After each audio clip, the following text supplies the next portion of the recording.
I would like to call this meeting of September 4th, 2024 to order. Well, roll call, please, Ms. Zavada. Ms. Applegate? Here. Ms. Kenworthy? Here. Ms. Parker? Here. Ms. Reed? Here. Dr. Varda? Here. I would like to thank our live simultaneous Spanish interpreters for joining us today. We are live streaming our meeting, and I would like to acknowledge that Director Applegate is joining us virtually for tonight's study session. Please stand and join us this afternoon in the Pledge of Allegiance.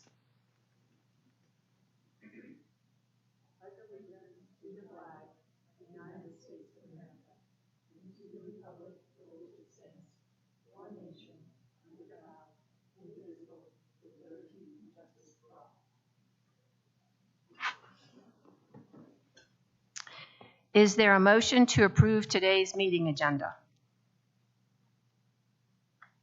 I motion to approve today's agenda as presented in board docs. Is there a second? Second. Any discussion?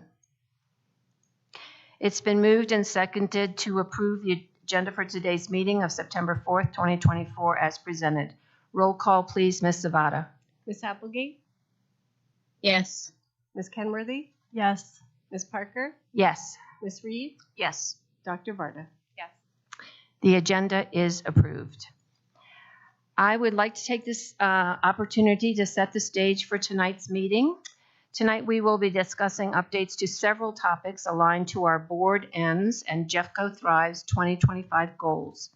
It is particularly important that we continue to monitor data over time to guide progress. Oftentimes we refer back to prior meetings to show the continuum of data. Board meetings are available to the public via live stream. Beginning in August, we migrated to YouTube to live stream board meetings, providing enhanced public accessibility. Board meetings, agendas, and presentations are also publicly available through board docs.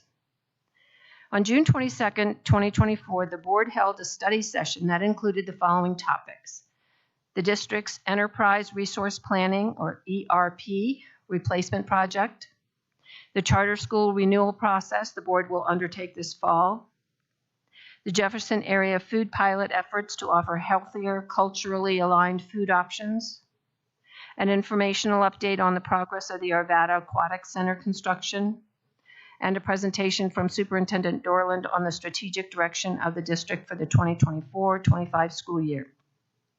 I encourage you to watch the recording of the study session to learn more about these topics.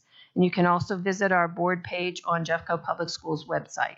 There you will find a host of information and links to board docs and our live stream platforms. We will now move to our study session agenda and onto the topic of the amended budget. The purpose of this topic tonight is for the board and the public to receive a presentation about proposed amendments to the 2024-25 budget.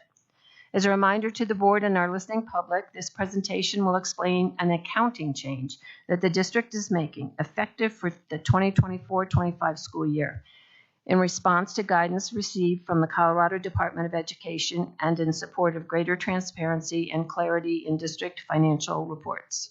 Before I hand this off to Ms. Copeland, Superintendent Dorland, is there anything you would like to add? No, thank you, President Parker, and thank you, Ms. Copeland, for getting us started. Super. All right, good evening, board members. Good to be back. I'm going to dive right in. I think this may be a record-setting presentation from Brian and I in terms of its efficiency. This is our budget calendar, just to orient you. What the numbers we'll be discussing tonight were originally adopted and approved in June 13th, in fact.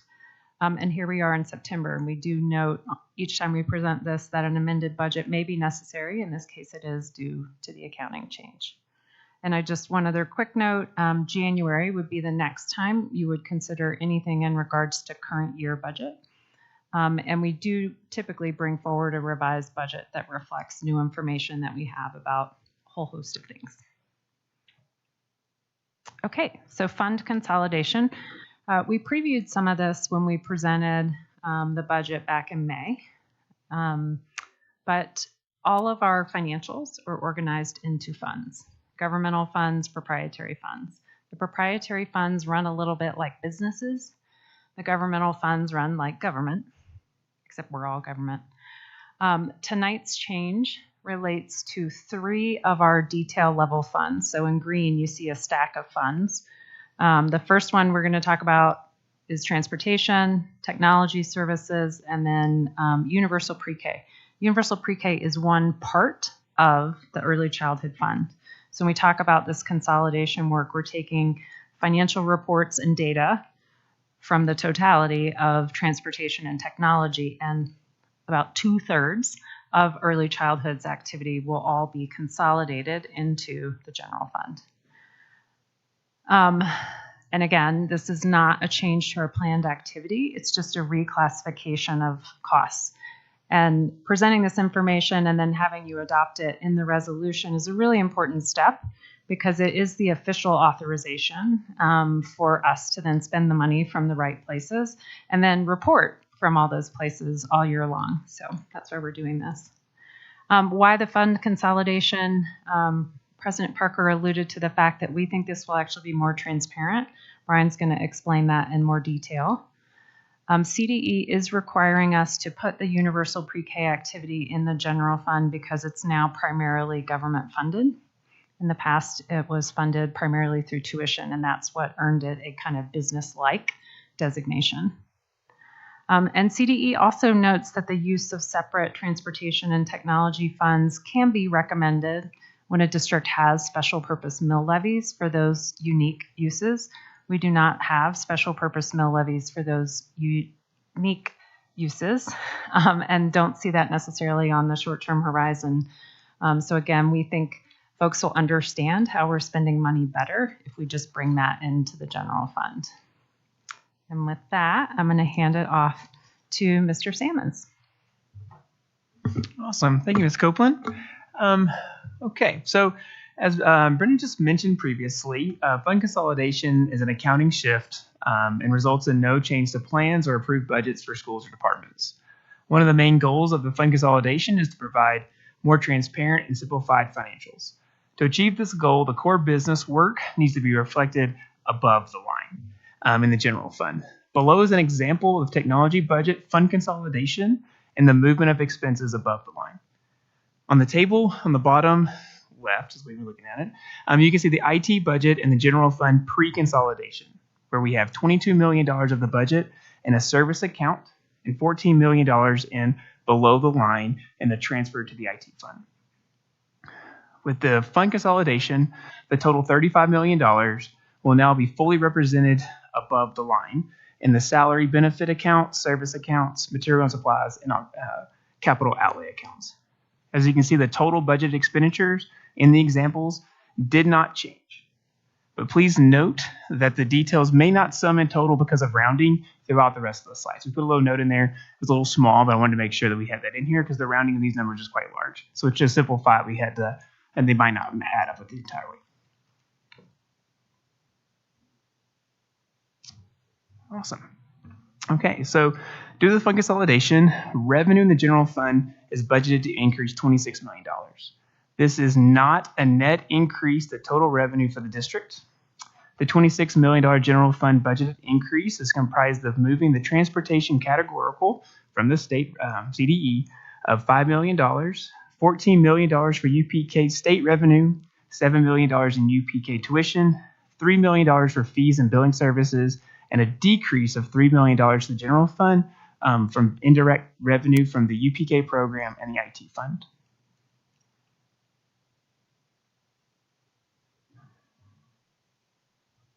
Expenses for the general fund are also budgeted to increase $26 million.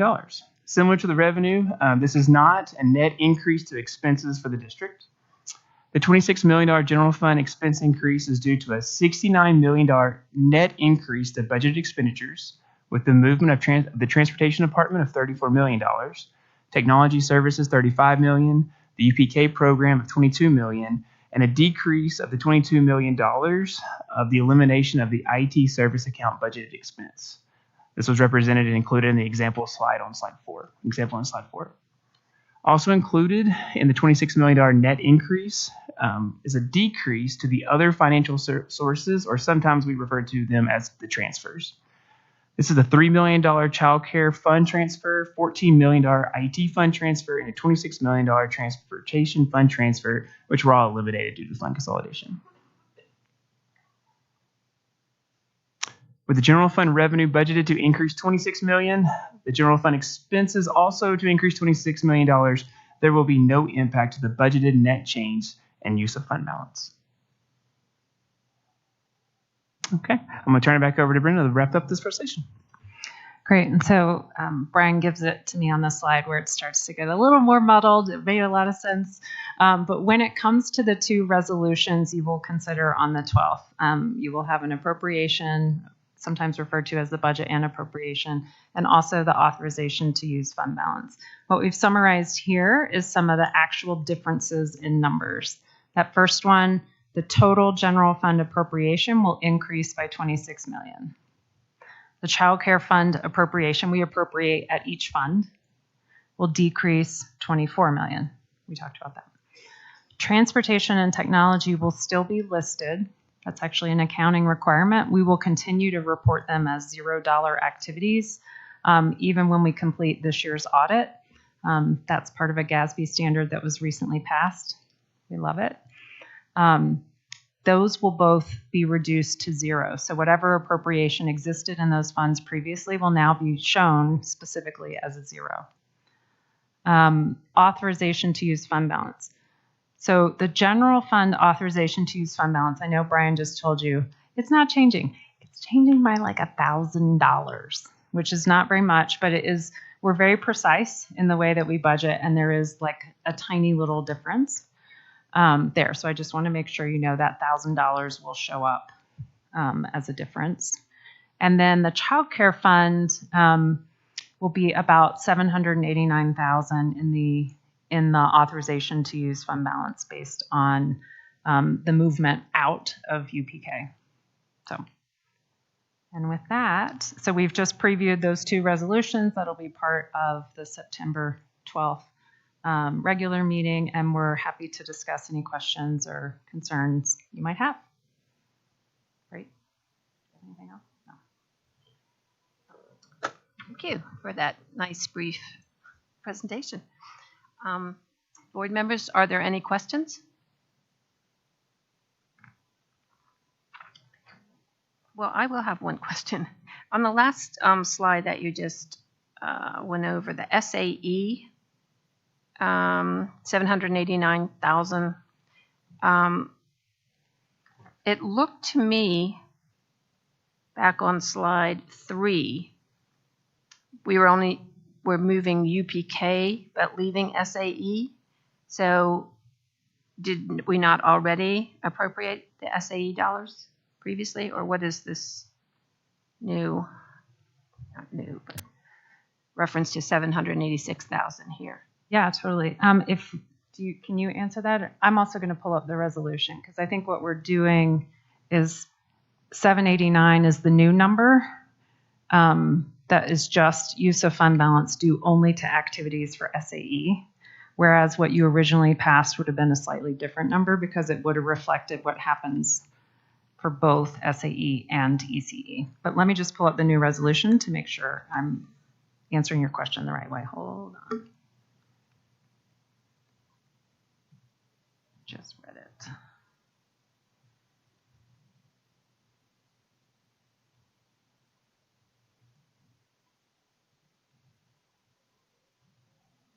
And I do appreciate showing us that there will be two things we vote on, the appropriation and the authorization. That's helpful. Mm-hmm.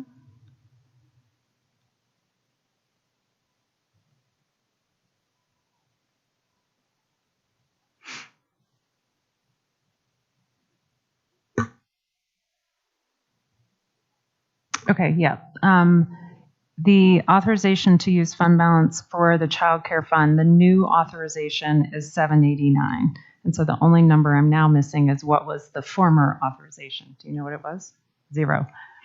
Okay. So previously, I guess I'm guessing what's happening. Do you want to answer? I think I know. No, it's fine. Okay, so since we're not changing the budgets for any of the departments. So when we moved UPK over, they had obviously like a little bit of fund gain for that fund because when they're consolidated together, they were not using any fund balance. But now that we've moved UPK out, SAE does have some use of fund balance. We have to identify this and have it on the authorization of use fund balance for this fund for you to vote on. Okay. Thank you. No other questions? I look forward to a shorter, well, I guess it's on the consent agenda next week, so you won't even be presenting it. All right. Thank you. Appreciate it. Thanks.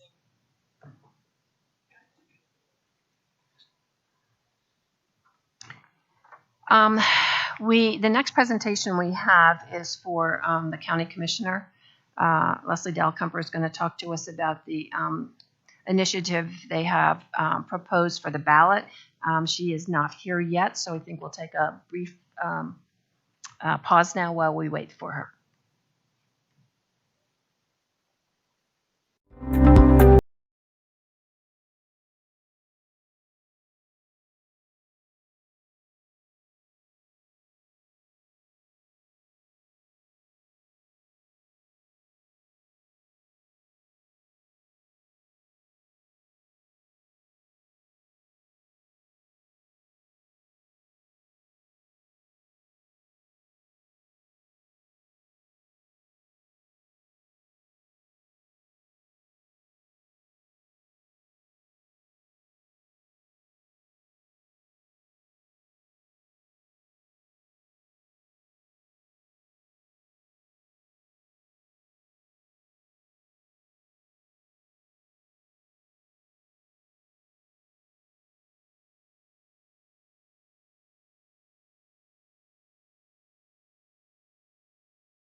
Okay, and we are back.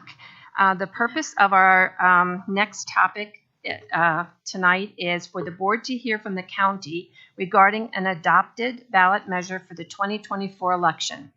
On July 9th, at its regularly scheduled meeting, the Jefferson County Board of Commissioners reviewed and subsequently adopted a proposed ballot measure resolution regarding revenue retention, determining that the health, safety, and welfare of the people of Jefferson County will be best served if the ballot issue is submitted to the county's registered electors for vote. I will now hand this over to Commissioner Dahlkemper, who I might add previously served as a Jeffco Board of Education Director. Welcome. For having us this evening. We appreciate it. I'm also here with Jansen Tidmore, who leads the Jeffco Economic Development Corporation as well, which recently endorsed our ballot questions. We're very excited about that. So good to see you. Should I go ahead and just jump right in? And then I'll turn it over to Jansen to talk a little bit more about community impact and more. It really is very straightforward. I'm Leslie Dahlkemper. I chair the Jefferson County Board of County Commissioners. We're very excited to be with you. And as you know, Jefferson County is at a crossroads. We're seeing a growing population. We're seeing escalating costs to maintain essential services facing the county. And we're facing serious funding challenges. For some who may be listening tonight, that may seem counterintuitive, especially as we look at property taxes and big question marks about, well, property taxes help to fund the county. But as you know so well, and others in our community, there is a cap. And dollars above that cap are then refunded to taxpayers in Jefferson County. So those additional dollars that are coming in through property taxes don't benefit the county as much in terms of the essential services that help to improve our quality of life, because they are currently refunded in the form of a check in the fall to taxpayers across Jefferson County.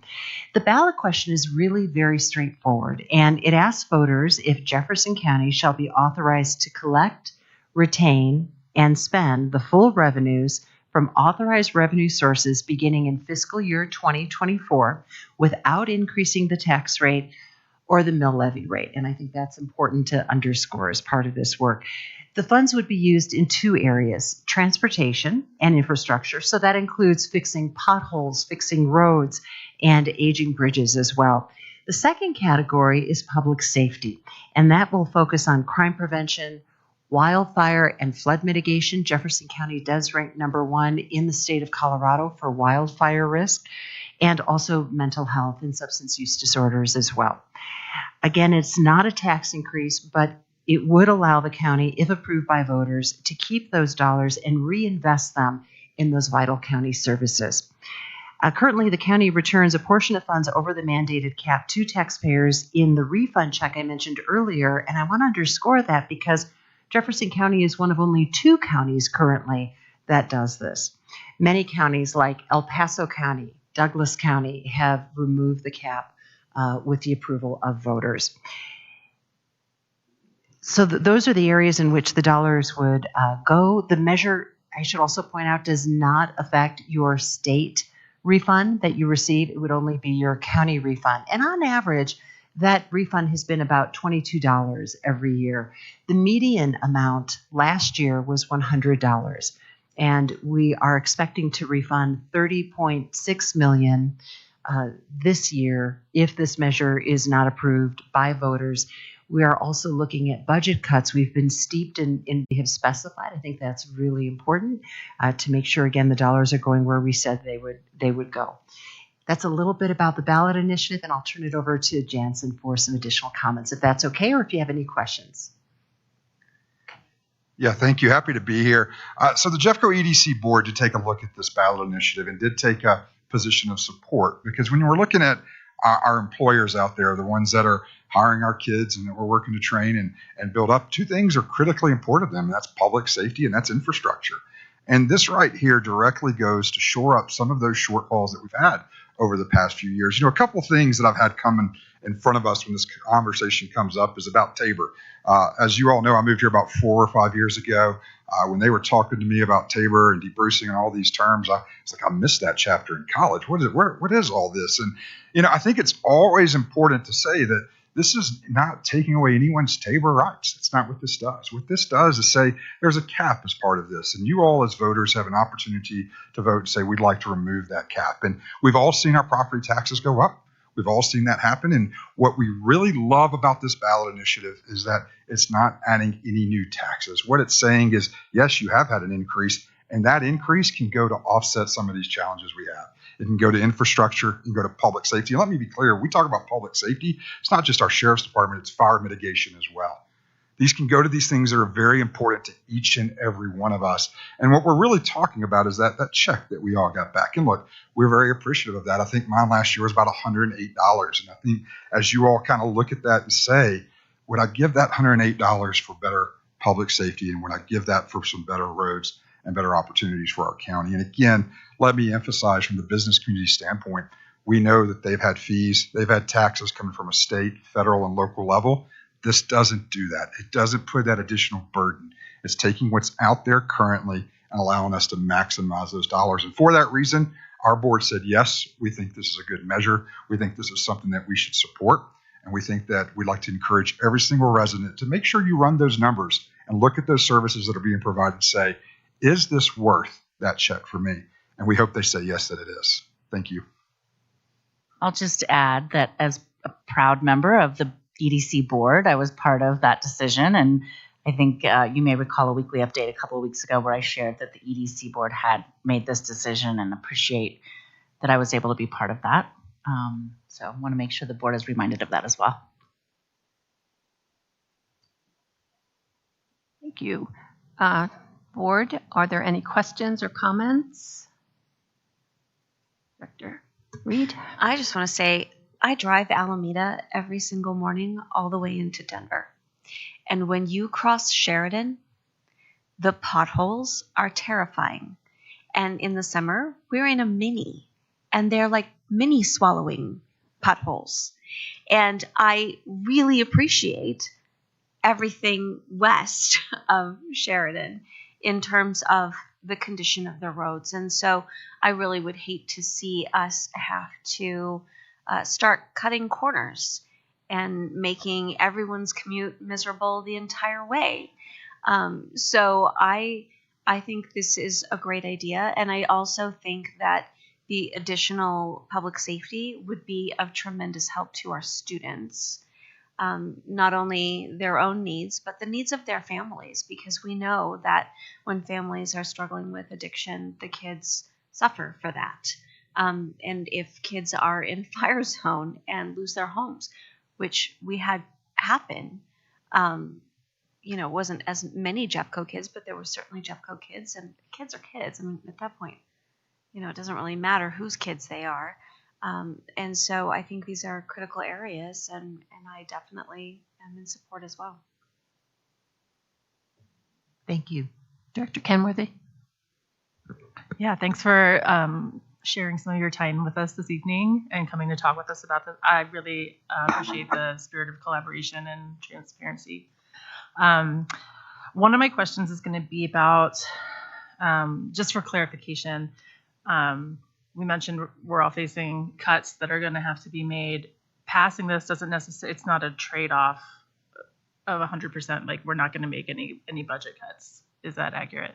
Well, I think it will certainly help stave off those budget reductions. And I think that's really important. Thank you for the question, because this is not the first time Jefferson County has made budget cuts. This is the third time we've made budget cuts. We had a little bit of a reprieve during the pandemic, thanks to the ARPA dollars that we were able to use to help with any further reductions and avoiding those reductions.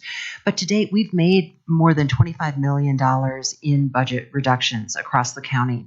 And circling back to the question and the point that was made earlier about roads, we're facing a $500 million backlog in transportation costs, which is extraordinary when you stop and think about that. And when we look at the dollars above the Tabor cap, you can see that retaining those revenues are really critical to begin to chip away at that much larger amount. The other piece that I wanted to circle back to is the importance of mental health. This is an issue I know we're all huge advocates for. We want to make sure that our students have everything they possibly need to be successful, to thrive, and mental health is a core part of that, as is substance use disorders. And we've certainly seen an increase in those areas right here in Jefferson County and in other communities. So it's important to note that we pick these two areas for a reason, and that's because our community said to us, these are our priorities as well. And I want to add just one more thing on top of that. One of the biggest frustrations right now is that you all know in order to maximize our dollars, we go out for grants. That can be federal, that can be state, that can be regional. There's a number of different grants, and many times the county needs to be the vessel to take on that grant. The current cap limits do not allow them to take those grants on. And I'm sure you all, much like we have wanted to have some dollars come. And, if I can take $1 and make it $3, that's huge in cost savings. And we just don't have that mechanism. So I think as you look at how they're approaching the budget and how they're looking at cost savings, the ability to open up that stream of other grants and other opportunities could be huge to that bottom line. I don't have any other questions other than thank you. I would happily give my check to support our community and our families here in Jeffco. So thank you.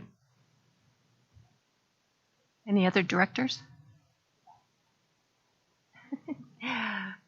Okay, I would like to just highlight a couple things. Ms. Dahlkemper, you said there are just 2 other counties in the state that have not done this. Jefferson and Weld County are the 2 counties. Has Jefferson tried this before and it didn't succeed? We've tried twice before. We tried once in 2019, looking at a measure that was very similar to the one we're talking about tonight. This one is more simple, more straightforward, and I think that's really important so voters know precisely what they're voting on and where those dollars are going. It's very transparent and very clear. We worked very hard on that piece. I hope voters will feel the same when they look at it. Then we also tried recently just to see if we could remove grants. You heard Jansen talk about that earlier from the cap. That one was close. There was not a campaign behind that particular initiative, but we got close, so that was a positive thing, but didn't quite make it over the finish line. We're hoping to do that this time around. Yeah, thank you.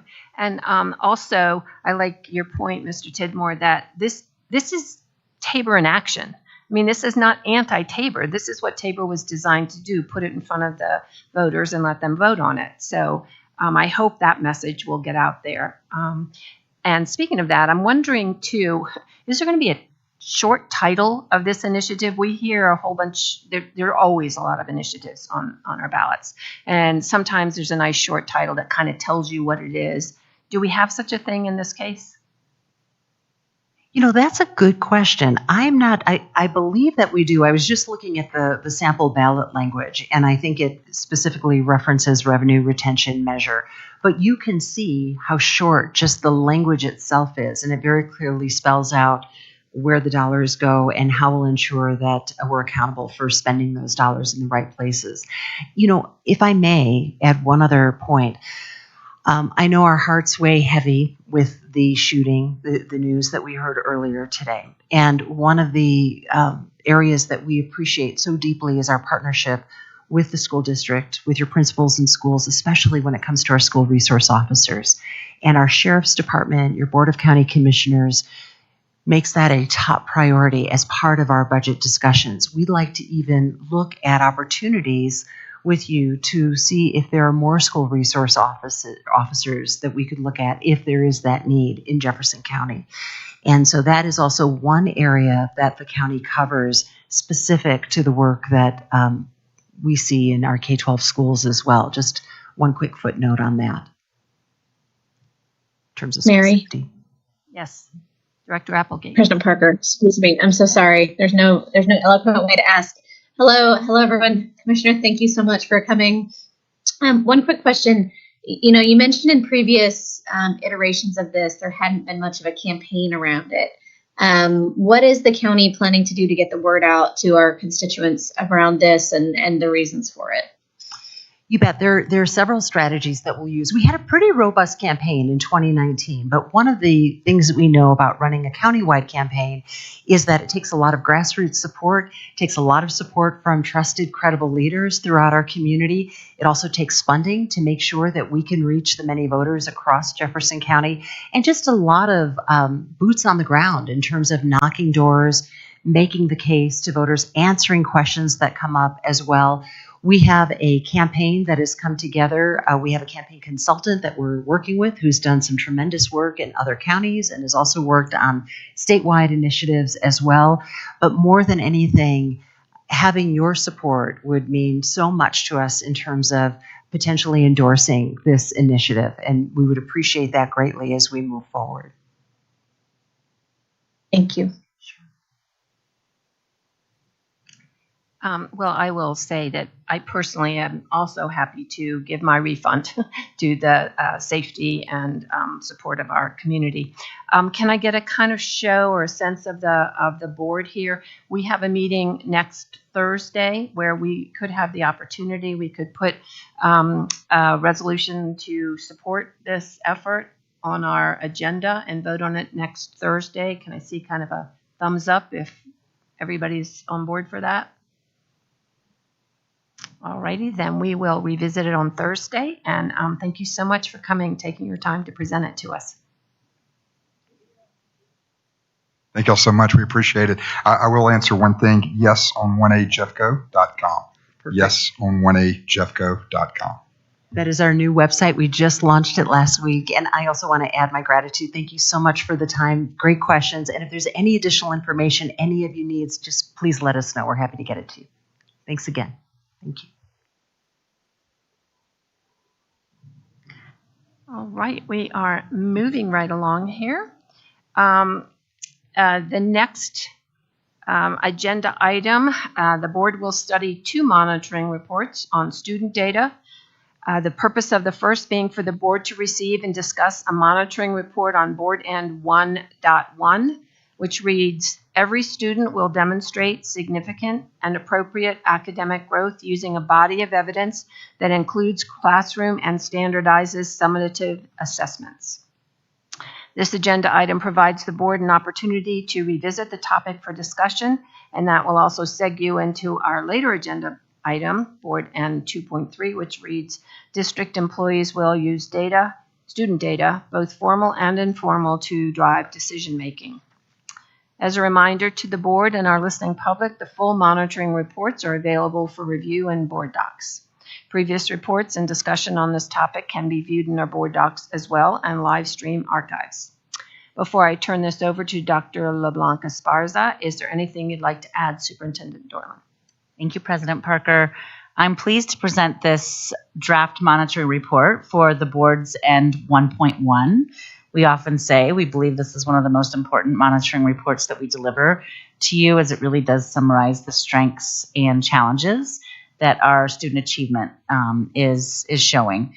It is a fairly comprehensive report, and we have a summary presentation that will outline our successes and some challenges that we're facing. And with that, I'm handing it over to Dr. Kim, who will lead us through the presentation and lead you into discussion as a board. Perfect. Thank you, Superintendent Dorland. Thank you, President Parker. Board members, thank you for having me this evening. Actually, I think it's still afternoon. I absolutely love doing this report because it helps ground us in how are our children doing, how do we know, and what are the trends, as Superintendent Dorland pointed out. I will talk through an overview, starting and grounding in what your end statement says and how we've interpreted that, and certainly look forward to a conversation with questions that you all have toward the end of reviewing some of the data. We'll talk about your board ends. We'll talk about the context of the work we're doing, specifically ground in data. Look at the compliance statement and how we're interpreting that and what work we're doing and where we feel like we're on track and where we feel like we have challenges. And then finally, look at our Jeffco Thrives connections and from our goals, how we're doing with monitoring those as well. So as you all know, our Board Ends 1.1 states that every student will demonstrate significant and appropriate academic growth using a body of evidence that includes classroom and standardized summative assessments. And we, as a district team, interpret that as every student will demonstrate appropriate growth from year to year on annual state assessments, as well as between the beginning of the year, middle of the year, and end of year assessments. Average growth is measured at the 50th percentile. And further, students in ninth grade will be on track to graduate by earning at least 6 credits toward graduation requirements. As I believe you all remember from last year, as we talked about Monitoring Report 1.1, that's a specific mile marker within a student's K-12 educational experience that says if they're on track at that time, the odds increase exponentially for them to graduate on time. The data that we'll look at this evening is CMAS, grades 3 through 10, English, Language, Arts, and Math, PSAT and SAT, reading, writing, and math, and really it should say EBRW, which is evidence-based reading, writing, and mathematics. DIBELS 8, which is a district literacy assessment. Our MAP data, NWEA MAP, which we do administer. We actually administer it in grades K through 10, but it is not required until 3rd grade. So while you will see some data at lower grades, you don't see a robust number of students because we don't require it at those earlier grades because we use DIBELS. We don't feel that we have the need to do so. You'll see credits earned by our 9th grade students, and you'll see graduation demonstrations for 12th graders. So context, as you know, in addition to our state CMAS and SAT tests, we also use both MAP and DIBELS to give us a beginning of the year benchmark, a middle of the year benchmark, and an end of year benchmark. That certainly tells us how our students are doing, and it allows us to intervene with effective interventions if necessary. They also help inform our progress on our strategic plan and our district unified improvement plan. We have identified goals in grades 3 for reading, 5 and 8 for math, and then high school success indicators. So let's jump into our celebrations and our bright spots first. To begin, I'm going to grab my notes here.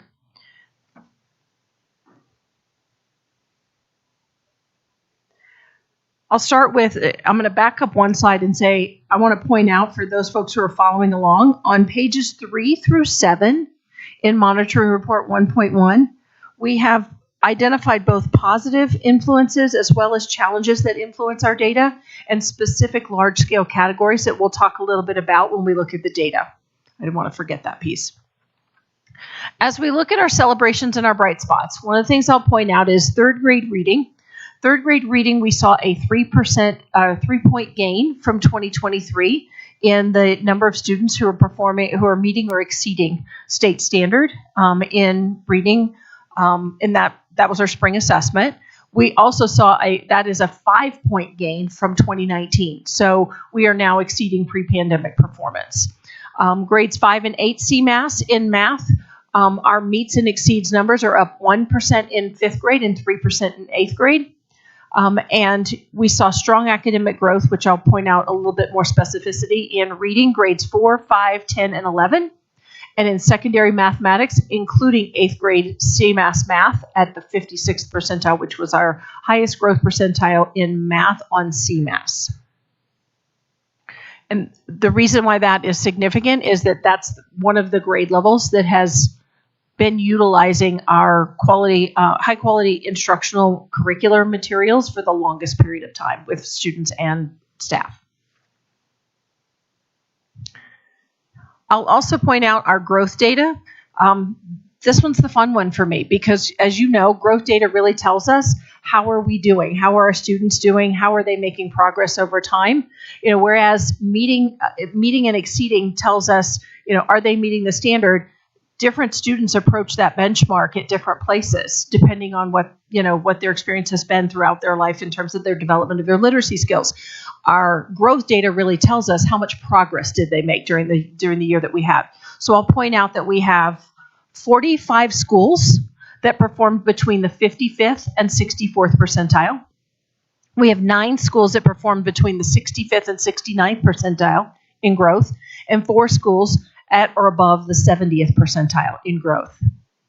In math, we had 51 schools that we would classify as high growth, with 38 of them at the 55th to 64th percentile in growth, 7 schools between the 65th and 69th percentile in growth, and 6 schools performed at or above the 70th percentile in growth.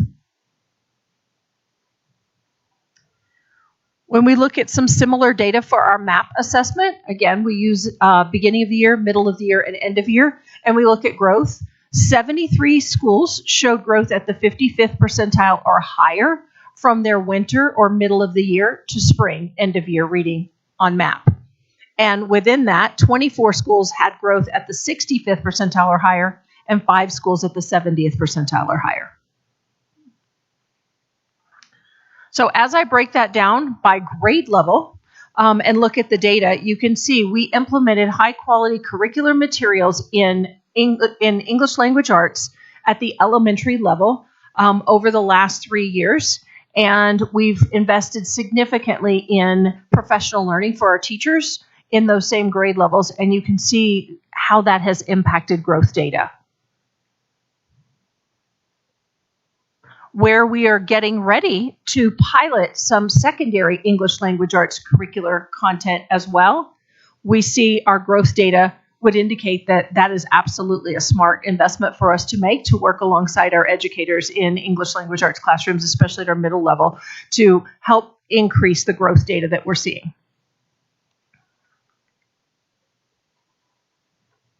Some of the celebrations and successes in MAP for math. We had 103 schools, which is approximately 72% of our schools, had growth from winter to spring at the 55th percentile or higher. In that data, 55 of our schools experienced growth at the 65th percentile or higher, and 33 at the 70th percentile or higher. And what's fun to also look at and really certainly celebrate the hard work of our educators and our students. When we look at fall to spring, that's the entire school year last year, which is that far right-hand column. Not only do we see high levels of growth in grades 3, 4, 5, we continue to see high levels of growth when we look at 7, 8, 9, and 10. 6th grade missed it by 1 point, but that is still that average range. So we've got some work to do there, and we know, as we pointed out within our 1.1 report, when our students transition from our 5th to 6th grade, there's some work that we're doing specifically within the magic of middle school, and our data tells us it's the right work for us to be doing. One more, celebration success. You know, one of the things that we look at in depth is our panorama data. We really look at our student perceptive data, and a couple of years ago, we really were concerned with the level of rigor that our students were telling us that they were getting from their academic experience in their classroom. So we felt like it was a healthy indicator to see that 74% of our secondary students say that their math is challenging. 6 out of 10 of our students, of our incoming seniors this year, have already met graduation demonstrations in reading and in math. And this increase is really phenomenal. To go from roughly 1,000 students in 2023 to almost 1,500 students in 2024 earning industry certifications really means that we're working to prepare our kids for their futures. Now, while we have a great many successes in all of that, I will be the first person to point out where we need to improve. And one of those pieces, as you saw in 1.1 report, is there is a distinct difference. There are opportunity gaps in our student populations. For example, as you can see on the screen, 3rd grade English language arts, our CMAS data tells us that our female students, 7% of our female students met or exceeded, let me say that again. I just tongue-tied myself. I apologize. We had 7% more female students meeting and exceeding the standard than male students. There, got it. In terms of free and reduced lunch students, or our students who experience poverty, if you are a student who experiences poverty, there is a 32% gap between the overall average of students meeting and exceeding standard versus students who do not experience poverty. And you can see the other data points there. We definitely have some opportunity gaps. We have some students that need us to do some things differently for them in order for them to take advantage of the growth that we're seeing in other places. In 5th grade math, we see some similar performance data.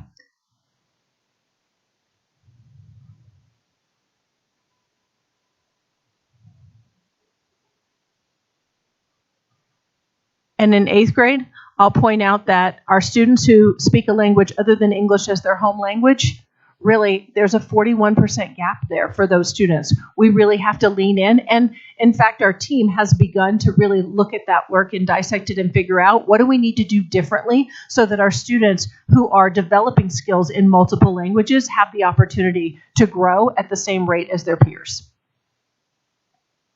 Our students who experience a disability also have a gap there, as you can see. We really have to think about how we provide those students the opportunities to learn with Tier 2 and Tier 3 interventions so that they can grow at the same level as their peers.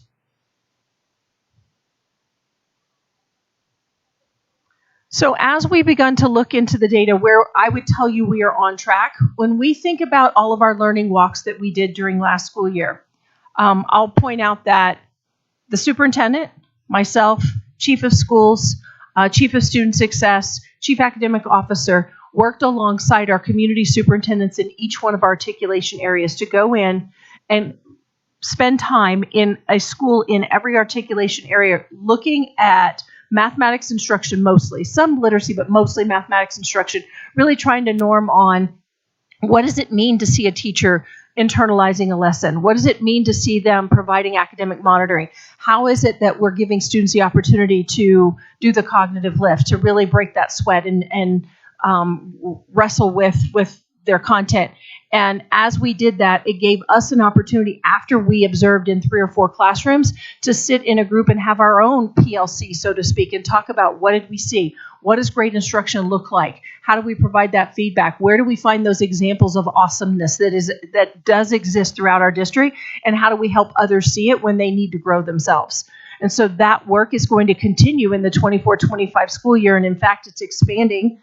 Superintendent Dorland is taking it to another level in terms of doing learning walks herself with principals, talking with teachers, talking with students, and really engaging about their learning experience. And our team is going to continue to do those same learning walks, moving into different schools throughout articulation areas. This year, we're going to focus on literacy.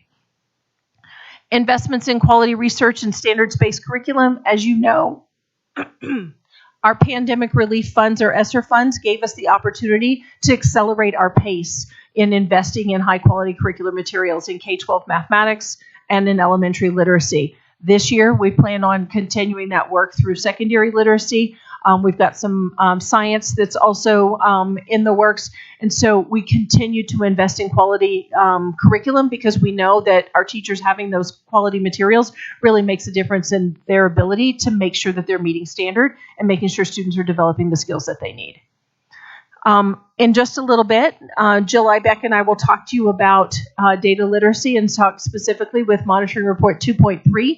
But as you know, data dashboards played a huge role in our ability to really know how are our students doing in real time and what do we need to do to make sure that we're putting systems and structures in place to support our students in their learning. And then we invested heavily in professional learning, both in literacy and in math throughout the last 3 years so that our teachers could make the transition out of the kind of work that they had to do within the pandemic to getting back to some of those best practices in person, making sure that all students can access high quality curriculum and standards. Where we have work to do, you'll notice this list does not look any different than it did last year. And the reason is these are the big wicked problems that we have to face. We do have opportunity gaps for some of our students, specifically our students who experience poverty, our students who experience a disability, our students who are learning English as a second language or as multiple languages exist within their lives. Prioritizing strong attendance. I know that we spoke to you last year about chronic absenteeism and the role that plays. I don't know if you saw it recently, but about 3 weeks ago, Colorado Public Radio did another story highlighting the fact that Colorado has the 5th highest chronic absentee rate in the nation. It continues to be high. Jeffco is much lower than that overall state average, but it's still in the mid-20s. And so certainly last year we prioritized this through, we We produced materials for each and every school, communication materials for them to interact with families and communicate the importance of strong attendance. We worked with schools to monitor their attendance over time. We built dashboards where they could monitor it and really make sure that if they needed to intervene and connect with a student to say, what do you need? Is there something going on? Can we help you get here? We had the data in real time to be able to do that, and that's going to continue to be, especially given what role attendance plays in a student's overall academic success. We've got to continue to prioritize that. Focusing on 5th to 6th grade transitions, as I pointed out earlier, one of the big challenges that we face in a K-12 continuum is that movement from 5th to 6th grade. We do see our students dip in their achievement and in their growth from that 5th to 6th grade transition. What's interesting is we do tend to see it rebound back up in 7th and 8th grade, but if we didn't have to rebound, the amount of growth that we could make would be all the greater. So we really need to solve that wicked problem. We know that our literacy team, under the direction of Renee Nicothodis, was really working throughout last year to right-size and refocus elementary summer programming to better support our students on read plans. We know that those students need us to provide them not only small group instruction, specifically tied to OG, so that they can develop the phonemic awareness, they can develop the foundational skills they need so that we can give them the support in order to reach that grade level by 3rd grade, since that's such an important mile marker for students within their academic career. And then finally, the alignment of the instructional core and leadership development through school leadership team. Dave Weiss's team has really done a significant amount of work around aligning with our teaching and learning team. And what we mean by that is one of the things we recognize is that our community superintendents work hand in hand with our principals each and every week. They go into schools and they support our principals. And we need their time and energy to really be focused on what is the student learning experience. And they have embraced that and really been so excited about the work that they've gotten to do. They help to facilitate data camp, which you'll hear a little bit more about in our next monitoring report. They have come alongside and worked in partnership with our teaching and learning team to deliver professional development in our ELM meetings every month for principals. They are walking classrooms with our principals, talking about instruction and really supporting the work as it aligns to Jeffco Thrives and as it aligns to our UIP goals. So that work has really shifted. Whereas in previous decades, you would see a lot of their work aligning around problem solving, providing support, providing coaching, but more in an operational realm.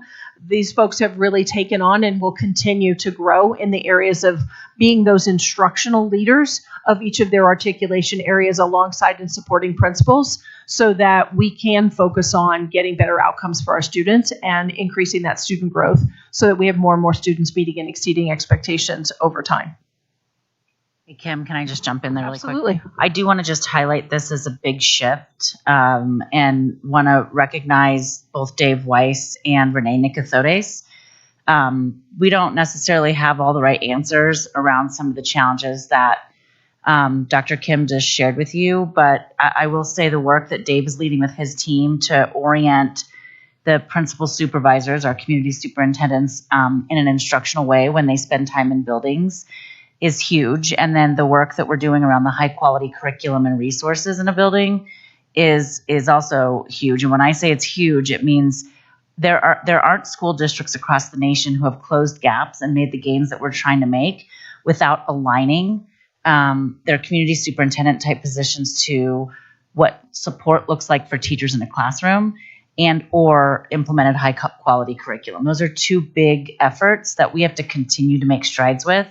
And the work that those two are leading is it's really big system change work.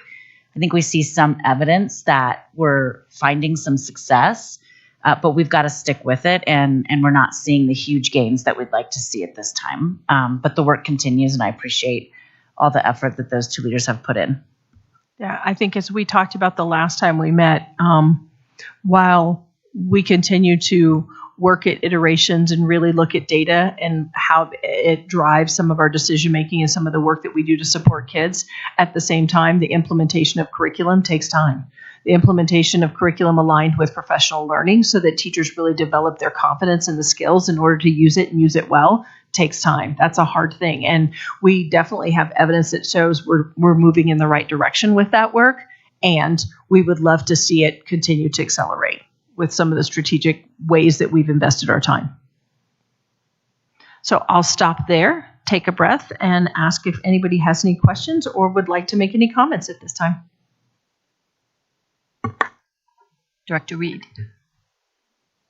Thank you. I have a lot. Sorry. All right. So first, I do want to say how much I appreciate the fact that we are seeing real results from aligning curriculum and providing the training and implementation. You know, and I have said this before, but it's hard for people to understand sometimes that it takes years to start to show results, and we are showing those results. And the idea was that we would show these results by 2025, and it looks like we're definitely heading the right direction. Not that there aren't challenges and that there aren't things that we still need to keep chipping away at, as you said, but that we are making progress. One of the things from the report that really resonated for me was that our Generation Alpha students are different. They have different interests, needs, and goals for their futures. That the student survey data gave direct feedback from students regarding experience in their schools. And I love that we're making the big changes that we need to address this, especially with high school. And with that, I have mentioned from the moment I got on this board that I really wanted to see a solid ELA curriculum that was implemented across the board. So it's really exciting to know that that's happening, and I'm wondering if I can see it at some point, just because I would have been teaching it. So I would love to see it if you can send it to me at some point.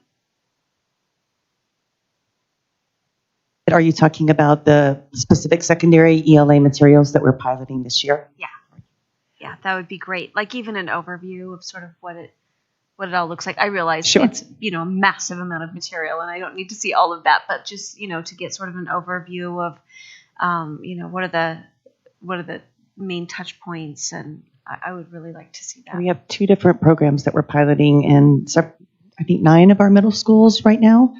So I'm happy to put something together and bring you some more information around that, and also direct you to schools to kind of see it in action as well, and speak directly with teachers that are starting to use the materials too. Yeah, I'd love to. That would be fantastic. Okay. In terms of constituents, there's a couple of things. I do keep getting questions about non-contact days, and I keep trying to explain that we have all these things that we are implementing that are new, and that teachers need time to collaborate, and they need time to look at assessments and figure out what kids need. But I think that there's a real hunger in the community for specifics, that it would be really helpful if we can give some examples of when your kids are not in school and their teachers are, this is what they're doing. Today they are looking at this thing, and it may not be true across the district, but even to just give an example, you know, that in some schools they are looking at, you know, maybe they're looking at the free and reduced lunch opportunity gap, and here's what they're doing with that information, and or, you know, they're looking at you know, their math scores and figuring out that these areas are strong, but these are areas that, you know, because MAP breaks that down. I know, like as a teacher, I know what's going on. I know they're looking at MAP scores, and that English language arts teachers are going, our kids are not getting figurative language, so we need to do more with figurative language. But I think that there's a real hunger for people to know what teachers are doing with that time, and they might feel better about the fact that their family schedule is in upheaval for it. Yeah, your point is a really good one. I think helping people to understand the amount of time that exists within a student day does not give an entire grade level or a content area the time to get together and look at performance trends, to look at how students are doing, to look at who are the students who aren't getting it. Wait, it is our students who experience a disability. So what do we need to do differently for those students, and how do we begin to plan it? In fact, earlier today, Renee Nickthode, as our chief academic officer, was talking specifically, as she gets quite passionate when she starts talking about, quality of instruction. And our teachers have to plan, and they have to look at, what's the lesson they're going to teach, and really dig into how does the standard play out in that, and what are you looking for as evidence that a student can do this? And as you do that, what are you planning for in terms of the misconceptions, and how do you, intervene in real time to help kids understand or to ask the right questions so that students get there? When you plan at that level of quality, it takes time. And then from there, to go look at your data and spend a considerable amount of time digging through your data and seeing who's getting it, who's not. Now, how do I group them together, and how do I give that student a second at bat or a third at bat so that they can learn that material too? And we don't say, oh, sorry, hopefully you get it next year. I mean, there's a constant ongoing work that our teachers have to do. And in order to do that, they have to have the time to plan it, because that doesn't happen when you have 20 little people right in front of you. And so there is the opportunity for us to help our families understand that we are better when we have the time to plan thoughtfully and have all the data at our fingertips to serve kids and serve them well. And hopefully to help them understand that the big numbers that they see and the big numbers that we're looking at right now, that's not the data that teachers are looking at. Correct. The teachers are looking at point by point by point by point. That map is organized into categories of concepts, and that they're looking at, okay, the kids are getting this particular concept, they're not getting this particular concept. Right. Or, I've got 8 kids who are getting this particular concept. I have 10 kids who are on the cusp, and I have, X number of students who aren't getting it at all. Right. And, that breaking it down to that degree takes a great deal of time. And I just think that people don't understand that. I think they think that that their teachers are just contemplating these big numbers and going, whoa, how do we get that to grow?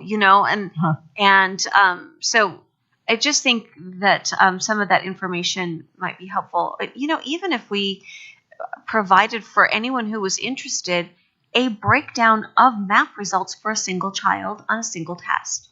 Here's what you get. Or a class. Better still, a class. Here's what you get when you print out the report of how's my class doing.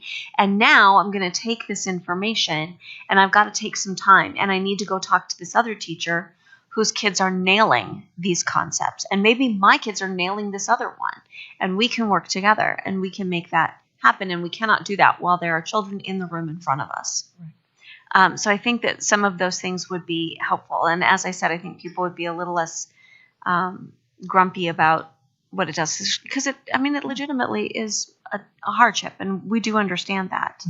But it is worth it.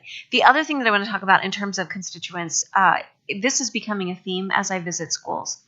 And that is that we have this sort of condition that is both wonderful and challenging in Jefferson County, which is that a lot of people who went to Jefferson County send their children to Jefferson County. And there's very much a commitment to, this is what this school looked like when I went. And that, particular things that they loved and particular things that they remember, and, and just a sense of, this is what education looks like because I went here.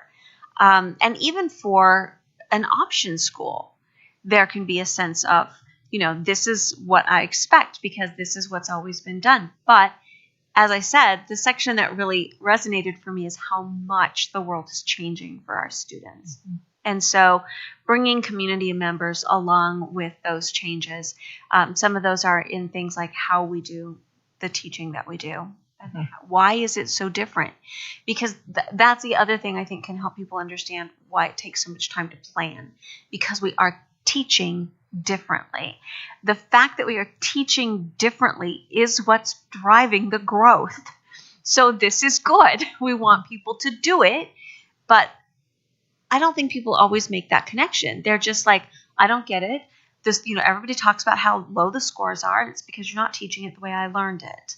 And, sort of bringing people along with that, I think, is continuous work for us. there are some other more specific things that I'm wondering about. Like, for example, how are we addressing attendance? If you dig into the monitoring report, it talks about building community, which is really important. Kids don't come to school when they don't feel welcome. But if I'm a parent, what does that look like for my child? How do I know that a school is building community? What are they doing that they weren't doing last year? Is that something that you can provide an example of? There's a couple of things I would say. When we really dug into this last year and started to look at our data, we turned to some national organizations that have toolkits that say, research tells us over, wide body of evidence over nationally trends. These are the things that we know make a difference. And, greeting students at the door and telling them we're glad you're here is a big deal. Sending out postcards when kids are here to say, we're really sorry that you had to miss today. We look forward to having you back tomorrow is a big deal. Sending out messaging to families so that they understand the importance of attendance and the fact that, as we look at building patterns of attendance in K-1 makes a significant difference all the way throughout their educational career. So if you can build it early, then it becomes something that kids understand and begin to see value in. As we went through, we built each school a custom toolkit, so that they had posters to put up on the walls to message, so that they had postcards to send out, so that they had letters to send out to parents, so that they had, we had prizes for kids who met at least a certain percentage of time being there and, over a period of time. We put up banners in schools that had high percentages of attendance and banners for schools that increased their attendance over a period of time. So we really tried to recognize a considerable amount of that. We're going to continue to do some of that work this year, knowing full well that that does matter. And we'll continue to monitor what our national organizations are telling us make a difference, because obviously it's not a unique problem to Jeffco or frankly, to Colorado. It's a national problem that has really exacerbated post-pandemic, and folks are monitoring to see what works, and we'll continue to do that as well. Great. That is very helpful. Those really specific examples. I think that helps. Again, it helps parents know, that's what's going on there. And it makes a difference. And we have data that shows that makes a difference. I think that is really helpful. I am also wondering, do we have some title schools that clearly have smaller opportunity gaps for kids experiencing poverty? We do. One of the things that we're looking at is when we look at schools that had lower growth rates for the most part than our overall average, by and large, a significant number of those were schools that are Title I designation. That said, we do have some Title I schools that have robust growth, and we're looking at those. We're definitely digging in. We've got our federal programs team, our Thriving School Support team, which are teams of people that work in different departments as it relates to academic support in our district office, aligned to articulation areas to go in and work alongside school principals, community superintendents, making sure we're providing that support so that we can see where it's working really well and really capture what does that awesomeness look like, and how do we continue to replicate that, or how do we help others gain a glimpse into that so that they can build that same experience for students in their schools. So those things are happening. It happened to a certain extent last year. Certainly this year, we've started off from the get-go doing some of that same work. Great. And then my final thing is we have some schools, not a lot, but some with such high turnover that there is no doubt that the majority of students taking the test at the end of the year were not the kids who took the test at the beginning of the year. And I am wondering, with those particular schools, are we making sure that we dig into the results to look at what's happening for kids who have been there the whole year? And are we seeing, because I think that can bury data. You can have a school that looks like it's really doing badly, but when you look at kids who were there all year, I'm curious, are they still really struggling, or are those kids actually making huge strides that are getting buried and people aren't seeing them? Sure. I think you look at a couple of things. Number one, you look at mobility rate to kind of give you that. We're very fortunate to have the kind of research team that we have, that they look at those things to really help us gain an insight as far as how much turnover. Are these the same students from beginning of the year to end of the year, extrapolating out students who came in during the middle of the year so we can see the quality of the programming that we've offered and is it making a difference? And certainly our IDS team looks at that. We also look at predictive analytics to tell us, based on the patterns of achievement of the students who are in our classrooms right now, how do we expect them to perform based on what we know of their past data and past performance and the growth that they've made so far this year. So we've got some much more sophisticated ways to ask those questions than we used to.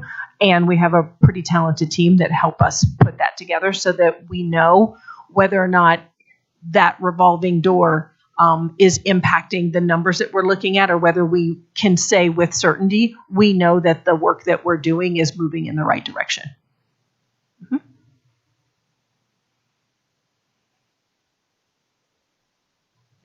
Thanks. And I have kind of a second part two of that question. We've heard, I'm curious about on the slides with the gaps, so much of that's compounded in a Title I school. And I just keep thinking, like, what are we doing, like, radically, to address that? Or just, you said it's exactly the same a year later. And I get that, like, society is this, it's more about the larger picture than just our schools. But in terms of turnover, what I thought you might ask, we've heard about teacher turnover in Title I schools.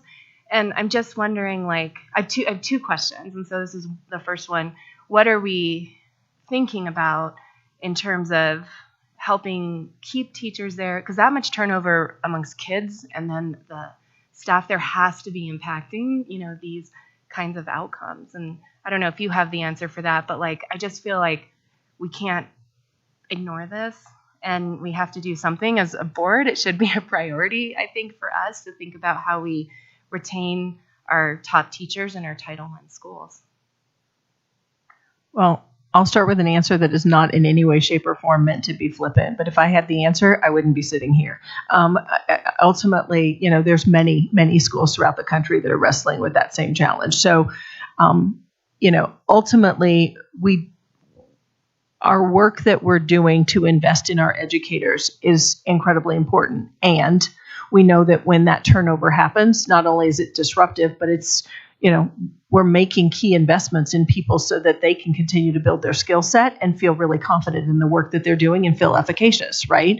And so there has to be some labor strategy, certainly looking at recruiting and retention. And that's been something that, frankly, Superintendent Dorland has talked about valuing and prioritizing since she started here, is doing that work and really looking at whether it's our TLCC data, whether it's, looking at panorama data over time and seeing what matters to our educators. In fact, we spent a considerable amount of time, both in our ALT meetings and in our cabinet meetings, looking at the data that our educators provided and looking at state data to see what matters. And specific questions that got asked is, what matters to you as an educator? What keeps you in your school? What causes you to want to be there? What causes you want to stay there?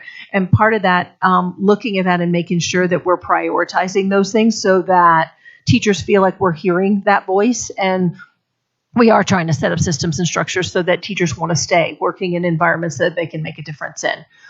So there's that piece. And that said, we also know that the data does tell us that there's a higher turnover rate in Title I across the nation, not just in Jeffco. So it's certainly something we have to continue to work on. I want to add, specifically, we've been concerned about the gaps for a long time.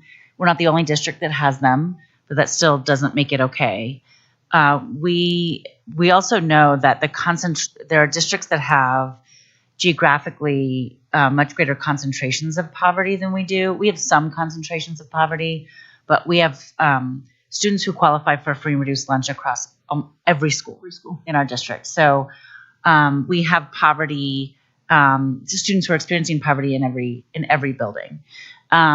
We have, I think, worked with JCEA to provide a 2% stipend in our Title I schools for teachers who are teaching there. We just implemented that for the first time last year. It will be obviously implemented again this year. So we'll see over a couple of years how that goes. I think one of the most important things, having worked in title settings myself as a teacher and a principal, is a high quality leader. And through Dave's leadership in partnership with our HR team, we really have tightened how we select our school leaders. And we've been very intentional about that. It's one of the most important things we do, period. But in particular for our Title I schools, that's been a strong focus. And I do believe we've made some really strong hiring decisions. And then I would just say that there's this other piece to the title environment around wraparound services and newcomer services. We've started some of that work through Tara's team, which I'm proud of. These things are all things we're doing, but I think what we're seeing in the data is we don't know for sure if they're working yet or not. You will be also hearing from some partners that we're working with, TNTP. They are doing some middle school accelerator work with us, focused on that 6th grade data that we're struggling with. They've also come in to do an opportunity gap report. As part of my goals last year, I committed to looking at what's going on with these gaps and what should we do about it. And so we now have in hand some recommendations from our partners who did a review of what we need to do to support students who are experiencing poverty. And we can bring some more information from that report to the board. We just got our hands on it this summer, and we're still sort of in the midst of processing it. So those are some things we're doing. I think the data shows that they're not necessarily working in the way that we want them to right now, but we do have some early indications that we're moving in the right direction. We just have to keep at it.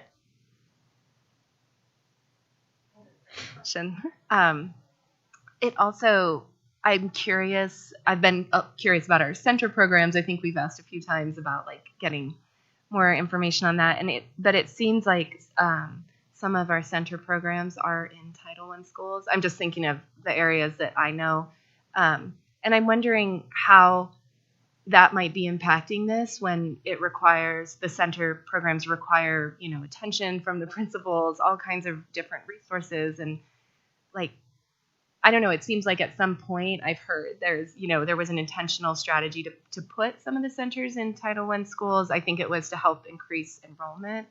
But I don't know how many center programs are in Title I schools. So I don't know if that's actually a correlation, but I'm curious if there's thinking about the challenges related to running and supporting our center programs in relation to this concept around how we look at score. Do you want me to? Well, go ahead and begin, and then I think Mr. Weiss has some historical context that he wants to share. I can just tell from looking at him across the room, which I'd appreciate. So I don't know if you want him to do that. Do you want to start with the historical context, and then I'll go from there? Yeah. There we go. First of all, we actually did an analysis based on this hypothesis that some people have lifted up, that there are more center programs in our title schools. There's actually not more center programs in our title schools from a proportional standpoint. We just don't have very many title schools, and there are a number of them do have center programs. But when you look back at the history, one of the reasons that there are center programs in some of our title schools is because geographically, the families that have been identified in need of a center program live in those areas. And so for some of our families that are attending Title I schools, it's difficult to get transportation across town to a center program in a different community. And so we have center programs in those schools based on the need in that area. And so, for example, in Alameda, we have an affective needs program at Rose Stein, used to be at Emory. More than half the students in that program are Alameda articulation area students. And so it's really a geographic representation of where the students are being identified with those needs. That's why we put those programs in those schools.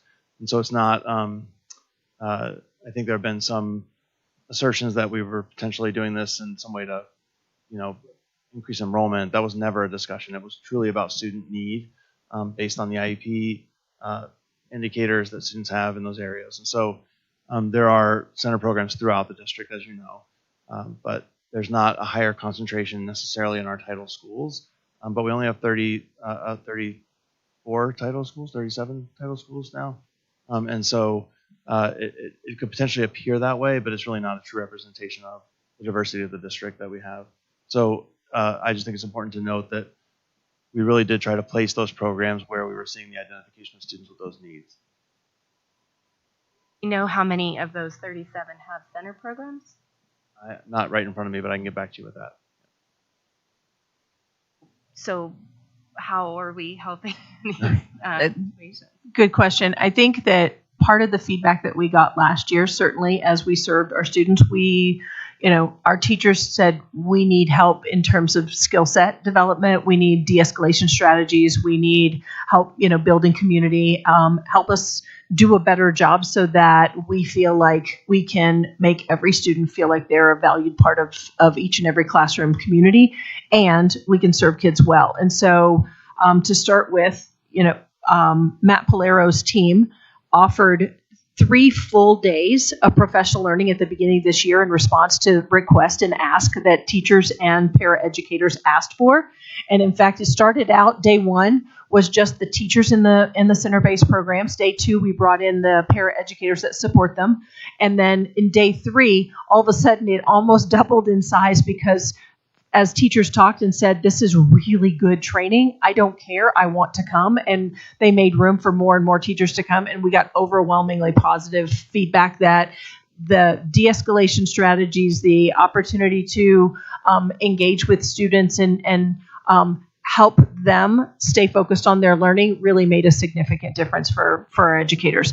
From there, we also heard from both our principals as well as our teachers that in order for our principals to really focus their energies in on instruction and be those instructional leaders, they needed some additional help and support in dealing with whether it's some of the behaviors that they manage within some of our programs. And we made a strategic investment by adding assistant principals to each of those schools that had center-based programs so that there are now 2 folks who can work side by side with one another and still stay focused on being instructional leaders in those schools.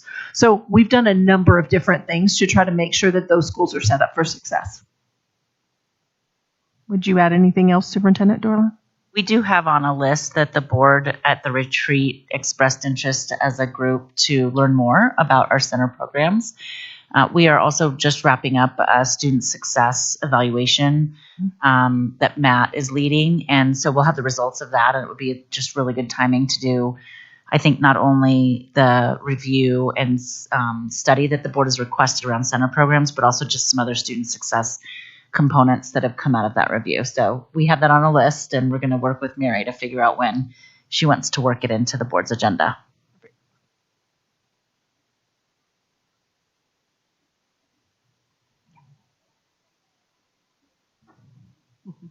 Thank you for being here and answering our questions. And I want to thank Director Reed and Director Barta for asking some of the questions that were on my list. I want to say that I think the curriculum alignment work is really exciting, and we are seeing some growth. And just like when you're gardening, you have to continue to monitor and prune and adjust and adapt. And so there's still a lot of opportunity for our district to grow along with our students. I was excited to see and wanted to lift up that we had 5 high growth schools in MAP literacy growth. And I'm curious what those 5 schools are, not to put you on the spot, but I want to celebrate the areas where there's a lot of celebration and success going on. And so I also wanted to highlight 4 schools with high ELA CMAS growth and 6 schools with high math CMAS growth. Would love to know which schools those are, so that we can give them a shout out. That's a community collaborative effort, and I want to be able to celebrate those places. Thank you for asking for that. In fact, printers are working as we speak to create banners for all of those schools, and our hope is to bring them to you in October for you to help us congratulate and honor them all of the schools that had high growth, so that we can acknowledge their efforts and their hard work, and certainly encourage them to continue to do that work and thank them for leading the way. Yeah, great. Well, good. I'm glad that that's already in the works. I won't be here in October. I'll be where Michelle is, or not exactly, but I'll be virtual. So I'm also excited, I guess. We've talked a lot about the strategies that we're using to address opportunity growths.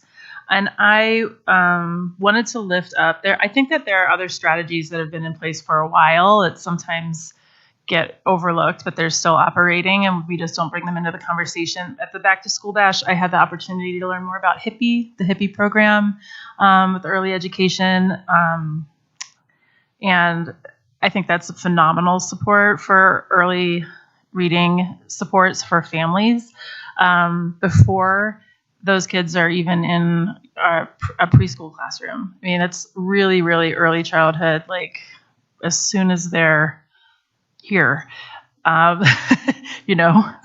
And I want to lift up, so often I think our conversations center around what's happening in our pre-K through 12th grade. And there are efforts to support families before they're in pre-K that go on in this district. And so just to expand our knowledge of, you know, how wide-reaching our services can be, and to lift up the work that HIPPY's doing. I also want to just, for whoever's listening, just really share my gratitude for the focus on data dashboards and using that information in a organized and strategic way to inform what we're doing in our schools. Because I think what we're seeing here is that we're using strategies that are having an impact. And I want us to really feed that. And we will have to prune in some places and figure out what things we need to transfer those resources into things that are going to work. And then my last thing I want to bring up is I really appreciate the thoughtful approach. You mentioned K3 DIBELS testing and versus MAP testing not being required by the state.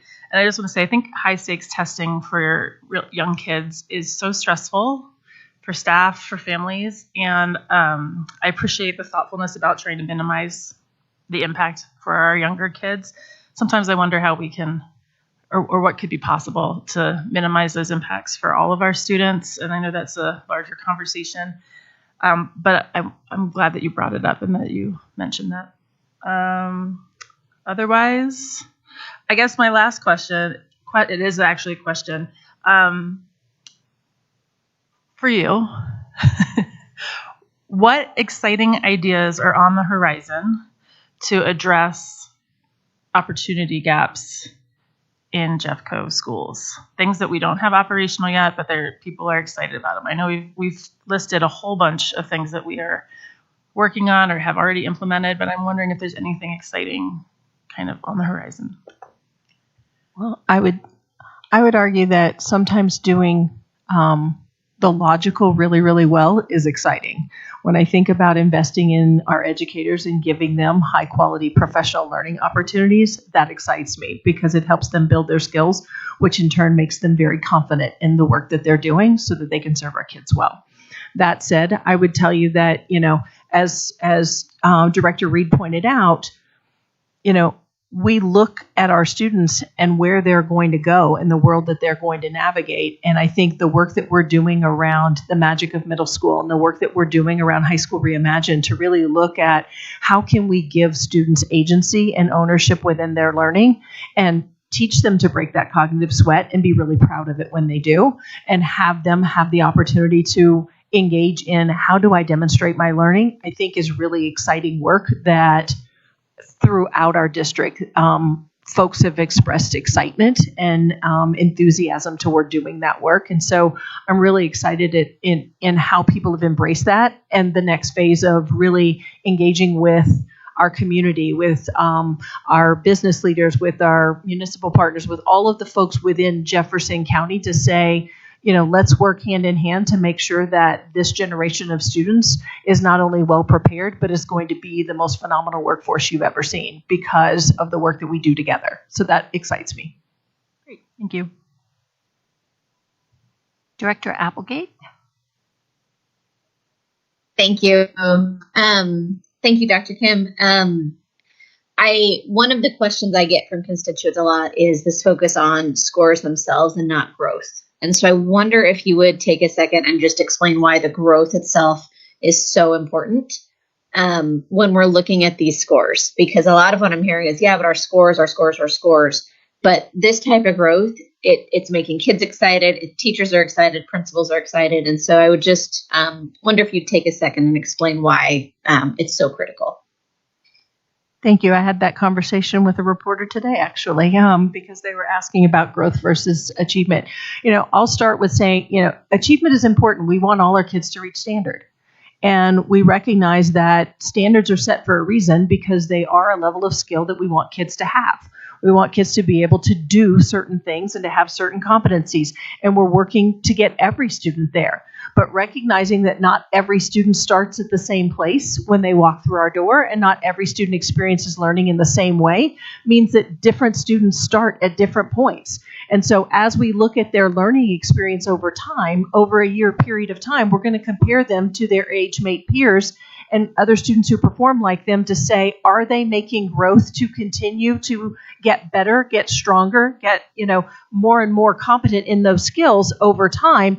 And are we making up ground for students who maybe started out further behind?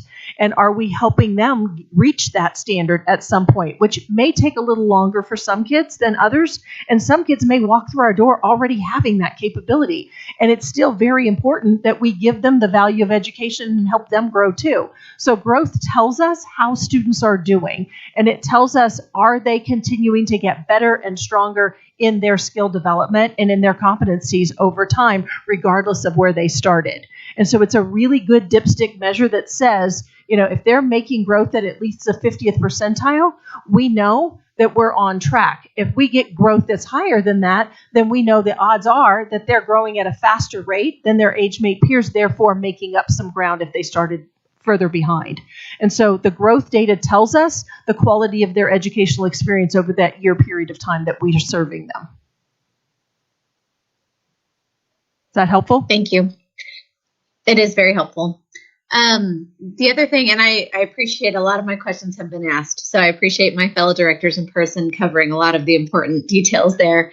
I do just want to appreciate seeing the slides. I think it's when we talk about the gaps under the considerations, because I think it's important to call out and track these numbers. These are some scary numbers when you first look at them, but we can't get better until we start somewhere, right? And so we have this data. I want to echo Director Kenworthy's, data is powerful because it can show us where we've been and where we want to go.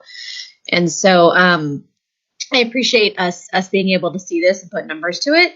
And I look forward to see how we're going to tackle some of these gaps in the future. So I just want to show my appreciation. This is one of my favorite reports, and it's really exciting. And I can't tell you the number of schools that I visited where principals are really proud of the numbers and the growth in their schools. So it's overall a really happy cause for celebration. Thank you. Okay. I have a few questions. I was wondering if we keep track of the participation rates on CMAS for our different schools, and I wonder if there's any correlation or information we can gather from higher participation rates. We definitely have participation rates for every school over years of time. I mean, each and every year we monitor that, because one of the things that we know within the school performance framework process is that if that percentage drops below a certain threshold, it can have a negative impact on a school's overall rating. So it's certainly something that we monitor and pay attention to, and we support our schools with that. Yeah, because I was wondering, there in a broader context discussion of CMAS, I've seen articles that talk about certain school districts that have low participation rates. However, the parents officially opted out, so the school district and the schools don't get dinged for it, versus the ones that just didn't show up for the test. There's a ding either way, but yes, the most natural ding in that is that we need the information to be able to serve kids well. I mean, ultimately, at the end of the day, every assessment tells us something, and it helps us to guide a student's experience to say, how's the student doing? How do we know? What do we need to do next? And so, one would hope that we would use any and every opportunity that an assessment provides to use that information to better serve a student. And I was also wondering if for the attendance, which is really depressing, across the country, but I'm wondering if we could show the correlation between attendance and CMAS scores. Do we have any of that data? we have both of those data sets, the opportunity for us to compare those two and say, is there a correlation there? We can always run correlations on any data sets that we have. Can we look and see students who are chronically absent? And do we know from national data and data trends, students who are chronically absent, by and large, perform at a lower rate than their counterparts who attend school every day? Now, that's national data. I would venture to guess that ours would look similar, but I'm certainly willing to engage in that and bring it back to you if that's something that you guys care greatly about. I would be interested in that. And it also brings me to something from the monitoring report that we've talked about, is student ownership of their achievement and so forth. And with CMAS, I just think that there's a lack of student ownership about it. I don't think it's not like a PSAT or an SAT where they get a letter that shows them their score, and then they know when they're going to be applying to colleges, where they show up. My experience from my own family with CMAS results is my daughter, who's a teacher, understands them. She reads them. My daughter who's not a teacher doesn't really pay much attention. So how can we get student ownership of CMAS? I think part of our conversation has been over time, how do we give students agency in their learning and owning their own goal setting? Dave Weiss likes to point out that we have a good amount of research and data that a number, we have metacognitive studies that have told us that one of the highest effect size, John Hattie tells us one of the highest effect sizes on a student's achievement is that agency piece, their ability to set goals and monitor those goals themselves and really, create that opportunity where they feel like they have some ownership and some investment in that. So one of the conversations that we've had around, how do we work with students to set goals? That's that high school reimagined work that I talked about a few minutes ago. When students own it, certainly they're monitoring it and they're trying to accomplish those goals. Same thing, we start that early, as we go through and have conversations with students about their growth, helping them to see the value of that certainly matters. When Superintendent Dorland talked about the TNTP report, one of the pieces that came out of that was that our students weren't doing enough of what they called the cognitive lift, which means owning some of that learning. We're making the work be our work rather than the students' work. And what we really need to do in order to build that efficacy in our students is to give the work to the students and let them feel that sense of ownership and that sense of accomplishment. That comes with students being able to set goals and accomplish them and track them along the way, including how they do on assessments. Do teachers or school staff ever talk to individual students about their scores? Absolutely. In fact, part of the work that we've been doing around dashboards is to have the ability to have those conversations in real time with our students. We have a number of schools that have shared out the value and, frankly, the effect of students leading the conversation at multiple times during the year on here's how I'm doing, here's how I know, and really owning their own data. Certainly we're finding that when students do that, that agency gets built and students understand why they're doing some of that, why they're doing some of the assessments. Thank you. And also, could you address the SAT, PSAT, and SAT math scores right now? I've seen some articles out there that are critical of the idea that we're going to lower the threshold for those scores this year because the scores were so low.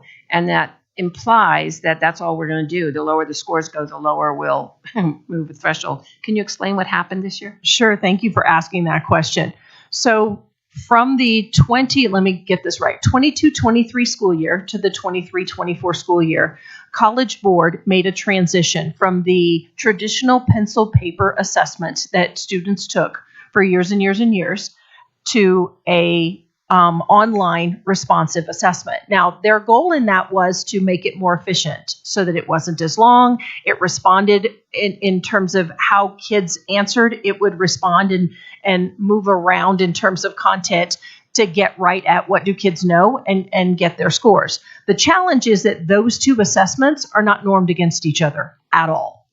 And so the fact that those two things aren't normed against each other, we can't say how you did on this one is an indication of how you will do on this one, because they're two very different assessments and they did not norm them. And so because of that, one of the things that we know is we can't say, gee, if you made a 780 on this assessment, you should make a 780 on this assessment, because they respond differently. They're two different types of assessment. And so what we saw was some of our student overall averages dropped a bit between that pencil paper assessment and that online assessment. And we have a threshold in Colorado that says, well, let me back up. We have graduation competencies that students have to prove they have a certain level of skill in English language arts and in math in order to graduate beyond just earning their credits in their courses. And so if you made a 780 on this one, but now the overall average over here is a 765, and I'm making up numbers here. And so now you're at the 765 piece, but a 780 was the threshold to graduate. If you had taken it in this year, you met your graduation competency. If you take it in this year, you might not have. So the conversation that we had was, if the numbers dropped even a little bit, 3-5 points, and you're now at a point where you've got a student who would have met their competency here and not here, the fact that we changed assessments isn't the student's fault. We changed the assessment, yes, to try to bigger picture, make it more efficient, make it not quite so long. It is a long and tedious test. But at the end of the day, this is very real that their scores could be different from one year to the next, and it could impact whether or not they meet their graduation competency. And so because of that, the conversation that we had with CDE was, we all have an intent to do no harm. And if we know the overall state average dropped and the only real difference is the fact that we move from this type of assessment to this type of assessment, is there a conversation to be had that we call this a margin of error? There's a 3-point or a 5-point margin of error between these two. And if your score is within that 5 points, we give you the benefit of the doubt. That's the conversation that we've been having. Not that a student did poorer, but they scored differently because the assessments are different. Thank you for that explanation. And then the last question I have, the summer program for Reads, I think it was called. I did have the opportunity to celebrate the end of that with a couple of the schools. And the question that I was asked by a couple parents is, why did it happen so soon? It was right after the end of the school year. And then it left quite a significant amount of summer left where the kids could fall back, in their reading ability, because we just know that that's a kind of traditional thing that happens.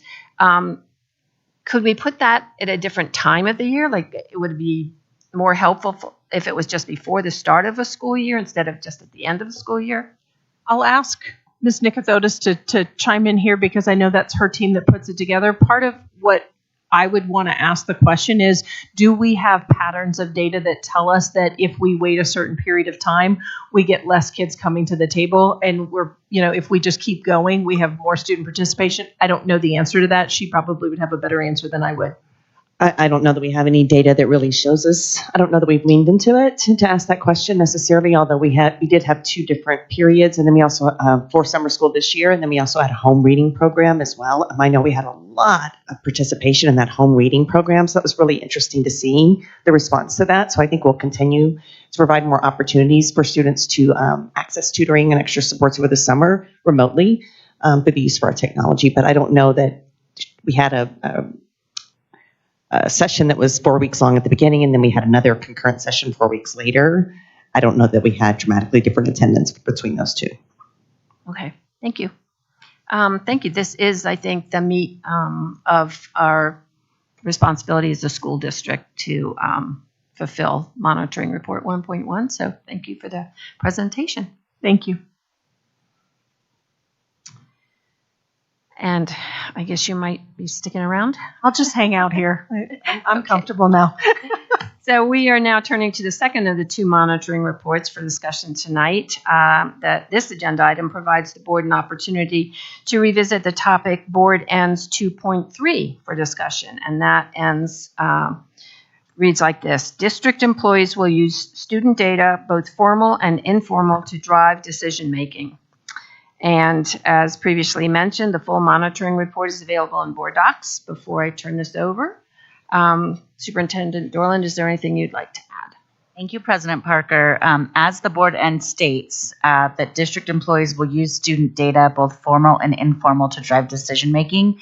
Inherent in that board end is that people have access to data so that they can use it for decision-making. And the work that the individuals in front of you this evening have led alongside many of their colleagues has been really tremendous in what we've been calling the democratization of data and information in Jeffco, so that individuals who need the information to support students, to support strategies and initiatives, it's not just student data, but it's also data, for example, as Ms. Varda was asking earlier, how do we know the teacher turnover rate in our Title I schools? It's HR data like that I think also is going to be a huge beneficiary of this work.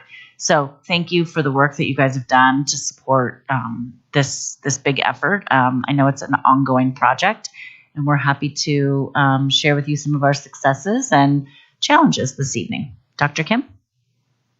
Thank you, Superintendent Dorland. Thank you, President Parker and board members. Happy to still be with you. In our 2.3 monitoring report, I want to thank Jill Ibeck and Kevin Hahn, who are two of my colleagues here that are working on this project with me, and certainly have the opportunity to help me present to you this evening kind of where we're going and the work that we've been doing. I'll start off with the end statement and kind of ground us there, and then I'm going to hand it off to Jill to talk a little bit about the work that they do within the IT environment, and then we'll come back to some of the application environment that we're doing for our educators, and I'll even give you a sneak preview at our data dashboard that we use with our principals. A fictitious one, of course, because we use data privacy very seriously around here. Okay, to start us off, Board Ends 2.3 says that district employees will use student data, both formal and informal, to drive decision making.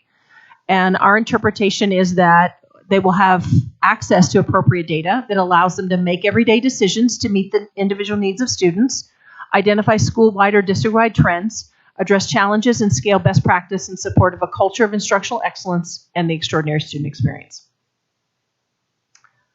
So this is to be measured by a robust data infrastructure, which is a data lake, warehouse, data dashboards, data governance, people resources, and a district data literacy plan that promotes understanding and use of data district-wide. Good evening, board members. Making sure you can hear me okay. Test, test. Okay. And so on this slide, we hope that this slide looks familiar to you all, as this is an outline of the inner workings of what we've called the Data Modernization Strategic Initiative that has been active for the last 2 years of our strategic plan, Jeffco Thrives. These 4 key project areas have helped Jeffco to manage and monitor the key scope components that you see listed here on this slide for each project area. In reintroducing these projects, Dr. Kim and I are going to take a bottom-up approach, describing these project areas as the foundations of being a data literate district, beginning with my favorite, data governance. As mentioned, data governance is the foundation of data modernization as the initiative, and is a framework that a school district can use to ensure that data is handled effectively, securely, transparently, benefiting all students, staff, and our community. This foundational piece of the data modernization project has been built in partnership with industry partners and through the purview of TDPAC, our TDPAC committee that is, whom you'll hear more from next week, and we'll cross-reference data governance as a topic. Effective data governance ensures that student data is handled both securely and privately, and guides our district alongside required compliance and regulatory options such as FERPA and HIPAA. To be a data-driven organization, the district must have accurate and reliable data to use. Our data governance program strives to ensure that data is high quality, which is less likely to be misused. For example, if our secure data products are accurate, updated, and of high quality, staff is less likely to manage data themselves, creating unnecessary copies of data in order to make important decisions. And so on this slide, the purpose of data governance is to manage data effectively. And some of our accomplishments over the 23-24 school year are listed here. Within the data governance purview, we have performed an assessment of the current state of data maturity and literacy with an industry partner and within the purview of TDPAC, as mentioned. We've published a data governance framework and standards. We have instituted initial data governance committee around our student information systems of record, what we're calling our Infinite Campus Data Governance Committee. And we have implemented standardized calendar setup procedure, which has been a big win for us, having that structure in place. Okay, moving on to our mature data operations project. The purpose of this project is to build out a data warehouse and associated data processes within. Within this work stream, we've worked to build out Jeffco's first enterprise data warehouse, which is a cloud-based tool utilizing modern technology, which will benefit Jeffco for years to come. A cloud-based tool helps ensure that we stay current with features and are able to quickly adjust to meet the many changing needs of our district while keeping up to date with critical security and vulnerability patching. Here at Jeffco, we are fortunate to have a team of executive sponsors that understand the long-term value of enterprising our data into one singular data lake, which can then be utilized by appropriate end users or democratized via our data governance process as our foundation. The work gone into building the enterprise data lake out has merged multiple data sources into what we call one single pane of glass, providing data products that are at the fingertips of our school leaders and soon our teachers, eliminating the effort to hunt within multiple systems to paint a single pane of glass around our student profile. Key accomplishments within this project include the completion of planned data migration from key legacy systems that are on-premise, and we talked a little bit about the difference of an on-premise product versus a cloud product last week. And so migrating that data to a modern cloud-based system, launched a cloud-based enterprise data warehouse, which is just mentioned, implemented some technical code and design review standards and processes, which shows maturity around this product, and we began our data democratization efforts.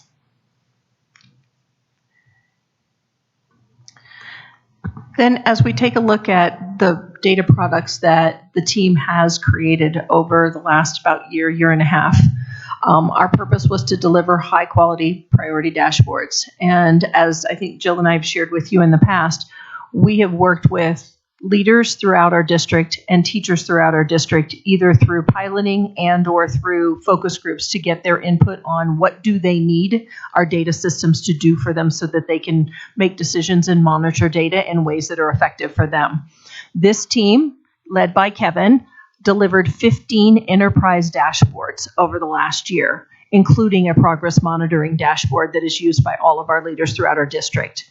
We have a Jeffco Thrives dashboard where each of the different goals within Jeffco Thrives is monitored with data that we have to determine how are we doing and how are we making progress. We have a Safe to Tell dashboard that tells us, it breaks it down by school, it breaks it down by articulation area, by grade levels, by time of day, by violation, by what gets reported, so that our teams, not only our teams in our schools, but our school safety teams can monitor that data and look for trends throughout our system, serving them really well so that they know how to do their work in a proactive way. We have an academic forecast dashboard that we worked with Heather McGillivary's team to really look at, can we predict performance and can we predict trends, and how do we know how students are going to perform and what data tells us that, and how do we use that in order to set up the best conditions possible for students to be successful. And then a dropout prevention dashboard, really looking at starting in middle school all the way through, looking at what are the various criteria, what are the various conditions that tell us that we should intervene and when we should intervene to make sure that a student reaches the level of success of graduation. And so all of those dashboards exist.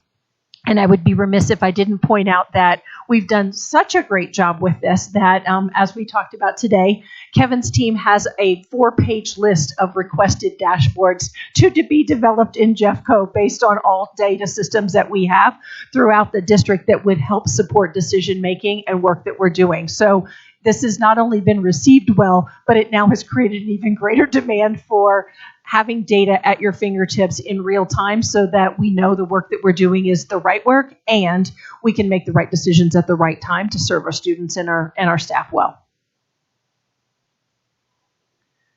And then the data literacy piece is probably a piece that meant a considerable amount to me, looking at enhancing the understanding and the use of data district-wide. Director Reed, to your point that there may have been a point in time when folks were handed a packet of data and said, make sense of it and go figure out what you're going to do about it. And what we knew was data is only as powerful as people who know how to use it. If folks know how to go through it, make meaning out of it, and then utilize it in a way to serve kids well or serve our staff well, that's when we're truly powerful. So one of the things we began to realize is that there is different level of comfort depending on the leader throughout our system with data and how you use it and what questions you ask. And so I think Superintendent Dorland and I began talking last fall about what would it mean to give our leaders a data experience that really helped them understand the power of data if they used it really well. And so we designed a 2-day data camp experience. Now, some of us get really excited about doing 2 days of data, and other people maybe not so much. And so one of the things I appreciated greatly was we worked alongside Dave Weiss's team with community superintendents.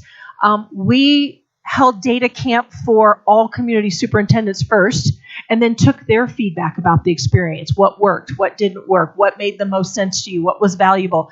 And then we did some revisions and some edits over time, and then we empowered them to be the leaders, and we held a 2-day data camp for all principals in our system, and it was led by our community superintendents.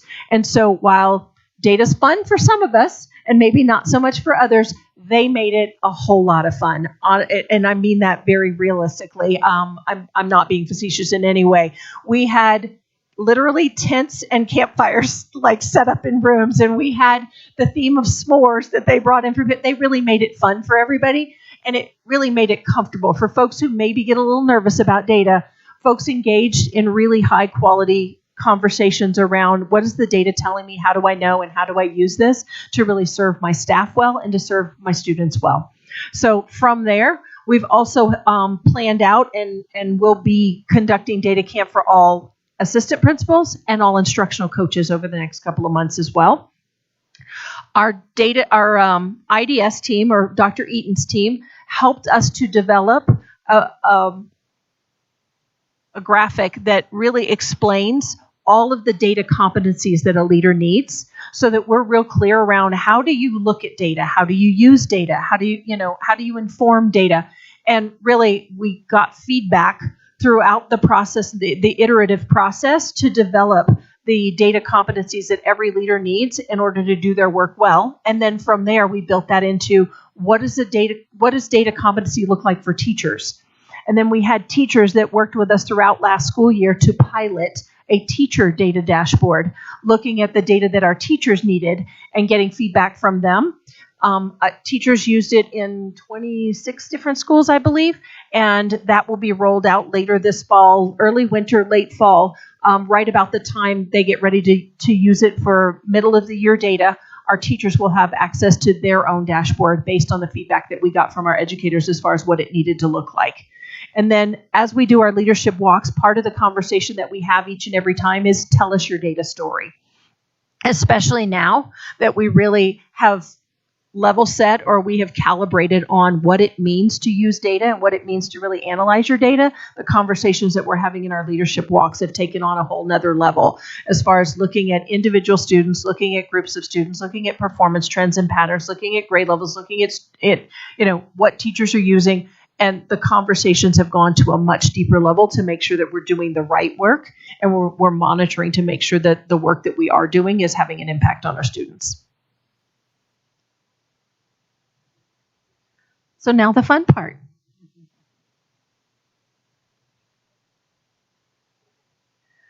So within the data camp experience, what we did, knowing full well that, data is an important tool, but it's also something that we don't take lightly, and we protect it throughout our system because we do have a lot of interesting information and important information on our students. So our data team built us a fictitious dashboard. They took data that exists in our system and they anonymized it. And from that, we created a school's dashboard. This is Jeffco Middle School. And within it, you can see the data that we have. There are 633 students within this dashboard. The attendance rate of the students within the dashboard is 88%. We see 39% of the students have one or more Fs currently. We have a total throughout the year of 246 suspensions, and 17% of the students experience a disability and have an IEP.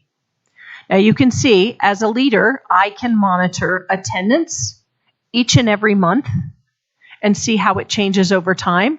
You'll see students overall in the district's attendance rate, and the attendance rate of the school that I select, so that I can see how am I doing in terms of the overall average. You guys can see what I'm looking at, right? I see you intently looking. I just want to make sure you see the same thing I do. From there, you can see map achievement. You can see some of the demographic breakdown as far as what students are in this.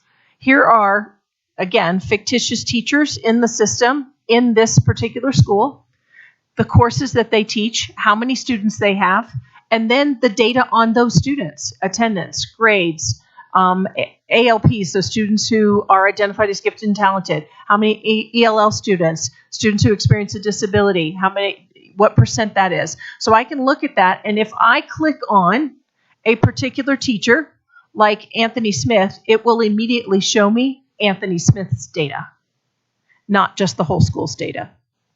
So I can look at that as a leader and begin to look for trends. One of the things that we did with our folks who attended data camp was we identified a particular student.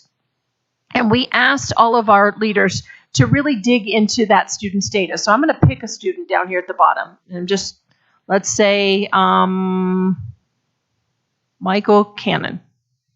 Okay, so I can click on Michael. Michael, according to this, is an 8th grade student. Certainly there's some information about Michael in this list, but if I go here and click on this purple bar, it is now going to tell me Michael's schedule, how he's doing in his classes, his period attendance every month, including anytime he was late, excused, all the way around. It's going to tell me behavior patterns. It's going to tell me his calendar in terms of what classes he attended, any classes that he missed, if he happened to be at a sporting event, whatever the case may be. And I can dig into any of this data and go in and find out more and more information about how Michael is doing.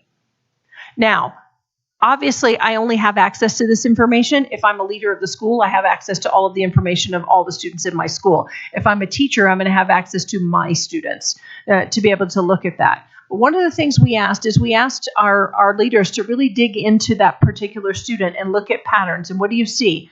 And it just so happened that the student that we looked at was a high-performing student at one point in time. And then at some point in time within that student's career, suddenly they were failing every course. Now, they were able to be proficient in all of their assessments, but they were failing all classes. They had attendance issues, but absolutely no behavior issues. And we specifically asked them to build a profile around this student and figure out, what do you know about this student? And as they begin to ask questions to figure out, where's the student being successful? What patterns are we seeing? When did things change? How do we know? It was really digging into figuring out the root of how do we make sure that we connect with kids and give them that strong sense of belonging, and when do we intervene? When do we know we should start to do something different for a student so that they don't get so far off track that they're failing a course?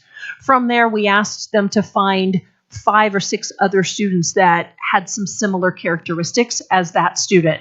And what commonalities do we see? Is there something happening within those students' experiences in that school that maybe we don't see on the surface, but might exist there. Trying to figure out, are there particular teachers that are being really successful with those students? What is it that those teachers are doing? How, what class periods are they always attending? So really digging in to figure out some of that. And then from there, taking the fact that they see all of the capability of the dashboard for them to really look at data. We asked them to dig into having let me see if I can get this to reset. Maybe not. There we go. If I go into assessments, I can dig down and say every one of these dots is a student's performance from that school. And so from there, if I click on the dot, it'll give me the student's information. But if I want to check on an entire group of students, let's see, how are these students who are high growth, high achievement performing? I can draw a square around this and then figure out these students, how are they doing? What do they have in common? What classes do they have in common? What's their attendance rate, to your point? Finding out, what do I know about students who are really performing well? What do I know about our students who are struggling, and how do we help them, and what things do we need to put in place so that they can be successful? So going through all of this through the data camp experience, we asked them to then take that to how would you coach a PLC who's looking at this data set? And really looking at a data set around a grade level or around a content area, and asking our principals to really dig into that data and what kind of conversation would be a conversation that would make a difference and would ask the right questions and help support a group of teachers who are trying to figure out how to put interventions in place for students that they needed to support in their learning. So our data tools helped us do all of those things. And then when we were done with our data camp, we asked our leaders to tell us what worked, what didn't work. And in fact, the conversation that Kevin and I have had is looking at the frequency of use of these pieces to say, if there's part of the dashboard that folks are really, really using, obviously we know that's hitting the mark, it's helpful. If there's a part of this dashboard that is really not being used, then the question we have to ask is it something that's actually helping us do our work, or is it data that we don't need in this particular dashboard system? So this is one that you see as far as you saw the progress monitoring dashboard, or what we called the PMD, when we very first created it and rolled it out. This is the newest iteration of it based on all the feedback that we've gotten from leaders and educators throughout our system as far as what they felt like it needed to do in order for them to have the right data in their hands to make decisions and to serve our students well. So this kind of gives you a glimpse. I could play in this thing all day long, but I'm going to stop and say, do you have any questions, or would you like to make any comments at this point in time, or have us show you something specific in here?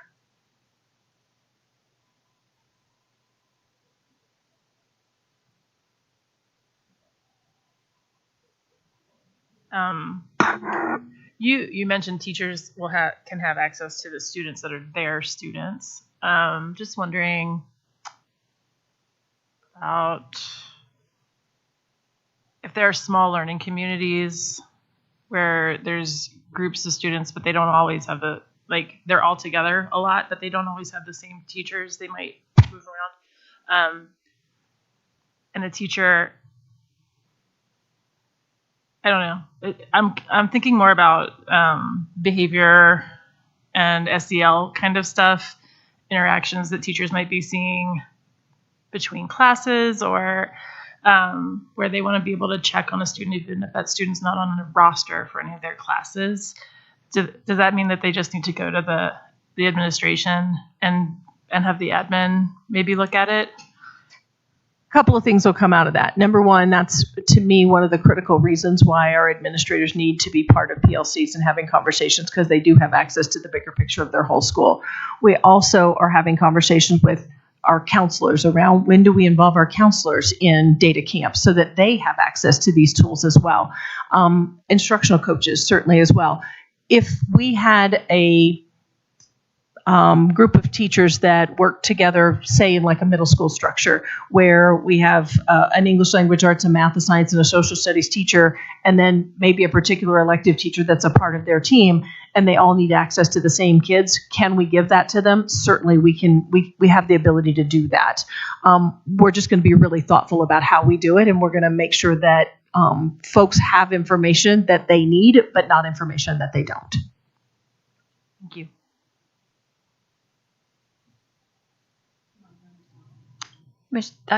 Director Applegate, do you have any questions? I love the data, and I am really thrilled that we're putting the data in the hands of our teachers, because I do think looking for trends is really powerful. To your point, Dr. Kim, when we see a student who may have been on a certain trend and all of a sudden is displaying some characteristics that might be unusual or different or doesn't align with their assessments, how do you respond to people that say this is an invasion of privacy for these students? Well, I would tell you that in the educational setting, we as educators, those educators who have to serve kids need information, need the data in order to serve those students well. And so we have had access to data that we need to serve kids, but we've had to go to 5, 6, 10, 12 different places to get that data, find it, and then compile it into spreadsheets that might give us the insight and might not. At this point, we've put it together into one place and tried to create visuals that make it more apparent so that folks aren't spending their time compiling the data, but they're spending their time digging in and studying the data so that they can better serve the students. What I understand. Oh, good. It's okay. I would just add, I can't see you guys, so I apologize for speaking over you. I would just add to what Kim said that in addition, having it all in one place is actually going to allow us to create governance structures for who has access to what that we don't have when and if people are creating spreadsheets all over different devices that may not be in all one place. So that then allows us to put the governance structures in place to make sure that interest in security of the data is actually sophisticated enough to work. And that makes a ton of sense to me. And what I hear you saying is that this data, it's collecting data differently. We are using it in a way that allows us to make insights, which allows us to better plan and prepare and really educate our children, correct? Correct. And I assume that we are using our same safety and security standards for all of this data. Absolutely. Thank you. No other questions, President Parker. Dr. Potter. Thanks. I love to be in a 2-day data camp with you. I had a couple of questions. I guess on following Director Applegate's question, and I love the term. My company, I run a data science company, and we have a stated value of the democratization of data. And what that means for us is that when we take data from community, we believe we should give it back to them. And I can see you doing that with our school communities. And I wondered, one, do people have access to the students' data outside of the school community, like here at the Ed Center? Could you look up a student, or could people here at the Ed Center look up students at schools? I would say we can always access, if we created, to Superintendent Dorla's point, if we created spreadsheets, I can pull them up on Google at any point in time. I can access my district systems but I still have to go through authentication. I still have to go through, all of our district's systems in order to do so, but I'm way out of my lane. I'm going to let my colleague here, who's the expert in that, speak to that. Yeah, thank you, Dr. Kim. So this goes back actually to what Superintendent Dorland was mentioning about data governance. And so we have certain people in differentiating roles here at the Ed Center, which means that they need to have access to certain sets of data. Some of those sets of data are much larger than others. And so data governance is the vehicle and the mechanism for us to make decisions about who should have access to that data, when they should get access to that data, and for how long they should have access to that data. And so that's where that comment about data governance being the foundation for data literacy overall is so important, because it ties all of that together. I asked that because as a parent, I'm curious who outside my school would have access to my children's data. Literally could look my kids up.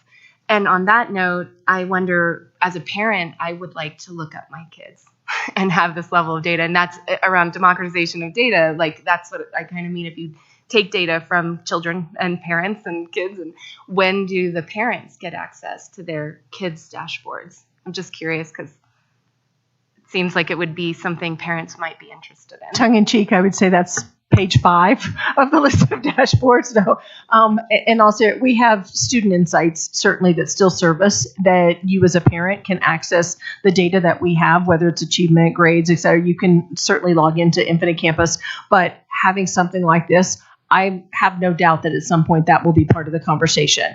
But I'm going to prioritize educators right now because they're the ones serving kids every day. And so I want to make sure they have the data they need. And I think that was the evolution of like EHRs. So now we can all access our own health data, our test results, everything, you know, but that took a long time and it was provider oriented first. So it makes sense. But I think that's where we go with these things. And so, and then so my last question is just when we had the cyber breach last year, we talked a lot about MFAs. And I think you had said, because I remember thinking, oh, my Infinite Campus, I don't have an MFA, I can just get in there. And so I wondered, I think, Jill, you had said, Ms. Ibeck, sorry, you had said that we might be increasing that on some of our platforms. And I wondered, have we made progress in that? And it seems like that's a difficult thing. It was difficult to implement. So I wondered where we are. Yeah, this is a great question. And so MFA stands for multi-factor authentication. It's what happens when you log into a bank application, for example, and it wants to prove your identity by sending you a text message and validating who you are. And so we've had an effort here over the last 2.5 years prior to the data incident even to turn on MFA, starting with our adults, our employees. And some of the platforms, and this gets into the multiple platforms that not just our teachers and our school leaders have to log into, but our parents as well. And so some of our parents likely have already noticed that some of our platforms have MFA turned on already. Enroll Jeffco is an example of that.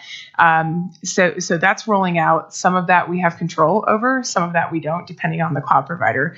When it comes to our adults and our adults accessing especially student data, we've prioritized turning on MFA for our major platforms. And so that being largely our Microsoft platforms, our Google platforms, and next we are looking at our Infinite Campus platforms. And so we are continuing to roll this out, and we've been very successful so far. I'm not going to say more out of privacy reasons because there are folks listening to this publicly. And so with that, we are making good progress. I could get you more data offline if you would like.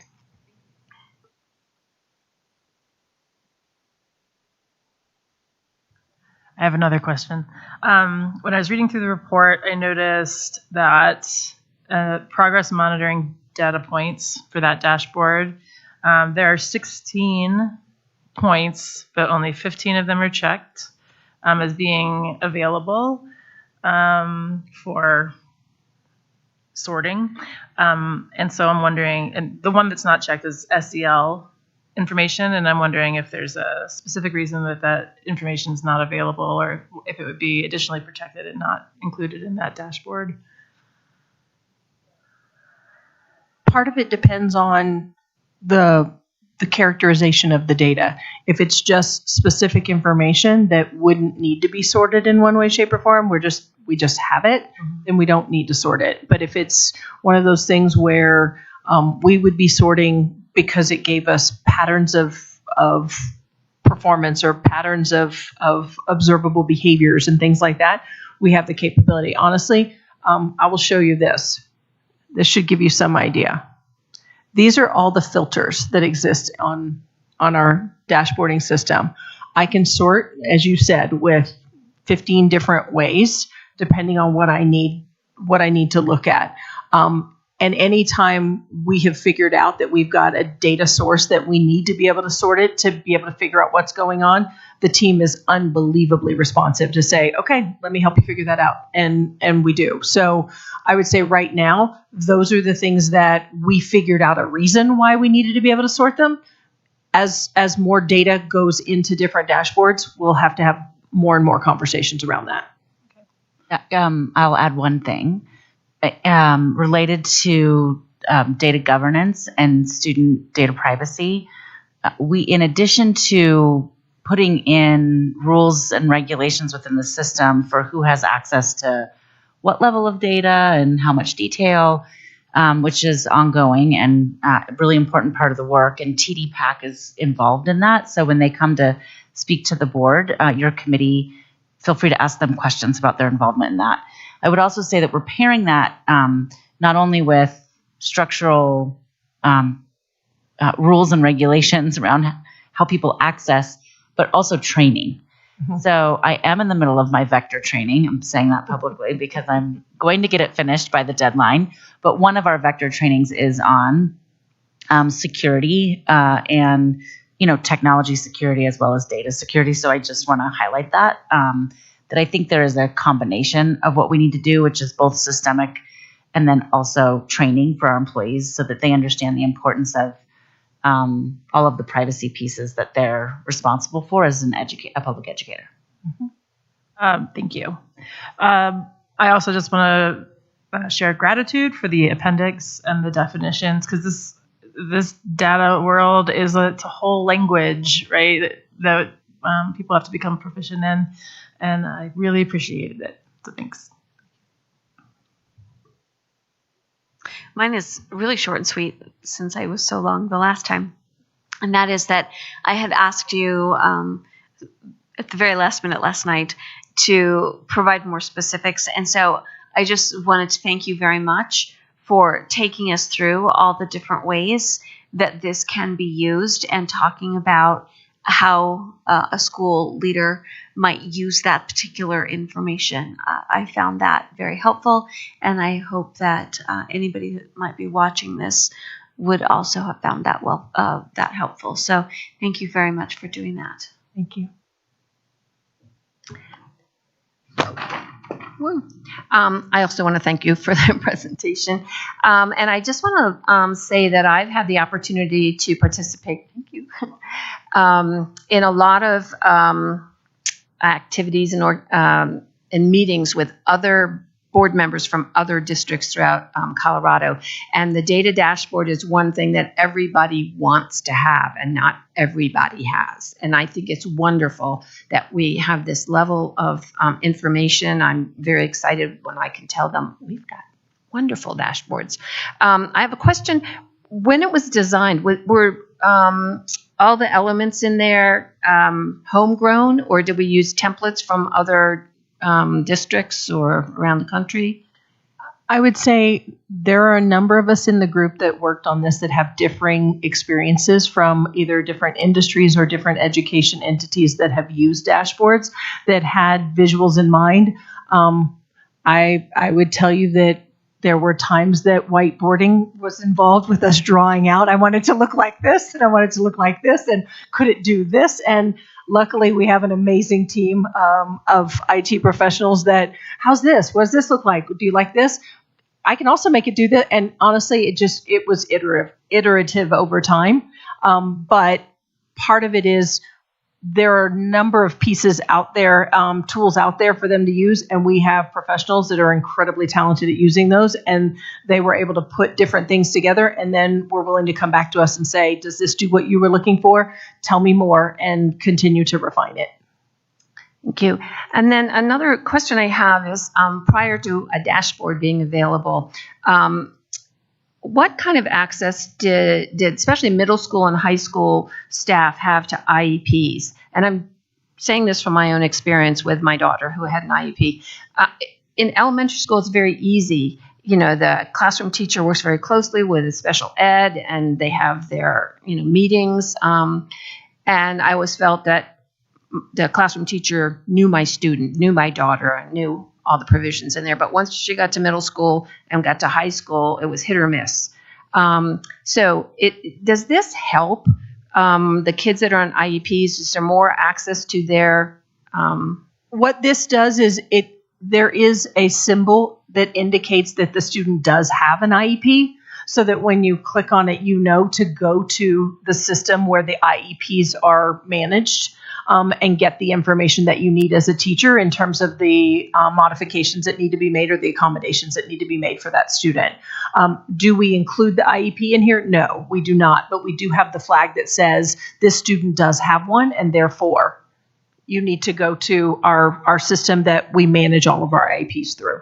Okay, could you envision a link at some point there? You could get there from a dashboard? Or It's always possible, but again, part of it depends on the iterations as far as what people tell us they need it to do. And part of our goal was to make it as effortless as possible to bring systems together where people don't have to go lots of different places to get data. So if folks, tell us, hey, when I click this, I'd like it to be able to go here. Our first conversation is going to be with TD Pack and Jill's team to say, data governance wise, can we make that happen? Should we make that happen? And where do we go from there? Yeah, I think it would be helpful to ask SPED teams in the different schools if they think that would be helpful, if they're noticing lack of information out there. Stuff like this.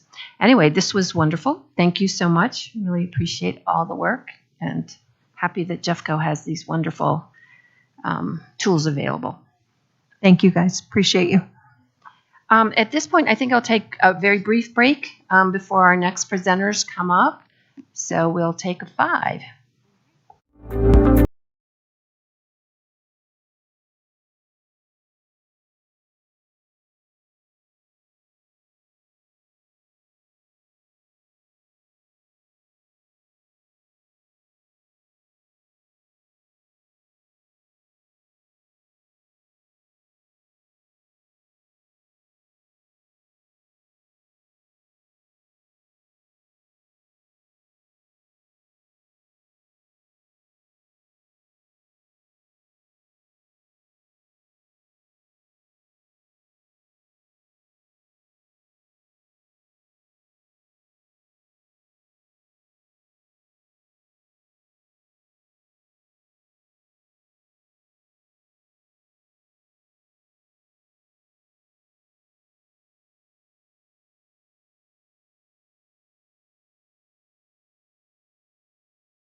Okay, and we are back.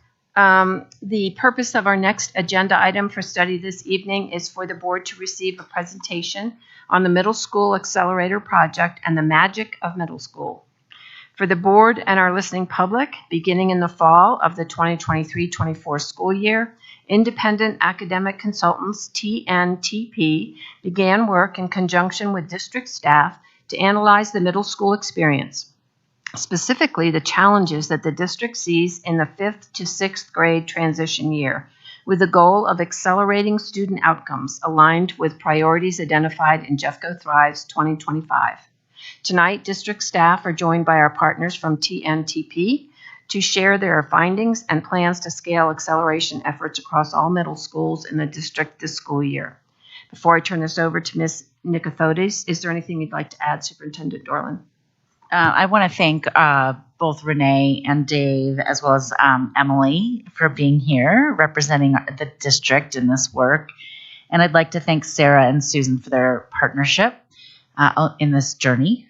This has been a really amazing opportunity for us to get some outside perspective on one of our key challenges that we've been struggling with in Jeffco, and so thank you.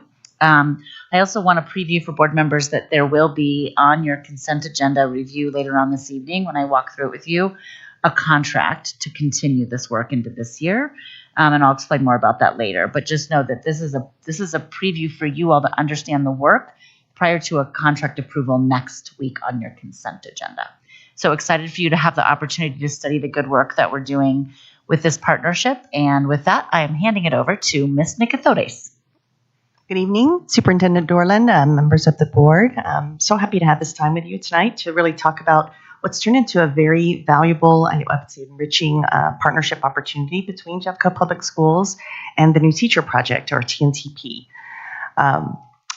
This partnership really began in response to what we were seeing in our student outcomes and our student achievement data, our discipline data, particularly around our middle school students. We were post-pandemic, we were starting to see our elementary students and our high school students approach pre-pandemic performance, but we weren't seeing that same resilience from our middle school students just yet. And so we, as a central team and with our school leaders, were really just kind of, grappling with what do we do? How do we respond? How do we really support students at this level to accelerate their learning and the outcomes to meet and then also exceed pre-pandemic performance levels to get them back on track around that learning loss? And so, as we talked about this, we also realized this is a national trend. This wasn't just a local trend that we were grappling with. And so through the RFP process, we came into this partnership with TNTP, who really do provide that national perspective. And they've done a lot of work in lots of different types of school environments to lead transformational change and improvements in student outcomes.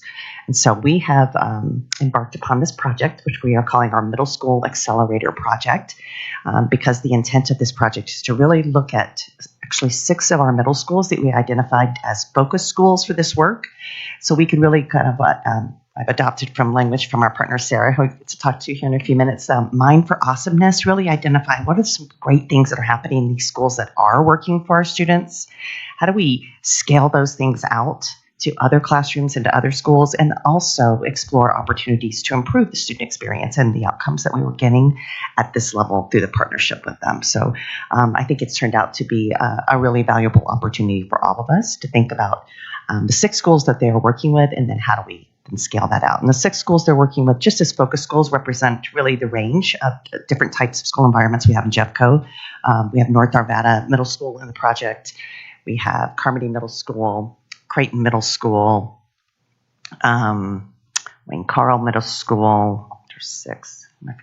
Evergreen, thank you, Evergreen Middle School and Mandalay. So they just represent really the continuum of regions and types of school environments that we have in Jeffco. And that was intentional so we could, try these things out in lots of different places. So at this point, I'm going to hand it over to my partners here at the table to introduce themselves and talk a bit more about the work. Thank you.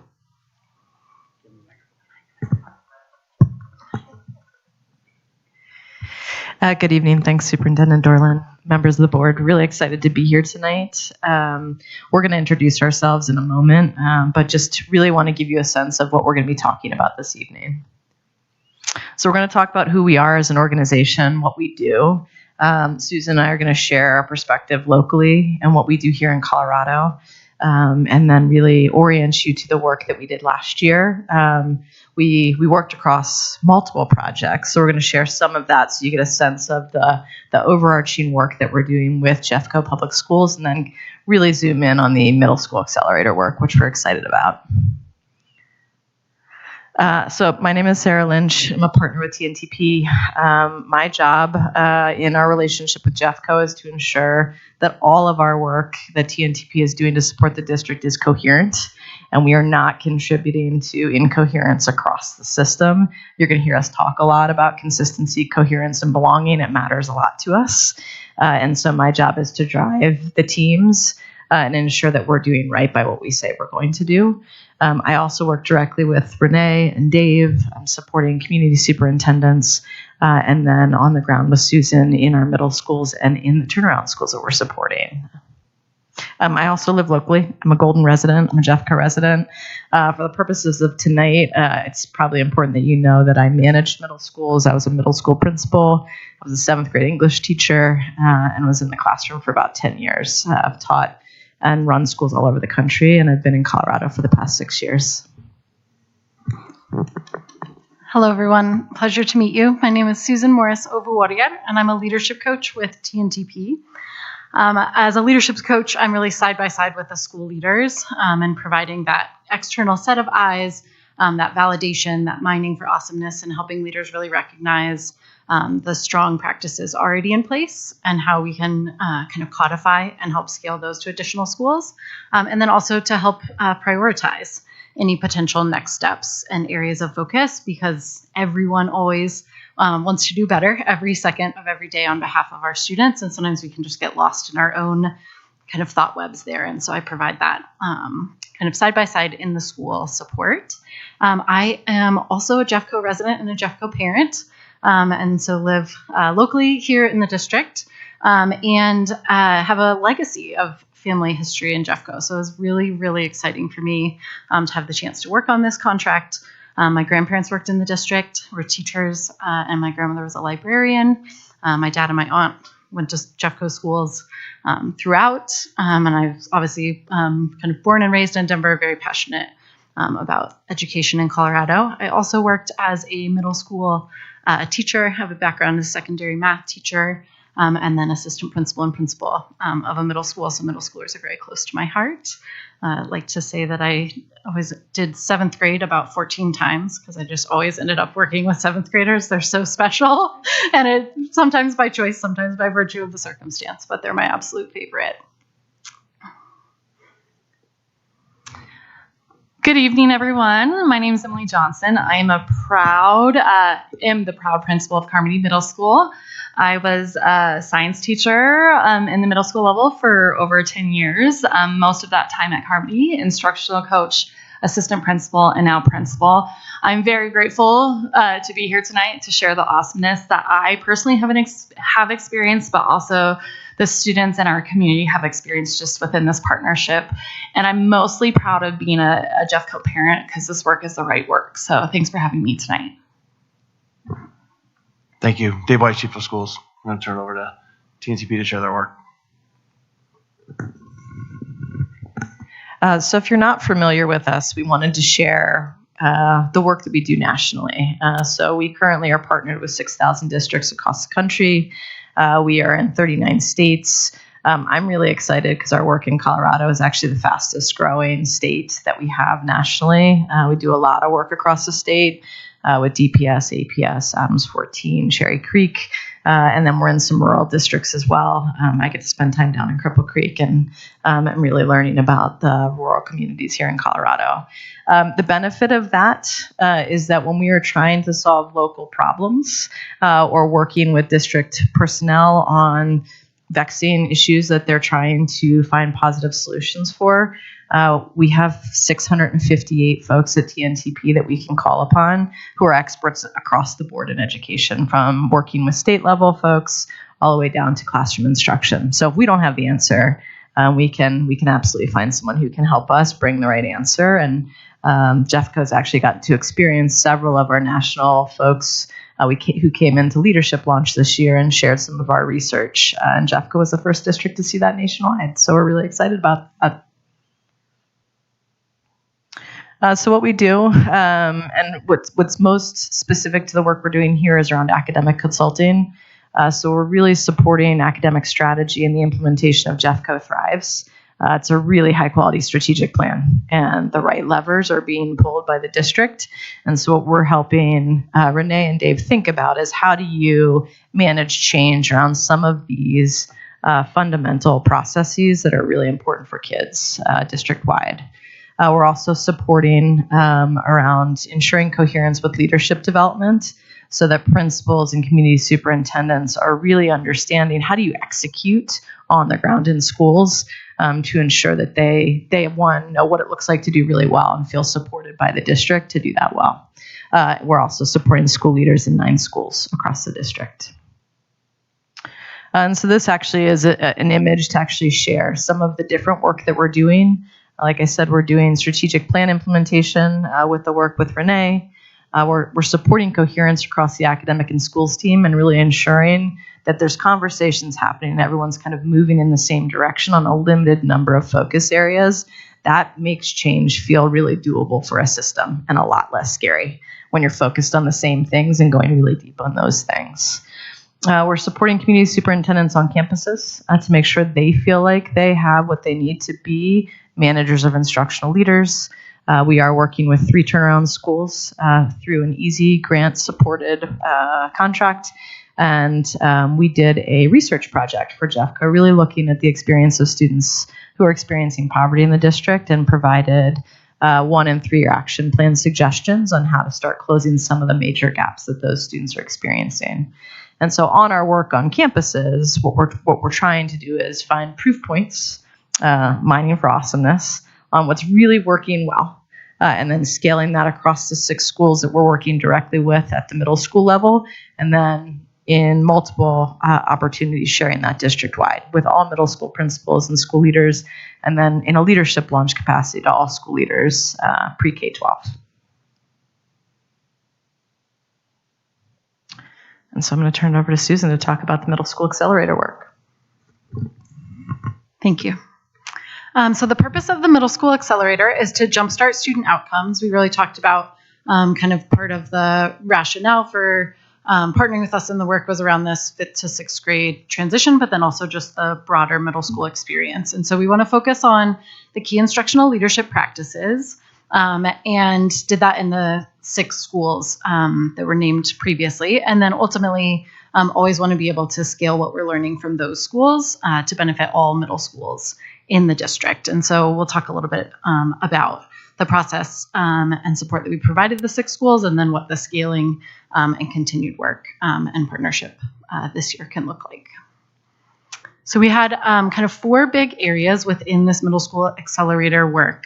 The first one is professional growth. So we wanted to provide these awesome leaders the chance to practice discrete instructional leadership skills with the guidance of a leadership coach. And so we know great professional learning is great, but if there's not someone back at our school when we go and try it and 50% of it was great and the other 50% was sticky and we're not sure what to do next, we know that job embedded just-in-time support is really critical. And so that's something that we were able to provide. Peer collaboration, we really, as we are mining for awesomeness and supporting middle school leaders, wanted to provide opportunities. Leaders were so curious. How do you do this at your school? What do you do when you run into this? I saw your data on this point. What are you doing? How did you, get to that achievement? And so we wanted to provide that space for that peer collaboration and having middle school principals specifically getting the chance to collaborate and share best practices across that cohort and with their community superintendents. We were focused on the district influence. This is that coherence piece. How can we not be somebody coming in externally to say, do this instead, but be partners within your strategic plan to say, how do we make it come to life? Where are you getting stuck in implementation? You know your community best. You've got a great plan, and we want to support you in making it come to life. And then around the student impact, so providing opportunities for students to access strong instruction and grade appropriate assignments. And I'm going to pass to Emily to just speak briefly to what she was able to receive. Great, thank you. So for this slide, I'm just going to do an overview of some of our outcomes, and in a few slides, I'm going to go more in depth on specific work we're doing alongside our partnership and at our school. Professional growth, I feel like an instructional leader that drives the work through data, through the work of the data dashboard, the TNTP partnership, the district learning. I truly feel as though I can be an instructional leader this year. I've been an admin for many years and sometimes have been sidetracked by noise or other things that aren't nearly as important as instructional growth. And so through this partnership that we started in October and still currently, even yesterday in our learning, I do feel like I have that instructional leadership hat, driven through data and the support through the district and the TNTP partnership, where we're very focused this year, more focused than I ever have felt before. And I've been at Carmody for over 11 years. Peer collaboration is one of my favorite things, and I just want to highlight a few of those, and I'll go deeper into it. But the magic of middle school retreat was one of the biggest growth areas that I've ever experienced as a human and as an educator and as a leader. We had full days together to collaborate with other principals, with district leadership, with TNTP, to really figure out what is the right work we need to do, how do we know using data, and then let's develop a plan. And I had like a 17-page plan that I was able to condense down to a summary, but I wouldn't have been able to do that work without that experience and the collaboration of other principals. Data camp. Yes, I love data, but it was very impactful because it made me think differently about data, about those students that sometimes fall through the cracks, or the students that might not be getting the same experience that we hope all of our students get in Jeffco. And so that experience helped focus the work that we're going to do here and started the work at Carmody into, yes, we have all these goals, but what are the most important 2 goals that we can do that will see a trickle effect of achievement and growth and belonging across the whole school for all students. So those 2 amazing, can't speak more highly about those collaborative experiences. District influence, so coherent. I don't have to do anything new. I get to go deeper. We had our kickoff with our staff, and the theme was going deeper. We had construction vests on and shovels, and we started the lesson internalization work last year, the exemplar in hand, the right work. And instead of having something new come on our plate, we have been able to go deeper and to fine tune and give teachers and staff the tools where they can really get students to that cognitive lift. And then student impact, we have seen achievement and growth increase along with our SPF. We started that work last year and we're just getting rolling. So I have no doubt that we're going to keep seeing that increased trajectory. So those are the overarching impacts so far. Thanks, Emily. So for the 23-24 school year, this is the scope of work that we have already provided, and wanted to give you just kind of a snapshot of the different processes starting in late October. So our first step was to conduct an opportunity snapshot. And so those were school and classroom visits where we were gathering evidence of the student experience really focused around ELA and math. We did a combination of observations, assignment reviews, teacher and student focus groups. Then we brought all of the 6 Accelerator principals together to be able to debrief the findings of those school visits and then set an instructional priority, an area where they wanted to collaborate and wanted a side-by-side coach and support for a plan. And we implemented those priorities in January and February. We did additional learning walks then in late February, and so we're gathering evidence of the impact of that work, and as a part of this work, really wanted to make sure that every school had a chance to pilot something. And so each school's pilot was informed by the data collected in their opportunity snapshots, and they were designed from the start to be something that we could capture as work that that school had done that is scalable and applicable to other contexts. So I'll give you examples of the different pilots in just a moment. We use that initial priority work to inform the selection of those pilots and what each school really wanted to be working on and to have that support with. And then we focused on the implementation of those pilots between March and May. did additional school visits and supported school leaders in capturing different artifacts, kind of testimonials, things that would make that pilot scalable and replicable, and helped schools really recognize what they were doing well in that area, and how they could support other schools to replicate some of those same pilots moving forward. And then each leader did kind of a summary presentation of learning around their pilot work with all community superintendents, and had opportunities for that group to start to think about, who else, what other middle schools might benefit from some of the pilot work that these 6 schools did as we were looking at the scaling process. The other 2 kind of components were that Magic of Middle School retreat that Emily just described as kind of, a professional growth opportunity unparalleled. We informed a lot of what we heard middle school leaders saying they needed and where they were getting stuck. The work with these 6 schools was able to influence the content and experience for all middle school principals at that retreat. And then this work also informed some support that we were able to provide for the leadership launch with all leaders across the system to launch this school year. And so both of those were kind of the places in which we scaled the work beyond just the 6 schools. But we needed to get to know those 6 schools and the leaders and the communities and the students really well to be able to provide those thoughtful recommendations in the scaled settings. This next slide here is a findings summary from some of the data across the 6 schools when we conducted those opportunity snapshots.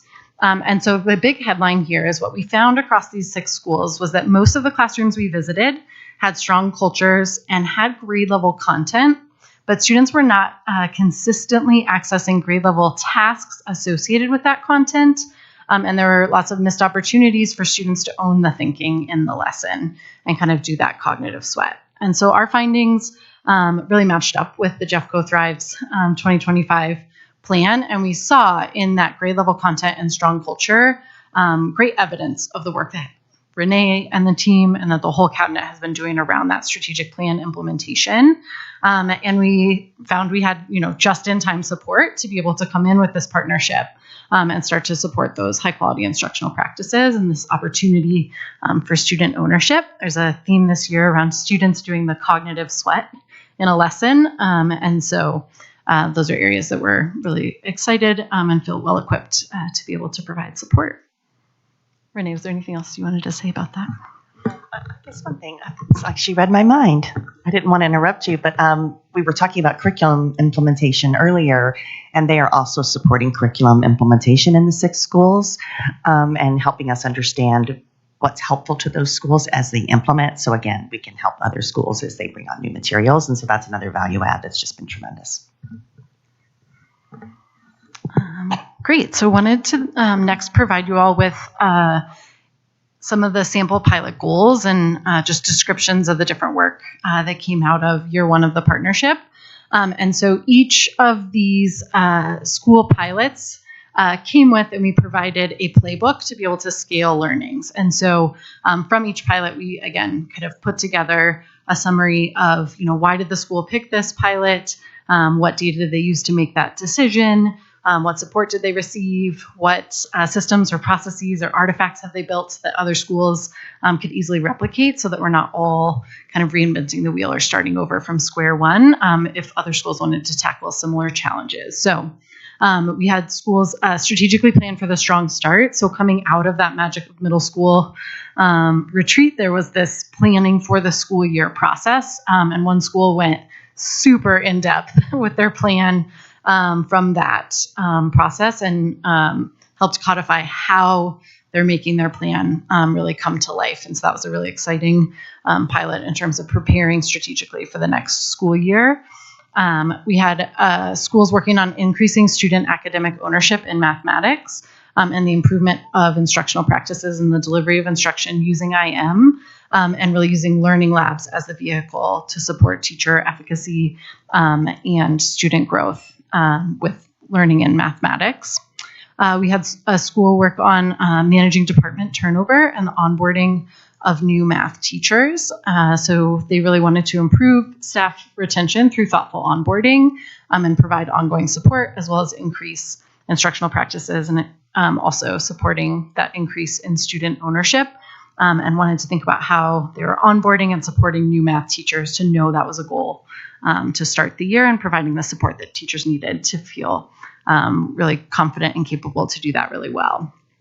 The curriculum adoption of HMH, a couple of schools through the data process and taking a look at their opportunity snapshots and really digging in with teachers around, okay, I've got texts that are grade level, but why aren't my tasks grade level? What are we missing there?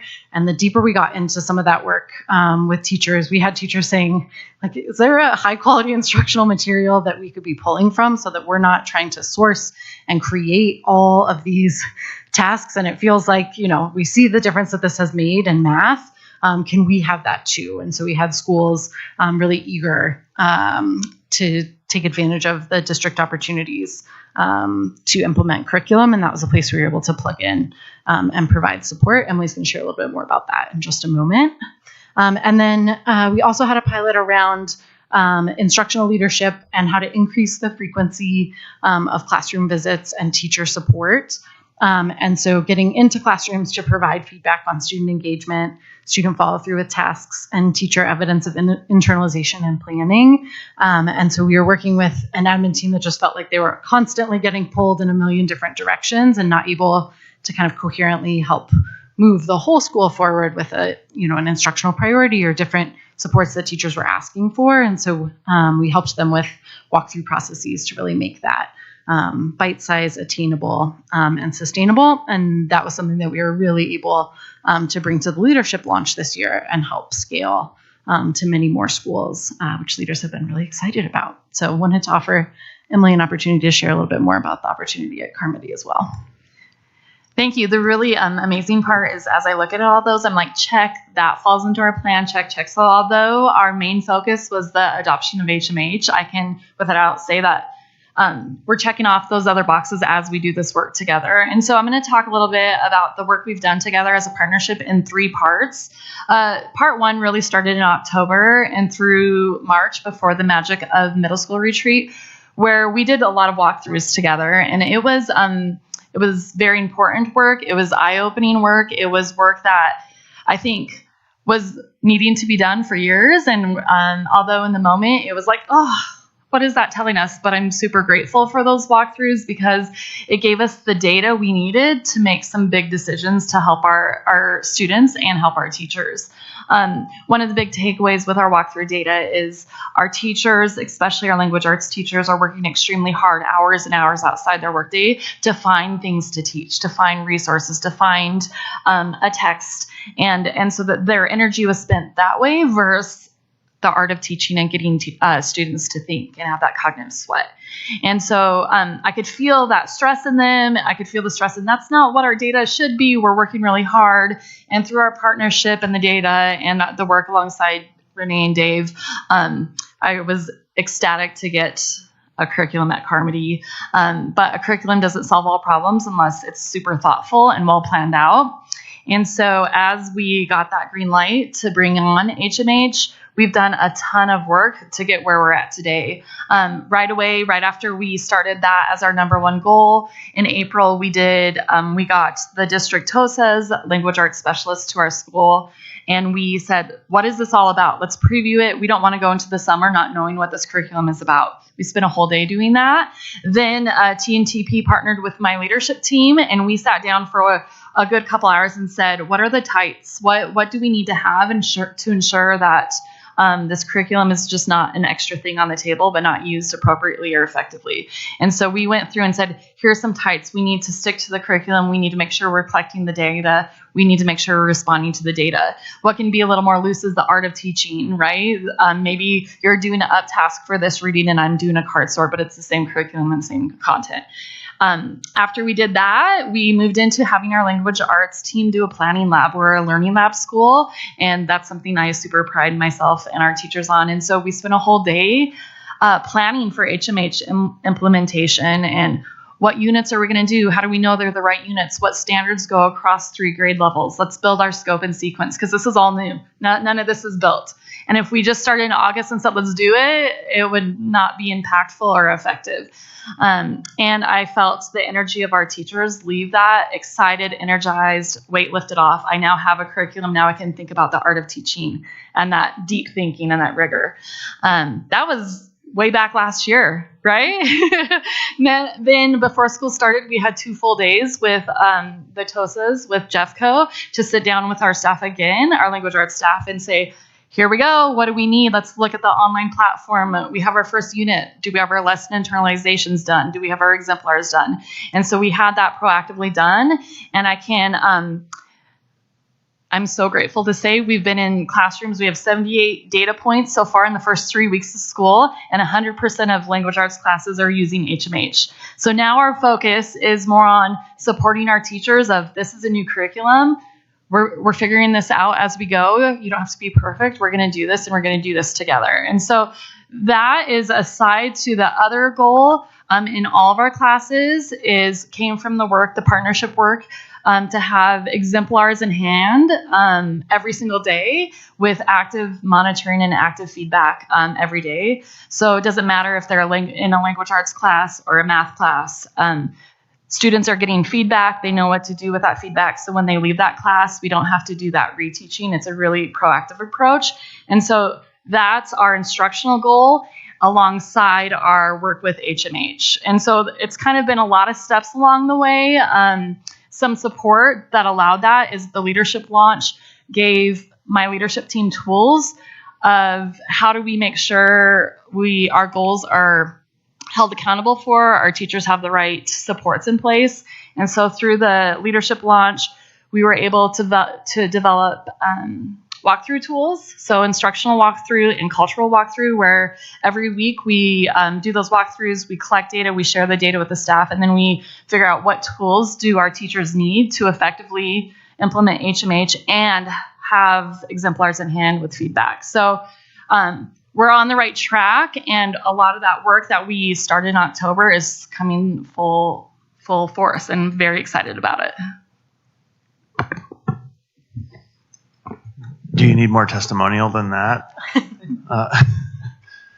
There's a couple quotes here, which we just chose 3 that reflect some of the learning, but really there were dozens of quotes very similar to this coming out of our leadership launch and also out of the work that we did last year in the Middle School Accelerator project. But what I'd really like to talk to you about is the work that Renee and I get to do with TNTP, because that's also important to lift up here. First of all, I think it's important to note that one of the things that we learned right away with TNTP is that their work was about how do they build on the plan that we've already developed. And that's done a lot of validating for us in terms of the strategies that we've already selected to work on in Jeffco Thrives. It also has provided space for some of our leaders to get some coaching from someone outside of Jeffco, which at times can really be powerful, because someone who sees different districts and different schools across the country can bring a perspective that maybe we don't have sometimes when we've all been working so hard here in Jeffco. That being said, they've also really reinforced the strategies that we've chosen and the structures that we put in place. And that goes from the 6 principles that we're working in the Accelerator project to all the principals that participate in Leadership Launch, to the work that Sarah's doing with community superintendents, and to the work that Renee and I get to do with Sarah and Susan as well. One of the things that you may or may not realize is that Renee and I probably see each other every day at work. But it doesn't mean that every time we see each other, we have the opportunity to sit down and really grind through the work that's happening in our schools. And the work that we do with TNTP gives us that time and space to actually really evaluate what's happening in our system and to talk to each other about the coherence that we're trying to create in our system. You heard Dr. Kim talk earlier about the work of my team in instructional leadership. And we know that that's a leverage point for Jeffco. That's a place where we can actually make a huge impact on student outcomes. And Renee and I's partnership has been, I think, instrumental in what we're going to see and the results that we'll be getting. I think that we've gotten some decent results as well recently, but I look forward to see what happens after this year as we bring our work together more closely and the coherence really does exist across our system.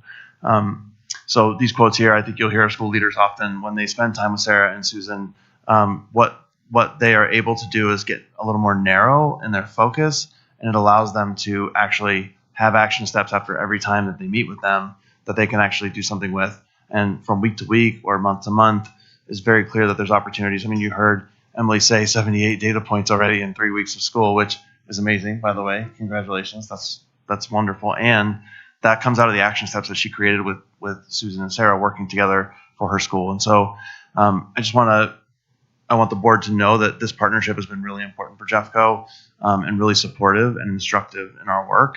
And I see it playing out in the discussions that my team is having with principals, that principals are having with our curriculum partners, and with each other, which is also really important. Principals are talking to each other, and that's really been great for our schools as well.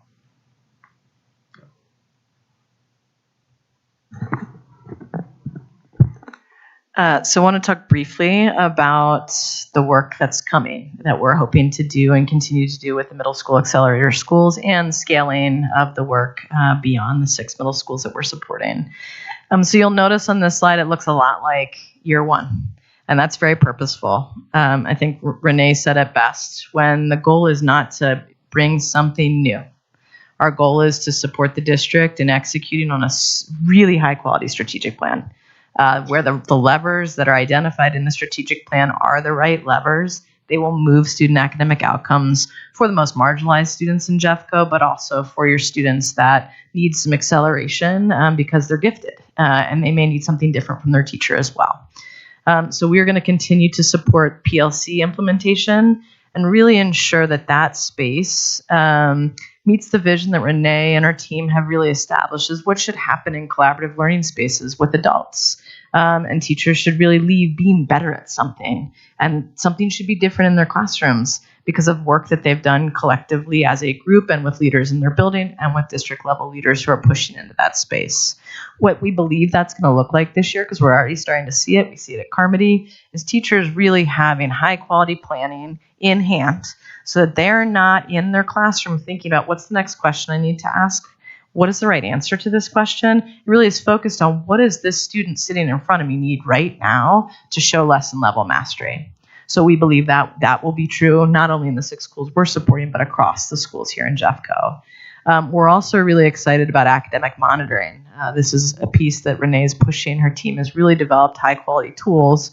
And that just means teachers are looking in the moment at what students are producing to really understand who in my class has gotten what I taught and who do I need to support a little in an additional way right now so that they leave having mastered content. Kids get their hearts get hurt when they know they don't know the right answer or they're not sure if they did it right. And so what we're working with leaders and teachers to really think about is how do you quickly move throughout your classroom to give students feedback that actually makes a difference in their work product, and so that they can clearly state this is what it means to do this thing well. So we'll be working on that.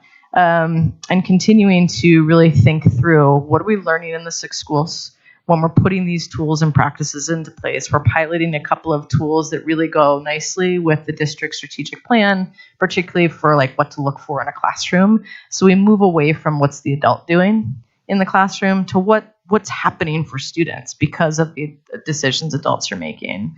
And then we're taking all the learning we're doing in the 6 schools plus the other 3 schools that we're operating in, and then making sure that district leaders, Dave and Renee, community superintendents, we're also sharing it widely with Cabinet and Dr. Kim as well, so that those practices can be scaled.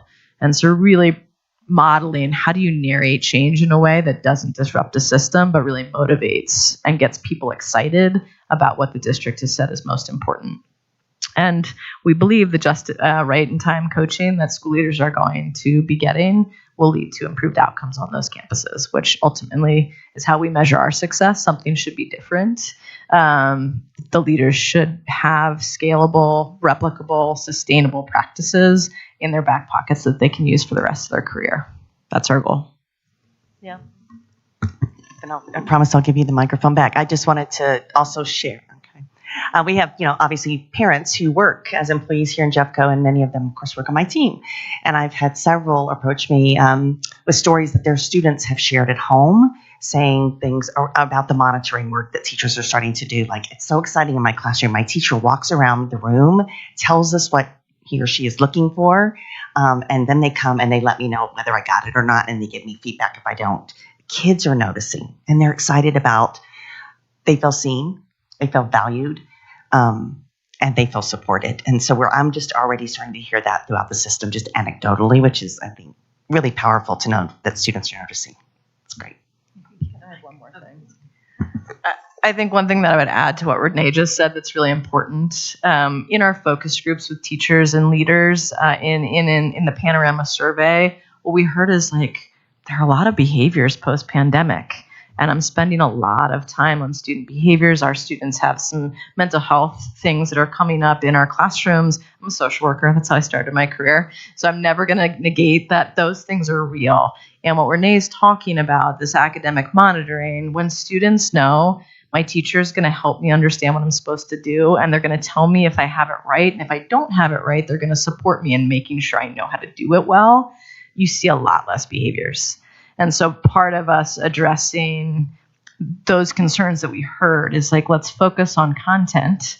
We don't need to spend 6 hours a day talking about feelings. We need to make sure kids feel that their day is predictable, they feel safe and seen, and that they're going to be supported in achieving academically, which is, kids know that's the point of school. Not that feelings don't matter, but they want to know their teacher sees them and is going to help them. Okay. That brings us to the end of the presentation and time for questions. Do you have any questions? Thank you so much. Board, questions? Director Kenworthy. So this isn't a question, but I will tell you, today I went and picked up my 7th grader from Carmody Middle School because he had an appointment, and he got in the car and showed me a math quiz that he had taken where he had gotten everything right except one question, and he just showed it to me like immediately as soon as he got in the car and started talking to me about his grades. I didn't even ask. He just started the conversation, and then I talked to him about the difference between intrinsic and extrinsic motivation. And he's like, "Oh, that's so cool." And I was like, "Yeah, man, you've got intrinsic motivation. That's like, this what just happened with this conversation."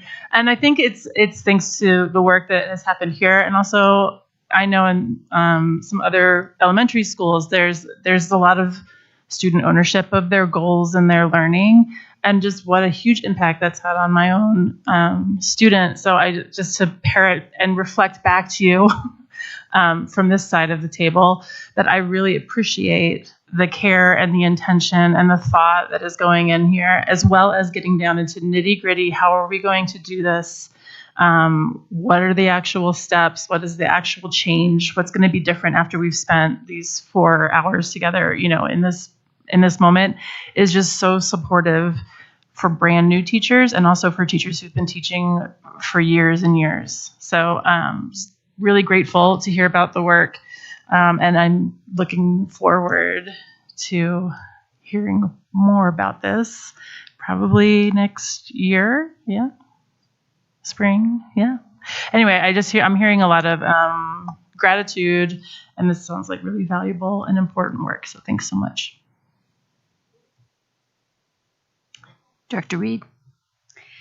You mentioned exemplars several times, and do the materials that you're providing teachers have exemplars? Or are we asking them to gather those themselves? I asked this because we were tasked with that when I was still in the classroom, and it was difficult because there were none provided. Thank you for asking that. I think when I first introduced this to the staff last year, after our work together, we have to do what? And so the word exemplar was misunderstood as we pushed this out as a goal to just start dabbling in last year. Now it's our full-on instructional goal. And so when we think of an exemplar, we use our high-quality instructional materials such as HMH or IM. And you look at the lesson that's built for us and you say, what is that high-leverage DOK 3 or 4 task or question that you want every student to get to proficient on?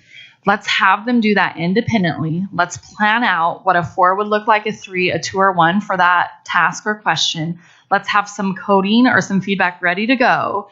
And so we may do a mini lesson or the first part of the lesson that's given to us. Then we're going to pause and we're going to do that high leverage task or question that we want 100% of our students to get. It's part of the curriculum. I don't have to go search for it. I'm going to walk around, I'm going to active monitor, I'm going to write codes down, give them feedback, I'm going to write where students are at. And so then they go back to working at the end of class. We hope and are seeing more students are reaching proficiency because it's that proactive, active monitoring real time during the class. So when we say exemplar in hand, it's something that's already in their lesson or making sure it's a rigorous task that they have already planned for, but they don't do it collaboratively as a group. They don't do a full class. They want every student to do it independently so they know where independent kids are, and then they give that feedback. And so unlike a student project example or exemplar at the end of a unit, it's really that high leverage, high DOK task or question during the lesson that we call exemplar in hand, and that's our goal. And so by October, we want 75% of every walkthrough. By the end of the year, 100%. We started our goal first walkthrough 12% because it's new and it's a different way of thinking. This last week we had 50%, so we're going up. And I think of it as like a growing edge in our PLC work, because it's in our PLC work. It's like a 3-step growing edge. Step 1 is just identifying what that exemplar task or question is. Step 2 is to make sure you have questions and feedback ready to go real time and some coding. And then step 3 is how are you making sure you know where students are at? What are you writing down so you can look at trends? And so we're in process, but it's not necessary. We don't want teachers to go dig for an exemplar. It should be part of what they're already planning to do. I hope that provided clarity. Yeah, that does. And then as you're going along and you're implementing this, are you getting consistent teacher feedback? And what does that process look like?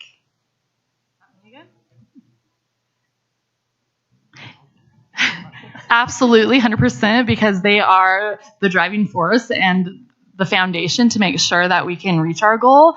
It is making sure that we do this work in all the foundational practices we have in systems at Carmody. So just last week, alongside the instructional coach, we started talking about, let's look at our weekly lesson plans. What do we think? Let's collaborate. What is our exemplar question each day? Oh, let's look at another teacher who has it more down and highlight them. So this is ongoing professional learning. Our full staff PD on September 20th is to bring in some examples of those bright spots where it is working and to make sure we're continuing to provide tools for teachers to make sure they feel supported along the way. The teachers have said thank you and that they know that it's about working differently, not harder. And they're starting to see that they're having to do less reteaching because they're doing that real time. So instead of planning a pause day or a flex day or reteach day, they're catching them up in the moment. And so teachers need to make sure that they have the tools and their voice heard to make sure that our goal is attainable.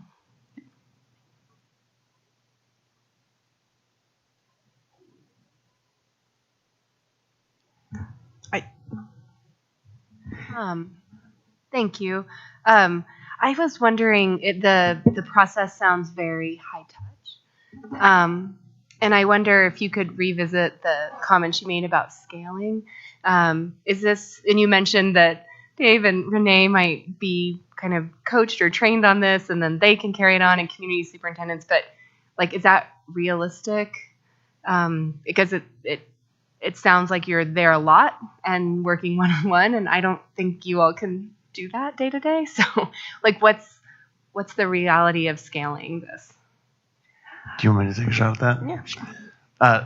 I definitely would agree that Renee and I may not have the capacity to do that, but our teams do. And so the community superintendents are as high touch with our principals as TNTP has been, where we talk about the shift in the work. And I think Dr. Kim talked about this earlier. Our team previously, my team anyways, has been like the catch-all for everything. Community superintendents have been parent complaints, whatever it is, traffic issue, like just has been. And what we've really worked on is shifting the role of the community superintendent to be more instructional. So some of those operational tasks are taken off their plate. Structures like the first team and HR partners, and also just really working intentionally around how we calendar our time and spend our time in schools has really helped my team be more instructional. I can already see this year that they're more instructional than they were last year. Last year we had a night shift, and this year I feel like we're stepping even more into that. So I do believe we can scale this through our teams. I think the importance of Renee and I being aligned and trained and supported is in that my job is to make sure that my team is trained and ready to do this work with principals, and then their job is to work with the principals directly. So I do believe we could be that high touch, and I do believe we can provide that level of support. Renee also has members of her team that can go out and support principals and teachers and schools. They can sit in PLCs. They can do classroom observations. Principals are welcome to reach out to either of our teams if they want any of us to come through and walk through their buildings. Something I didn't mention earlier is that I've also scheduled my instructional visits this year all in middle schools as a part of the Magic Middle School work. I did my first instructional visit last week at a middle school, and it's one of the schools that was a part of the Accelerator project. And you can already see the practices that they learn from the work happening at the school. And so some of my feedback for that principal, along with the community superintendent, was A, great job. B, now from what you've learned, what are the steps you're going to take next? And we have a clearly articulated email that went out to their staff explaining exactly what they're going to be doing next, what they're looking for, and like when they're going to follow up. So I do believe that we can scale this. I just think it's going to have to be getting the right people trained in the right places so that they can have that level of interaction with the schools. And I would also say, I mean, the benefit of the partnership with TNTP is their support enables us to provide those proof points for all of our schools to say it can be done. If you do this way, you can get the same results and in any environment. So it helps us just identify those proof points. But then we're responsible to build capacity in our staff. We can't do this alone, but we have a really nice cascading plan for professional learning that starts with our principals every month, along next side by side with their instructional coaches. So the first Tuesday of every month, they're with us for 3 hours. Principals and coaches doing the learning, just like they were going to be using these practices as teachers. Then we provide a turnkey, what we call a turnkey slide deck that they can take back to their school to do the same professional learning with their teachers and their staff, just to cascade that through. The following Tuesday, we do professional learning with our assistant principals to provide the same content to them. Then we have other sessions set up for instructional coaches to be able to go deeper with the practices as well. And then our teams are then flooding schools to support afterwards throughout the implementation process. So we have a really nice cascade in place to get to building capacity throughout the system. And that's really the only way it can be done. The school staff, the building leaders, the instructional coaches, they know their community. They know where their strengths are and where their gaps are. That's where the change occurs. We're just supporting them with the how. How do you get there? And you've seen other districts, after you've left, scale the practice? Yeah, and I think one thing I would add is like nothing is going to upset a system, particularly at the teacher level, if they feel like they're being asked to do something that other people in the system are not being asked to do. So in terms of scaling, I think part of the power of this work is there have been opportunities for teachers and leaders to see C-level folks in Jeffco being coached real time in the same way that we would expect a principal to coach a teacher. Or they have seen us working collaboratively on here are the 2 things we're going to nail this year. This is what it looks like. Here's your deck that Renee's team has created and is going to help you implement. And then community superintendents and Dave's team are going to come support in really making that come to life on campuses. So I think we really want to model that this is we're working on very few things, but we're going to get them. We're going to get them right because everybody in the system is focused on them. And very quickly, the last thing that I would add as kind of the leadership coach, the on the ground, high touch point person, in all of my work, every project has phases, right? And there's like the initial partnership and an inquiry phase, and just how much can I learn about the community that we're partnering with? What do I need to understand to be able to, effectively support here? And then well before the end of any partnership is like the off ramp planning, sustainability of the work.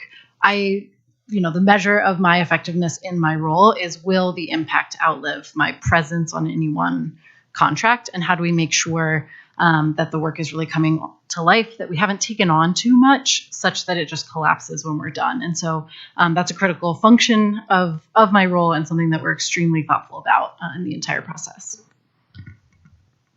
Thanks. And what challenges have you all faced and what has not gone well?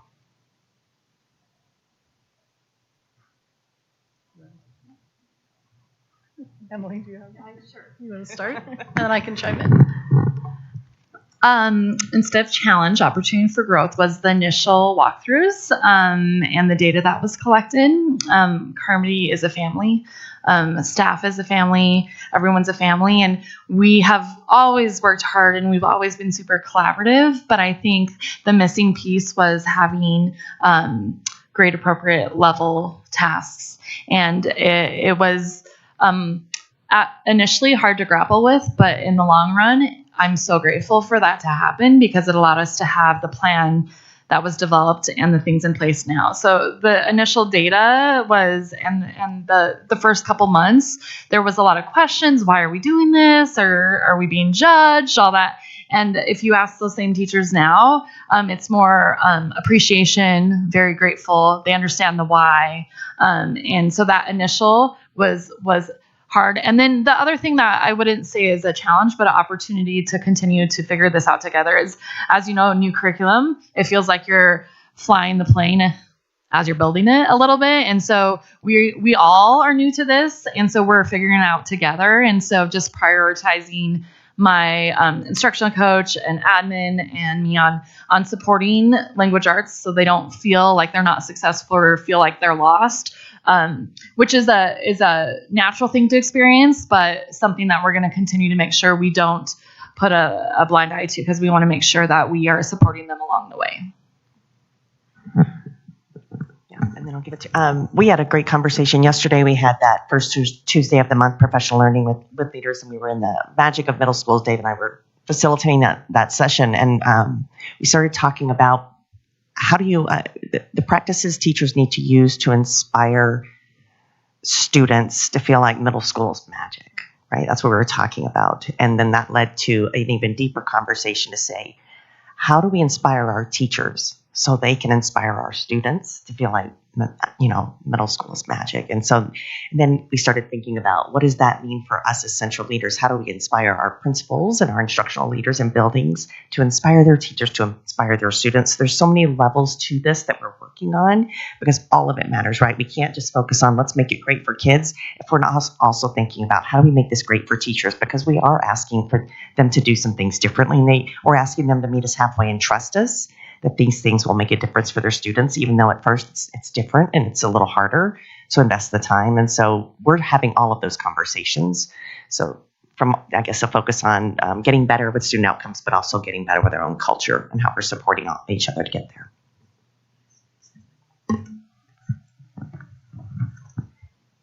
I think we want to acknowledge change is hard, and change management at a systems level is hard. And so in our first, 3 to 6 months of our work together, Renee's team specifically was really pushing on some things, particularly related to how do you prepare for instruction and why it's important that we provide teachers with a high quality curriculum. And there are some folks who've been doing this 25 years who are like, but I love the books I'm teaching. You're telling me I have to teach different books now? And so really thinking about the change management process system-wide and making sure that what we're asking teachers to do and what we're supporting to teach teachers to do better actually improves their sustainability. As a 7th grade teacher, I often spent 10 to 15 hours every Sunday planning for instruction because I didn't have access to a high-quality curriculum. I think the promise that we've made to teachers is we want to make sure you have your weekends. We want to make sure you have your nights with your families. And the easiest way to do that is to provide you with high quality materials that someone who is a PhD in curriculum design has been paid a lot of money to do. And what we want to help teachers really think about is like, how do you make this your own? The art of teaching is what Emily shared, so that your students and the context which within where you're operating, it works for them. So, I remember sitting in Renee's office one day and she got a very vivid email and started to respond. And I said, why don't we just go talk to the teacher? Like before you hit send on that email, let's go talk and find out what's really underneath this. We actually spent time in a few different schools really trying to understand what are the concerns and how can we actually lower the temperature for the system and improve the sustainability for teachers and leaders.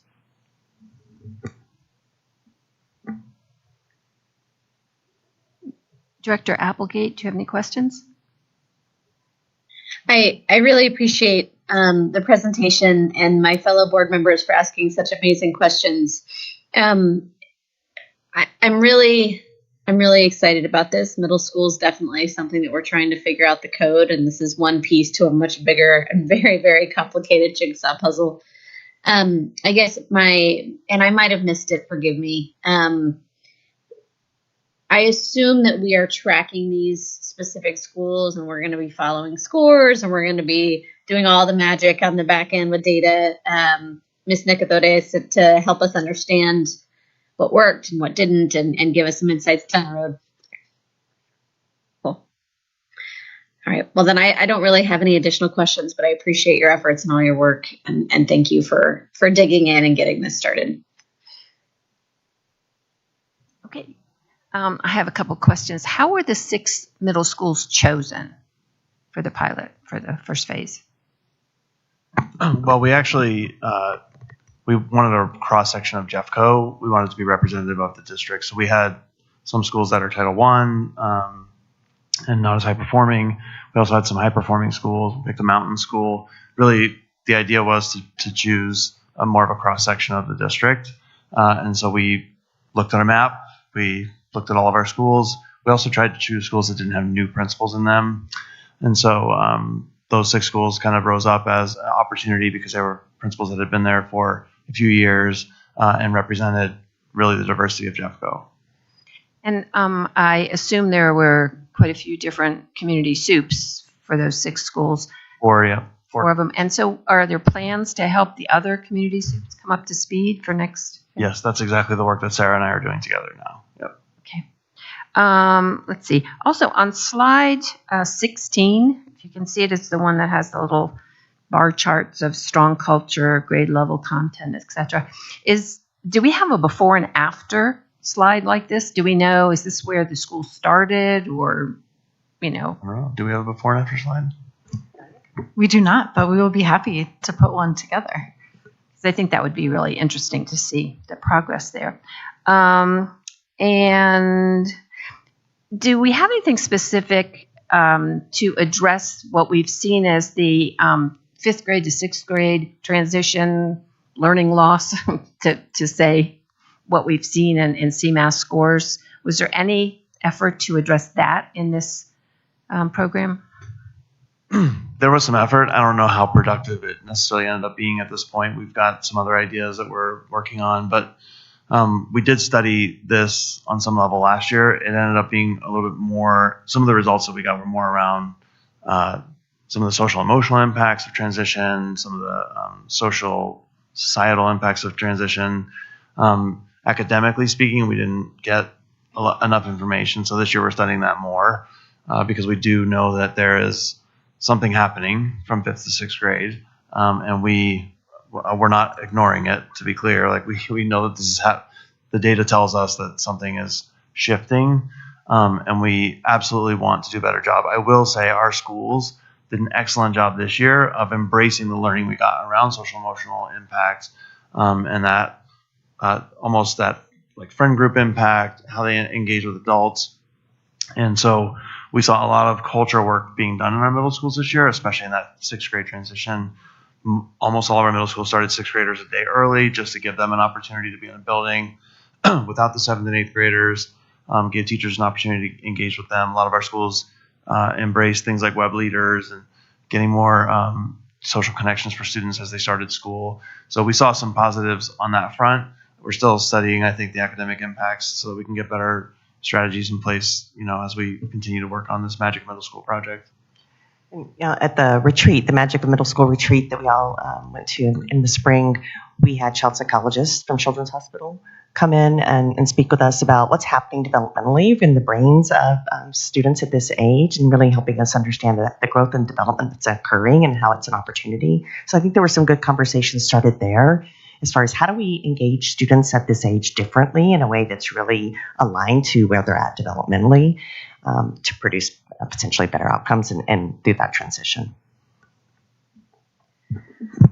As I shared, we did some research to really look at the experience of students experiencing poverty in the district and what's happening. And one thing that really bubbled up that I think gets to the question is K-5, pre-K-5, students often have like an anchor teacher that communicates with families quite a bit. And so families generally know how their students are performing in elementary school. And the shift to middle school is you have more teachers. And so one of the things that we suggested as an action is to really make sure teachers are communicating regularly with families and really having honest conversations about where their students are performing in relation to grade level and then how to support them at home. So really just making that a process so that families are hearing from teachers more regularly across the spectrum of courses that students may take at the middle school level.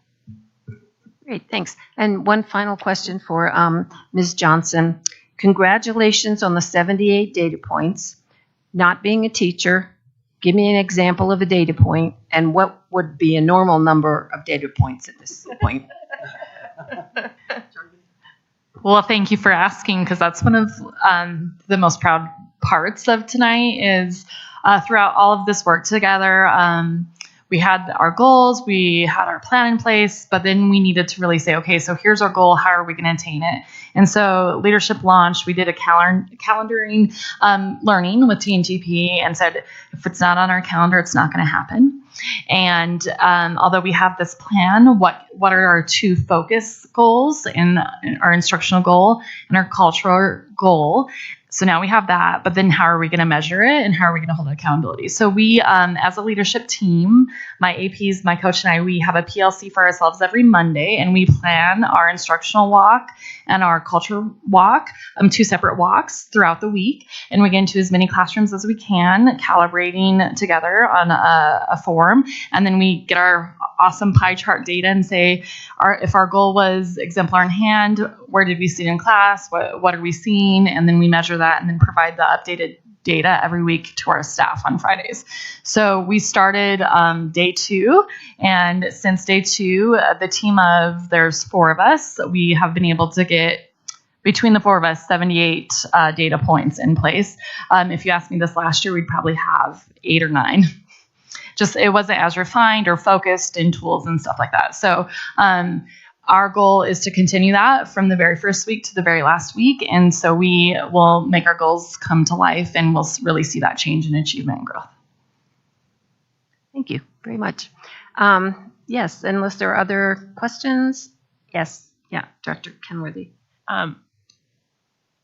I think, Ms. Nicopotis, you said something about focusing on what the students are experiencing in that transition between 5th and 6th grade. As a parent who's just recently gone through that, I think I'm just going to throw it out there. I think maybe shifting the frame a little bit to how are we going to support our families making that transition, because the student's part of the family, but I think parents are going through major shifts as well. And just to be completely transparent, I'm not sure every parent has said this to their incoming middle schooler, but I did. I told them middle school sucks. Sorry for my language, but that's what I mean, because it did for me. It's magical. I know we're rebranding it and we're not saying that anymore. I get it. But I think if parents were in on that messaging from their end, as they're approaching that transition, supporting parents in seeing middle school through a different lens and maybe what they experienced might be a way to help support the whole transition. And I just wanted to ask for a slight shift in thinking. I know we focus on students a lot, but I think in that transition, family or whoever the support network is for that student. Yeah, and I want to reinforce the comment about the language that we use when we talk about middle schoolers. Somebody even said tonight, like 7th graders are special. They are special. They're actually amazing. And like what they experience, the way that they think changes so much at this age. There's actually a really interesting body of research from Joe Bowler, who's a professor at Stanford, around how we talk about math and mathematical mindsets. And the number of times that adults, parents in particular, say to their kids, man, I wasn't good at math, right? You wouldn't say to your kids, I don't know how to read, right? We wouldn't say that. So the way we talk about whether it's math or middle school, it does matter. And that it matters how our parents are talking about it. It matters how our educators are talking about it. And frankly, the more that we are learning about middle school, it is one of the most dynamic brain development stages of life outside of when children are toddlers. And so we need to acknowledge that. It's a really great opportunity for us to grow young human beings who are going to be good for the world and good for themselves. And so thank you for lifting that up. And I appreciate the push to engage families in that conversation. And I also want to push all of us as leaders in this organization to speak about middle school in a way that it deserves to be spoken about. Yeah. So as soon as I started hearing from my position here, this magic of middle school thing, I was like, ooh, I should stop what I'm saying, right? But I'm very privileged to sit here and to be surrounded in this conversation. So many of our families and our parents are not, and so the only lens they have is what they experience. And I think that is sort of a larger narrative, shows up in movies and, culturally. And so I do think there needs to be really intentional shifts towards supporting parents and families in that transition as well, to help to reinforce the messaging that those of us who are engaged in education and we're here need to get that out to the general public. So thanks. All right, thank you so much. It's great. Thank you. And now for our second to last agenda item this evening. The board will receive a presentation and recommendation on minor boundary changes to eliminate overlapping school boundaries in 2 small areas. District staff will also provide a progress update on the district's work related to short-term findings from the boundary study that was completed in partnership with Flow Analytics.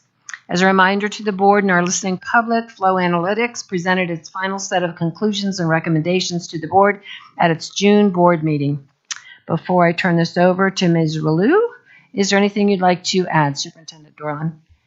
Not at this time. I know the board has been updated about this over the last couple of months and has already had a lot of time with Flow. So with that, Ms. Ralou. All right. So the boundary study energy is back. Woo! Okay. This is going to be a pretty quick presentation. We're revisiting recommendations that came through Flow Analytics in June to the board. One of our primary values as a strategy team and for our district is to fix the system as we go. And we're excited to ask you next week for the ability to do that.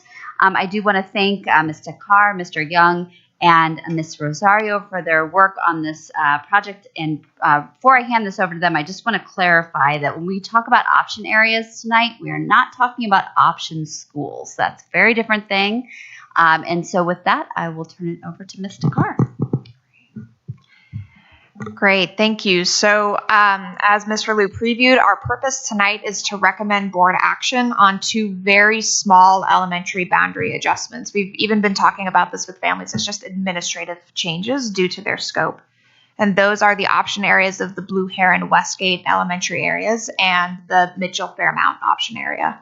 We'll talk about this more later, but when we say option area, we mean a place where boundaries are drawn to overlap.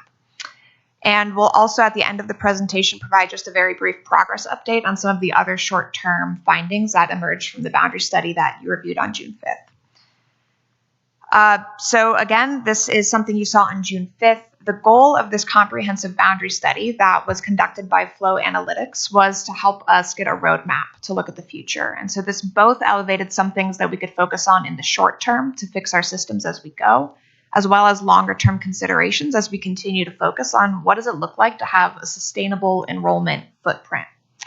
And we said it then, and I think it's worth repeating now, that at this time, the district does not expect to recommend additional school closures within the next 3 years. Just to ground us, a couple of the major findings from the boundary study is a really exciting statistic, which is that 91% of the school-aged children who live in Jefferson County attend a Jeffco school. So when we look at the data, this means that we are capturing the kids who live here. However, the boundary study reinforced for us that our declining enrollment trend that we've been experiencing and expect to continue to experience is really the result of these long-term demographic shifts. There was recently an excellent article in the Colorado Sun that spoke about this. There was a data visualization that I think would have made Dr. Kim proud, where you can look at the trend of declining birth rates over the last few decades, particularly in Jefferson County, but also the surrounding metro areas. And the other thing that we learned is that large-scale boundary changes are not going to fix our declining enrollment problem. However, they are potentially useful in a couple of specific, precise areas, and that is what we're looking at tonight. So from the boundary study, there were a few specific short-term considerations. One was assigning the Trailstone development, which the board studied and completed in June of 2024. The next two are these very small option area adjustments that we're going to discuss tonight. And the fourth sub-bullet there is continuing to study the Jefferson articulation area, and that is what I'll provide a progress update on shortly. Outside of that, we're continuing to strengthen our systems, which does affect an area in Evergreen and Conifer, which we'll explain in more detail as well. To orient you in time, after the boundary study in June, we led a process really led by my colleague Ty Young with deep collaboration from our planning team with Shanine Rosario to look at these recommendations, to meet with principals, to understand the potential impact, to meet with transportation and our enrollment services teams, to understand if these recommendations were worth pursuing. Finding that the juice was worth the squeeze, as we like to say, we informed families who live in these very small option areas on August 26th that this was something that we are considering and that we would be setting it with you tonight. Following receipt of that letter, our family response service team called every family individually. The scale of this change is small enough that we were able to contact every family to make sure that they received the letter and answer any questions that they might have. So tonight we're studying this, and we'll put this on your consent agenda for next week. And if you choose to take action on this after September 12th, we will make the necessary changes in our systems so that the boundary files are updated for next year. Now on to the specific recommendations. When we say option area, as I mentioned, this is an area where our boundary lines are drawn to overlap. Often this was done in the past to solve a very specific problem that no longer seems to exist. And so what we're finding is that families who live in this small area of overlap receive guaranteed enrollment at both schools. And they also receive eligibility for transportation to both schools. So as we studied this and had conversations with principals in particular, we learned that it's really better for everyone if families have guaranteed enrollment to one boundary school rather than two. The reason for this is it makes enrollment pretty tricky to manage. If principals at both boundary schools have this bubble of kids that they don't know which school they're going to choose, and they operate differently in our systems from typical choice or typical boundary students, it can make it hard to plan and know exactly how many students are going to come in August, how many staff to hire, and so forth. It also helps us with efficient transportation because it eliminates the need for two different transportation terminals to send two different buses to the same area to transport students. Instead, one transportation terminal can send a single bus route to bring students to one school. So when we look at these option areas, there are three what we'd call official, where the boundary lines are drawn to create this option area. And that's Mitchell Elementary and Fairmount Elementary, which we're recommending for action, Blue Heron and Westgate Elementaries, which we're also recommending for action, and Golden and Wheat Ridge High Schools, which we've studied and are not recommending for action simply because the size of the impact would be too great. And we can't, looking at the data, families are choosing schools in such a way that it's not clear how to make the change that would align with their preferences. So we're not proceeding with a recommendation on that option area. And there's also what we're calling an unofficial option area. This is what I referenced earlier in Conifer and Evergreen, which is that for the middle school boundaries, Evergreen Middle School and West Jeff Middle School, our enrolled Jeffco system has essentially created an option area, even though the boundaries are not drawn that way. And again, this is due to some historical reasons, but after discussing with the principals, they are enthusiastic about making sure our system aligns with the boundaries as drawn and aligns with district policy. So this is something that at the same time, we're taking action to update our system, and no board action is required in this case. You can read this slide if you want to reground in some of our values, kind of the guiding principles that we've made in the boundary assignments. One that I want to point out in particular is this idea of minimizing disruption. So even as we're making these boundary changes, no family or no student is required to change schools. This is really important to us so that as we're updating our systems and continuing to fix things as we go, families have minimal impact. So here is the current state for Blue Heron and Westgate. So you can see on the map there is a very small area where there's a crosshatch, green and pink on the map. That is the option area. Those two school boundaries between Westgate and Blue Heron overlap. And this is, I think, 3 very tiny areas that total 0.19 square miles. And so when we looked at this, we're seeing that most families in the area are currently choosing Blue Heron Elementary School over Westgate. And you can see the exact numbers for 24-25 under the screenshot. So our recommendation is to simply incorporate the areas that are marked 1, 2, and 3 on the map into Blue Heron to align with the choice that we're seeing most families are making. This means that starting next year, any newly enrolled families in that area would have guaranteed enrollment and transportation eligibility to Blue Heron. Similarly, for the Mitchell and Fairmount areas, you can see again the crosshatch area on the map is where those boundaries overlap. Those 3 areas total 0.13 square miles, and we are recommending that we follow what we're seeing in the data, which is that most families are choosing Mitchell. And so next year, this would look like moving those 3 areas marked 1, 2, and 3 into Mitchell's boundary. And when we look at the map, we can recognize that if there's almost an island where there's an area of Fairmount's boundary that doesn't currently connect to the rest of its boundary. So we're recommending simply drawing a line to make sure that it has a contiguous boundary. So the area marked 4 on the map would then connect the 2 areas marked for Fairmount Elementary School. This is a hillside. There are no families living there. We don't expect any future developments. So we think that this will simply help with communicating to families, the school area without any impact on its enrollment. Just like the other recommendation, this means that beginning next year, newly enrolled families in these option areas would have guaranteed enrollment and transportation eligibility to Mitchell. So this would take effect next year. And again, families do not need to take any action. So no student, no family will be asked to change schools because we are redrawing these boundary lines.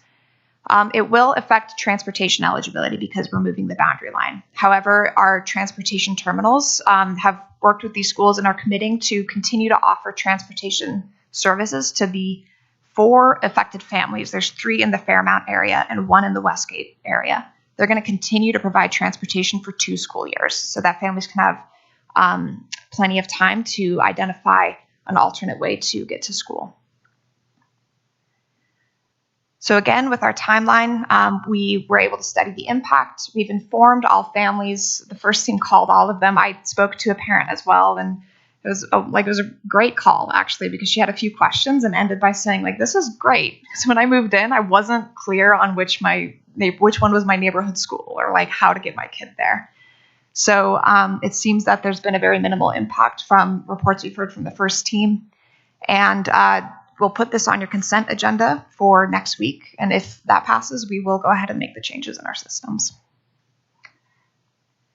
So that was the recommended action. And now I just want to close with a very brief progress update that has no recommended action.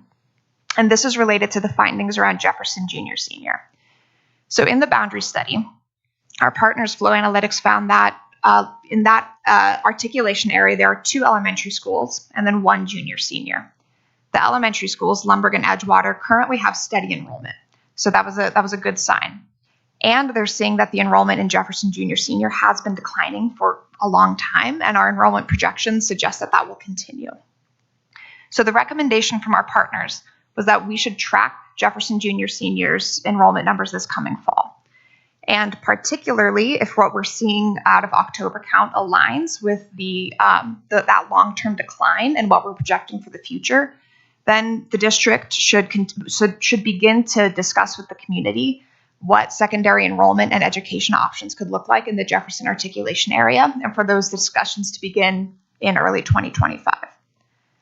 So again, to be clear, there's no action being recommended at this time. And from the district point of view, what's certain is that Jefferson Junior Senior will continue to operate without any changes for at least the next 2 years. If there's any change, as a result of our conversations with the community, that would be at least 2 years away through the end of the 25-26 school year.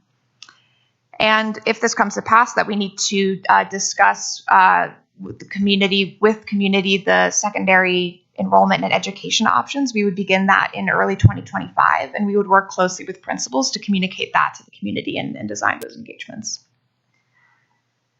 I'm happy to take any questions. Directors, any questions, comments? Dr. Varda? What does it mean when you say discussions about secondary enrollment and education opportunities? I don't even know what that means. So the challenge in the Jefferson in the Jefferson articulation area has to do specifically with the secondary enrollment.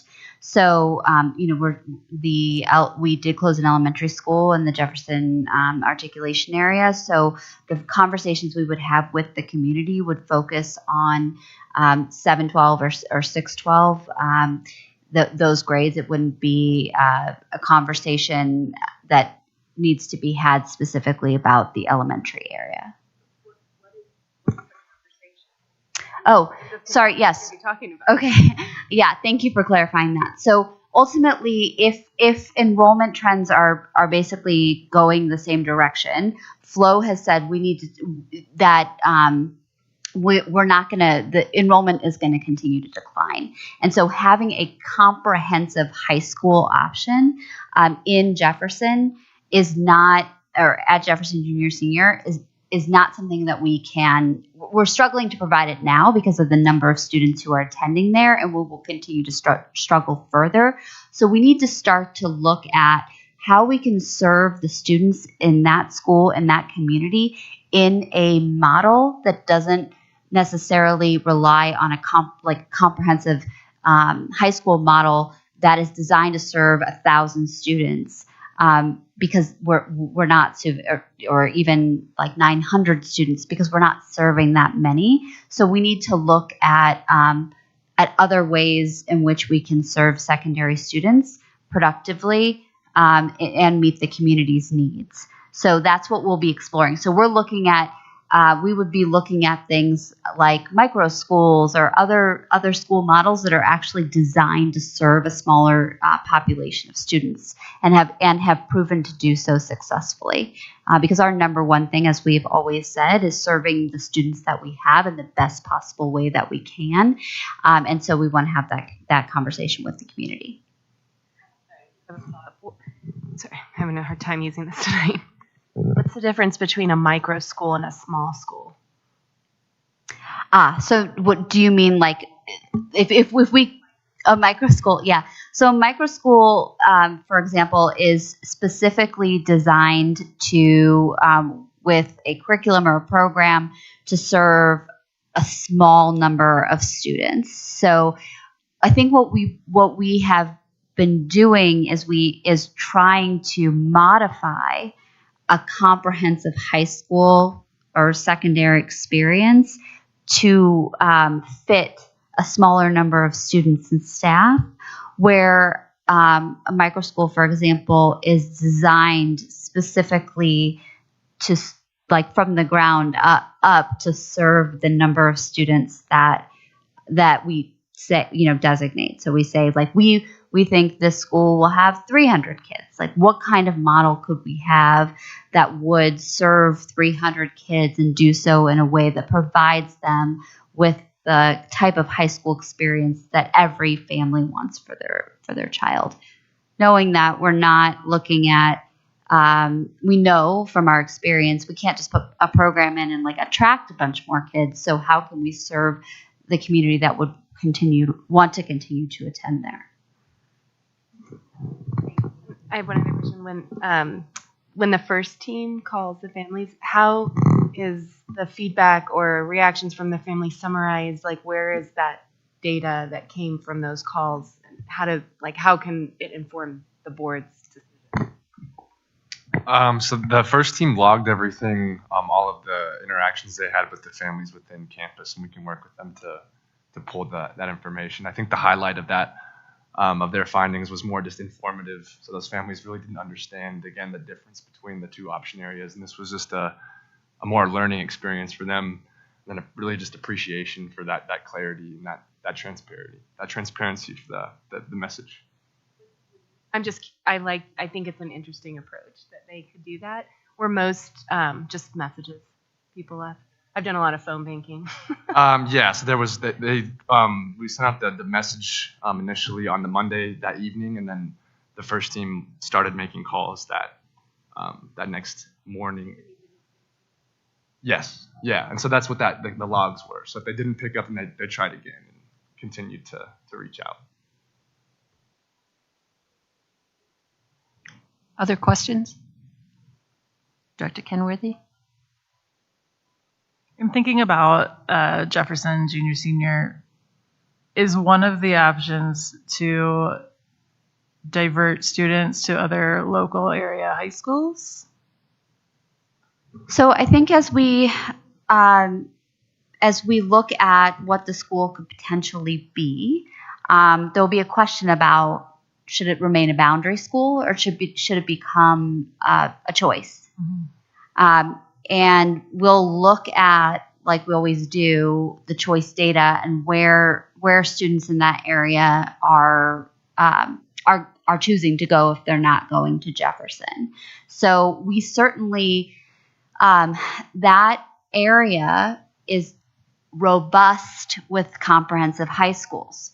So Wheat Ridge, Lakewood, Arvada High School, we're just it happens to be in an area where there are a lot of comprehensive high schools right there. And from the flow analytics study, you might remember that where they talked about where the most programming was in our district, and we've overstocked on programming and in some ways given people a lot of choices, and then they are using their choice privileges to make choices given the programming in the area. So I think it's something that we need to look at and also understand a little bit more about the families that are choosing Jefferson and and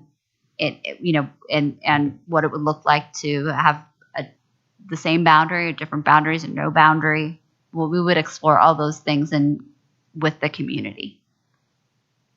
Okay, thanks. Other questions?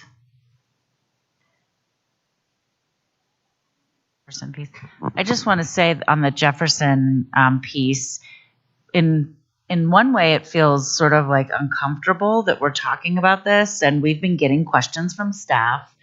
Our principals in the area have talking points about no recommendations are being made. There's no decisions that have been made or being recommended to the board. On the other hand, this is the exact reason why we did the boundary study, so that we could get ahead of this, identify where we're worried about enrollment patterns and trends, and then begin to engage the community in a more meaningful and robust way than we had the opportunity to do during phase 1 and 2 because we just had run out of runway. So I think it's really healthy that we're able to start talking about this now. I do want to reiterate Lisa's comments that there are no recommendations being made tonight. There's no upcoming board decision tonight. We are considering and looking across the country at what do schools look like that maybe serve this number of secondary students in one location, and would that be something we could bring to the community to get their feedback on? Are there multiple options in that arena? And so please know that we are very interested in doing community engagement with the Jefferson area on this issue and bringing that feedback and the recommendations and thoughts from that community to the board prior to any sort of recommendation being made by staff. But I am grateful for the fact that we know this is an area we need to keep our eye on and that we have some time to really work on it side by side with the community, which we didn't have in our previous situation.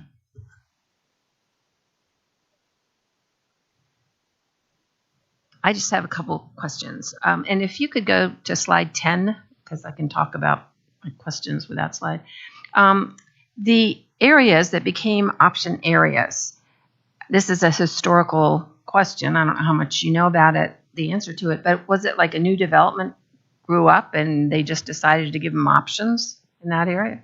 That's actually a common reason. I was speaking with our executive director of facilities today, and he said in this area, that's actually what it was. There were some developments that came up, and there was some interest in folks who were moving in both schools. And so that developer worked with the school district to see if this was something that could work. Over time, we're seeing a very clear pattern where families are choosing Blue Heron, and it's creating these systemic complexities. And so we can see that there's an opportunity to act in a way that's not particularly disruptive to the community, though at one time there might have been a compelling reason to put it in. Thanks. And then on this slide too, there were 3 Westgate students. And I understand, that those students can stay in Westgate and that would go on to Bear Creek. My question is, will they be considered choicing in once they get to Bear Creek K-8 or Bear Creek High School? I mean, without this change, they would be their home school, their home path. So that's right. So this particular part of the boundary, their boundary middle school will still be Carmody, and their boundary high school will still be Bear Creek. Okay. When we looked at the data, it didn't make sense to adjust the middle school and high school boundaries away from that articulation area. So those families will not be choicing, and they'll be following their boundary schools in that case. Okay, and so that would also mean for a family of those 3 students, if they had another student coming on up, and they wanted to go that route, what about their next student? Yes, we spoke with the principals about that as well. Because this change is happening now, the principals are confident that they can accommodate choice, particularly because siblings of enrolled students get a particular choice priority. So we're confident that any impact of siblings that are not yet enrolled, they can go to the school that their siblings are going to as well. Okay, and then my last question, on this slide, you can see all that gray area, which I assume is Denver County. That's right. And this is part of my district. And I've already seen the concern when some families who are outside of our district, they're in Denver. And so they choice into Blue Heron, and they really think that's done. They're done, and they can go on up through the district. But then they hit middle school, Summit Ridge, and all of a sudden they have a problem.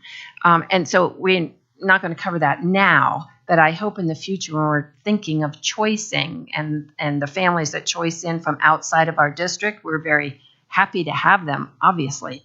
But we want to make sure they understand what the situation is. Just because they got into the first school, they're going to still have to choice from there. So it's just an issue that's a pinch point down there in that district. So, all right. Thank you very much for this presentation. Appreciate it. And now we come to the last item on our agenda this evening, and we'll receive the preview of the September 12th consent agenda. As a reminder to the board and our listening public, Superintendent Dorland will be providing a preview of items for board action anticipated to appear as individual action items or on the consent agenda at our regular meeting next week. I'll now hand it over to Superintendent Dorland. Great. Thank you, President Parker. I want to highlight for the board a few items here. I'll go through each of these, but the first 5 items, the monitoring report 1.1, 2.3, approval of the board calendar, the amended budget, and the resolution authorizing the portion of beginning fund balance are all things that the board studied this evening. So those will be on your consent agenda item or consent agenda, and you will have previously studied them tonight, or some of these maybe in August as well. We talked about the board's calendar in August at your retreat.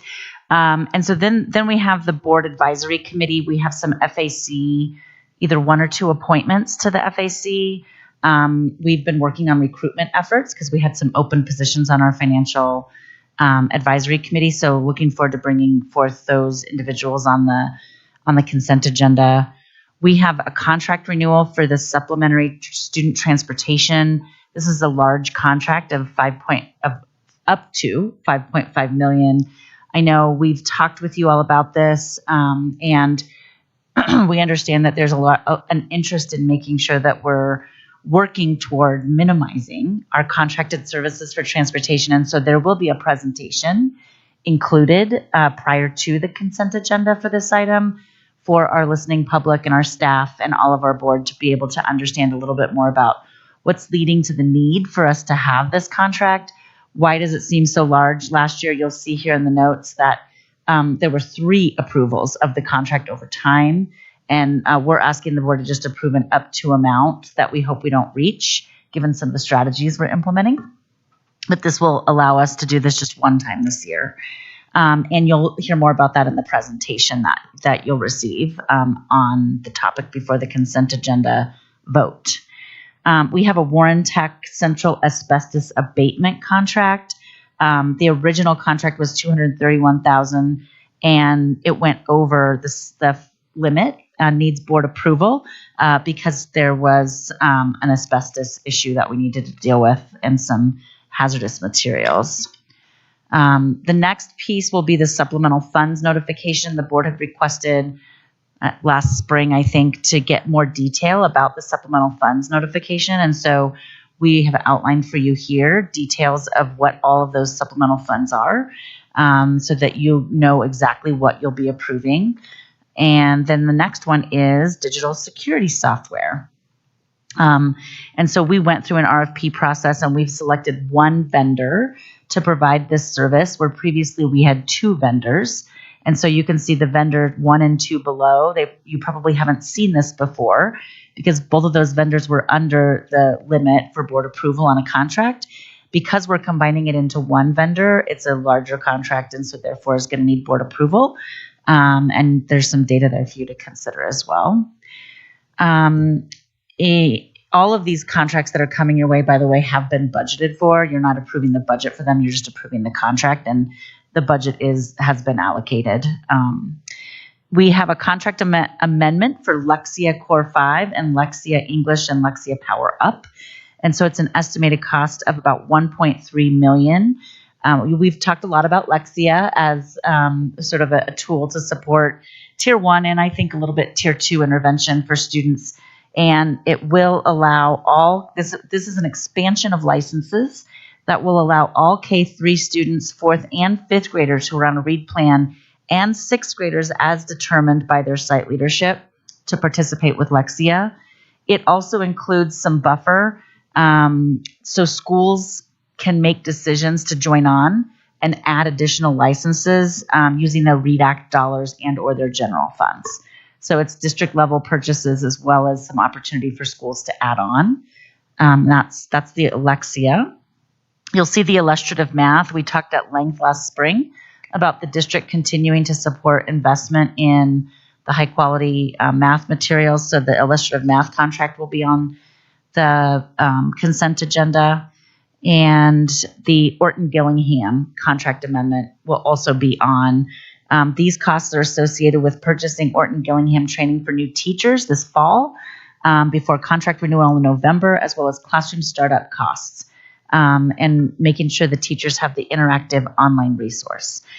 This has been part of our science of reading implementation and very helpful for especially our K-3 teachers to really understand and have a tool to support them in implementing the science of reading in their classrooms. This last contract approval renewal you'll see here is the TNTP Middle School Accelerator that you studied this evening as well. We had originally had a contract with TNTP of $336,000. It's going over the limit, needs board approval because it will combined last year plus this year will be around $650. You can see the dollar amounts there.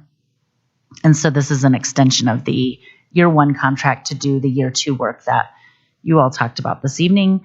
And then the final piece is the approval of the consideration of the board to approve the boundary adjustments for the option areas that we just talked about and studied this evening as well. So I'm happy to take some questions tonight. I'm happy for the board to just have a discussion about these items and or give me some direction regarding any of these things on consent. Director Kenworthy. The questions about the OG Orton-Gillingham training. I know there are schools in the district that their whole staff has been trained in that program, which makes me wonder, I mean, there must be schools where that has not happened. And is the district's aim to expand that to every school in the district? Or what's the... That's a great question. I don't have the answer tonight, but I'll get it for you, and I'll make sure the board has access to it in the materials that are loaded into your consent agenda on this topic for next week. All right. Awesome. Thank you. Yeah, you're welcome. Other questions? Director Applegate? Sorry, guys. I know this is awkward. Just two quick questions, Superintendent Dorland. When we're looking at the supplementary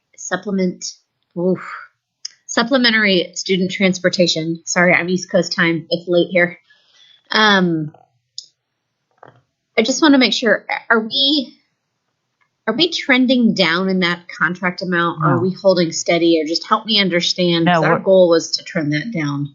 Yeah, that's a great question, Director Applegate. We're actually increasing.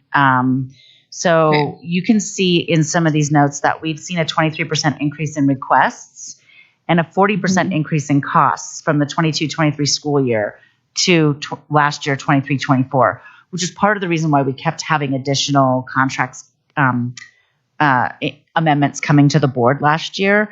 There's a couple of things that are driving that up. One is the services themselves are raising the rates.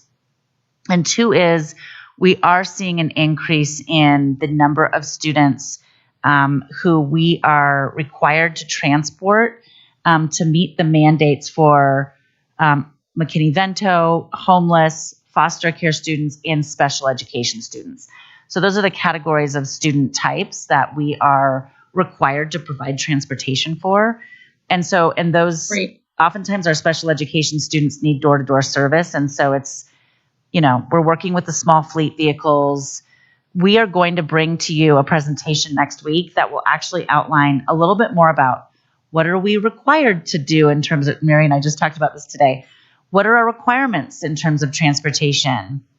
How many students are taking the bus? What are our overall transportation costs? How is it going with the strategies that we shared with the board last spring, around how we're trying to minimize some of these contracts with our small fleet vehicles and hopefully being able to hire more drivers that don't require a CDL, those kinds of strategies. So that will all be part of the presentation. But unfortunately, to answer your question, Director Applegate, we are seeing an increase, unfortunately. And that's why we're trying hard to figure out strategies to bring this down. I guess maybe this is a question for the board. Seeing as we know this is a slightly touchy subject, does it make sure to do the vote after the presentation instead of putting it in consent? Yeah, that's exactly what. We sorted out. Do we know how this is organized? Are we going to put it in consent, or are we going to have it as a vote on its own? It will be an action item on its own. Okay. I think that makes sense. Yeah, thank you for highlighting that for us. We'll make sure that happens. I just wasn't unsure because it was on the consent agenda, so that's why I was a little confused. And then my only other question is, I think the notes clarify this, so I just want to make sure I understand. The contract renewal for T and TP is not because they went over budget. It's just that we are extending it another year, and therefore the total contract price exceeds the 500. Is that right? That's correct. And the budget that would be spent on the contract, the extension it's been budgeted. So the money is there. Okay, perfect. That's all my questions. Thank you. Dr. Varda? If you can, when we get that presentation, a question that I've wondered about is the emails. We're getting a lot of emails about cancellations. Is there a way to know, when these buses are canceled, how many kids are on them, and could one of these alternative options, be a solution temporarily if they have small numbers? I just wondered. Sometimes I'm like, is this one or two parents? It's a great question, Director Varda. We'll take that back to our transportation team Several of you, by the way, have asked questions, and I appreciate this. So just so our listening public knows, board members ask us questions when they receive emails about canceled buses. We know that that's been an issue. We were working on it, and we can ask questions about that. And one of the things I wonder about when I'm like driving around is like looking at buses and not seeing a lot of kids on a big bus. The question is like, what can we use a different option and then maybe get that route filled? So I have the same question. I think it's something we can follow up with Jeff on and maybe have him build into the presentation next week. Thank you.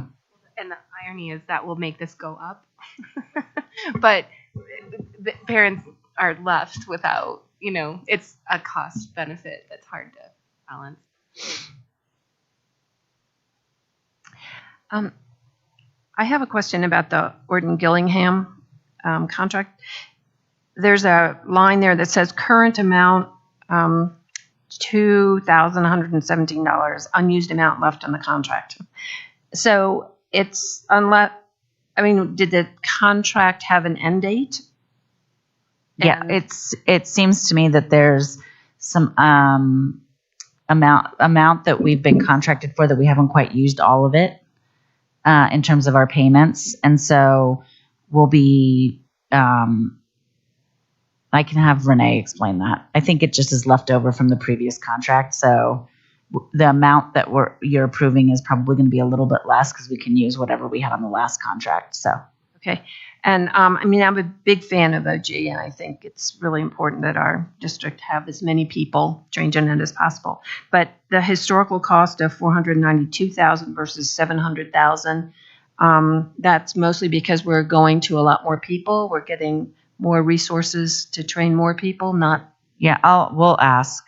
I think that's a good question. It doesn't necessarily say here in the notes, so we'll make sure that's clarified. Thank you. Any other questions? No. Okay. Well, if I can find my script, I think we're done. All right. That does bring us to the end of today's agenda. We stand adjourned, and our next regularly scheduled meeting of the board will include a study session, and it is scheduled for 5 p.m. on September 12th at the Ed Center here. Good night, everybody.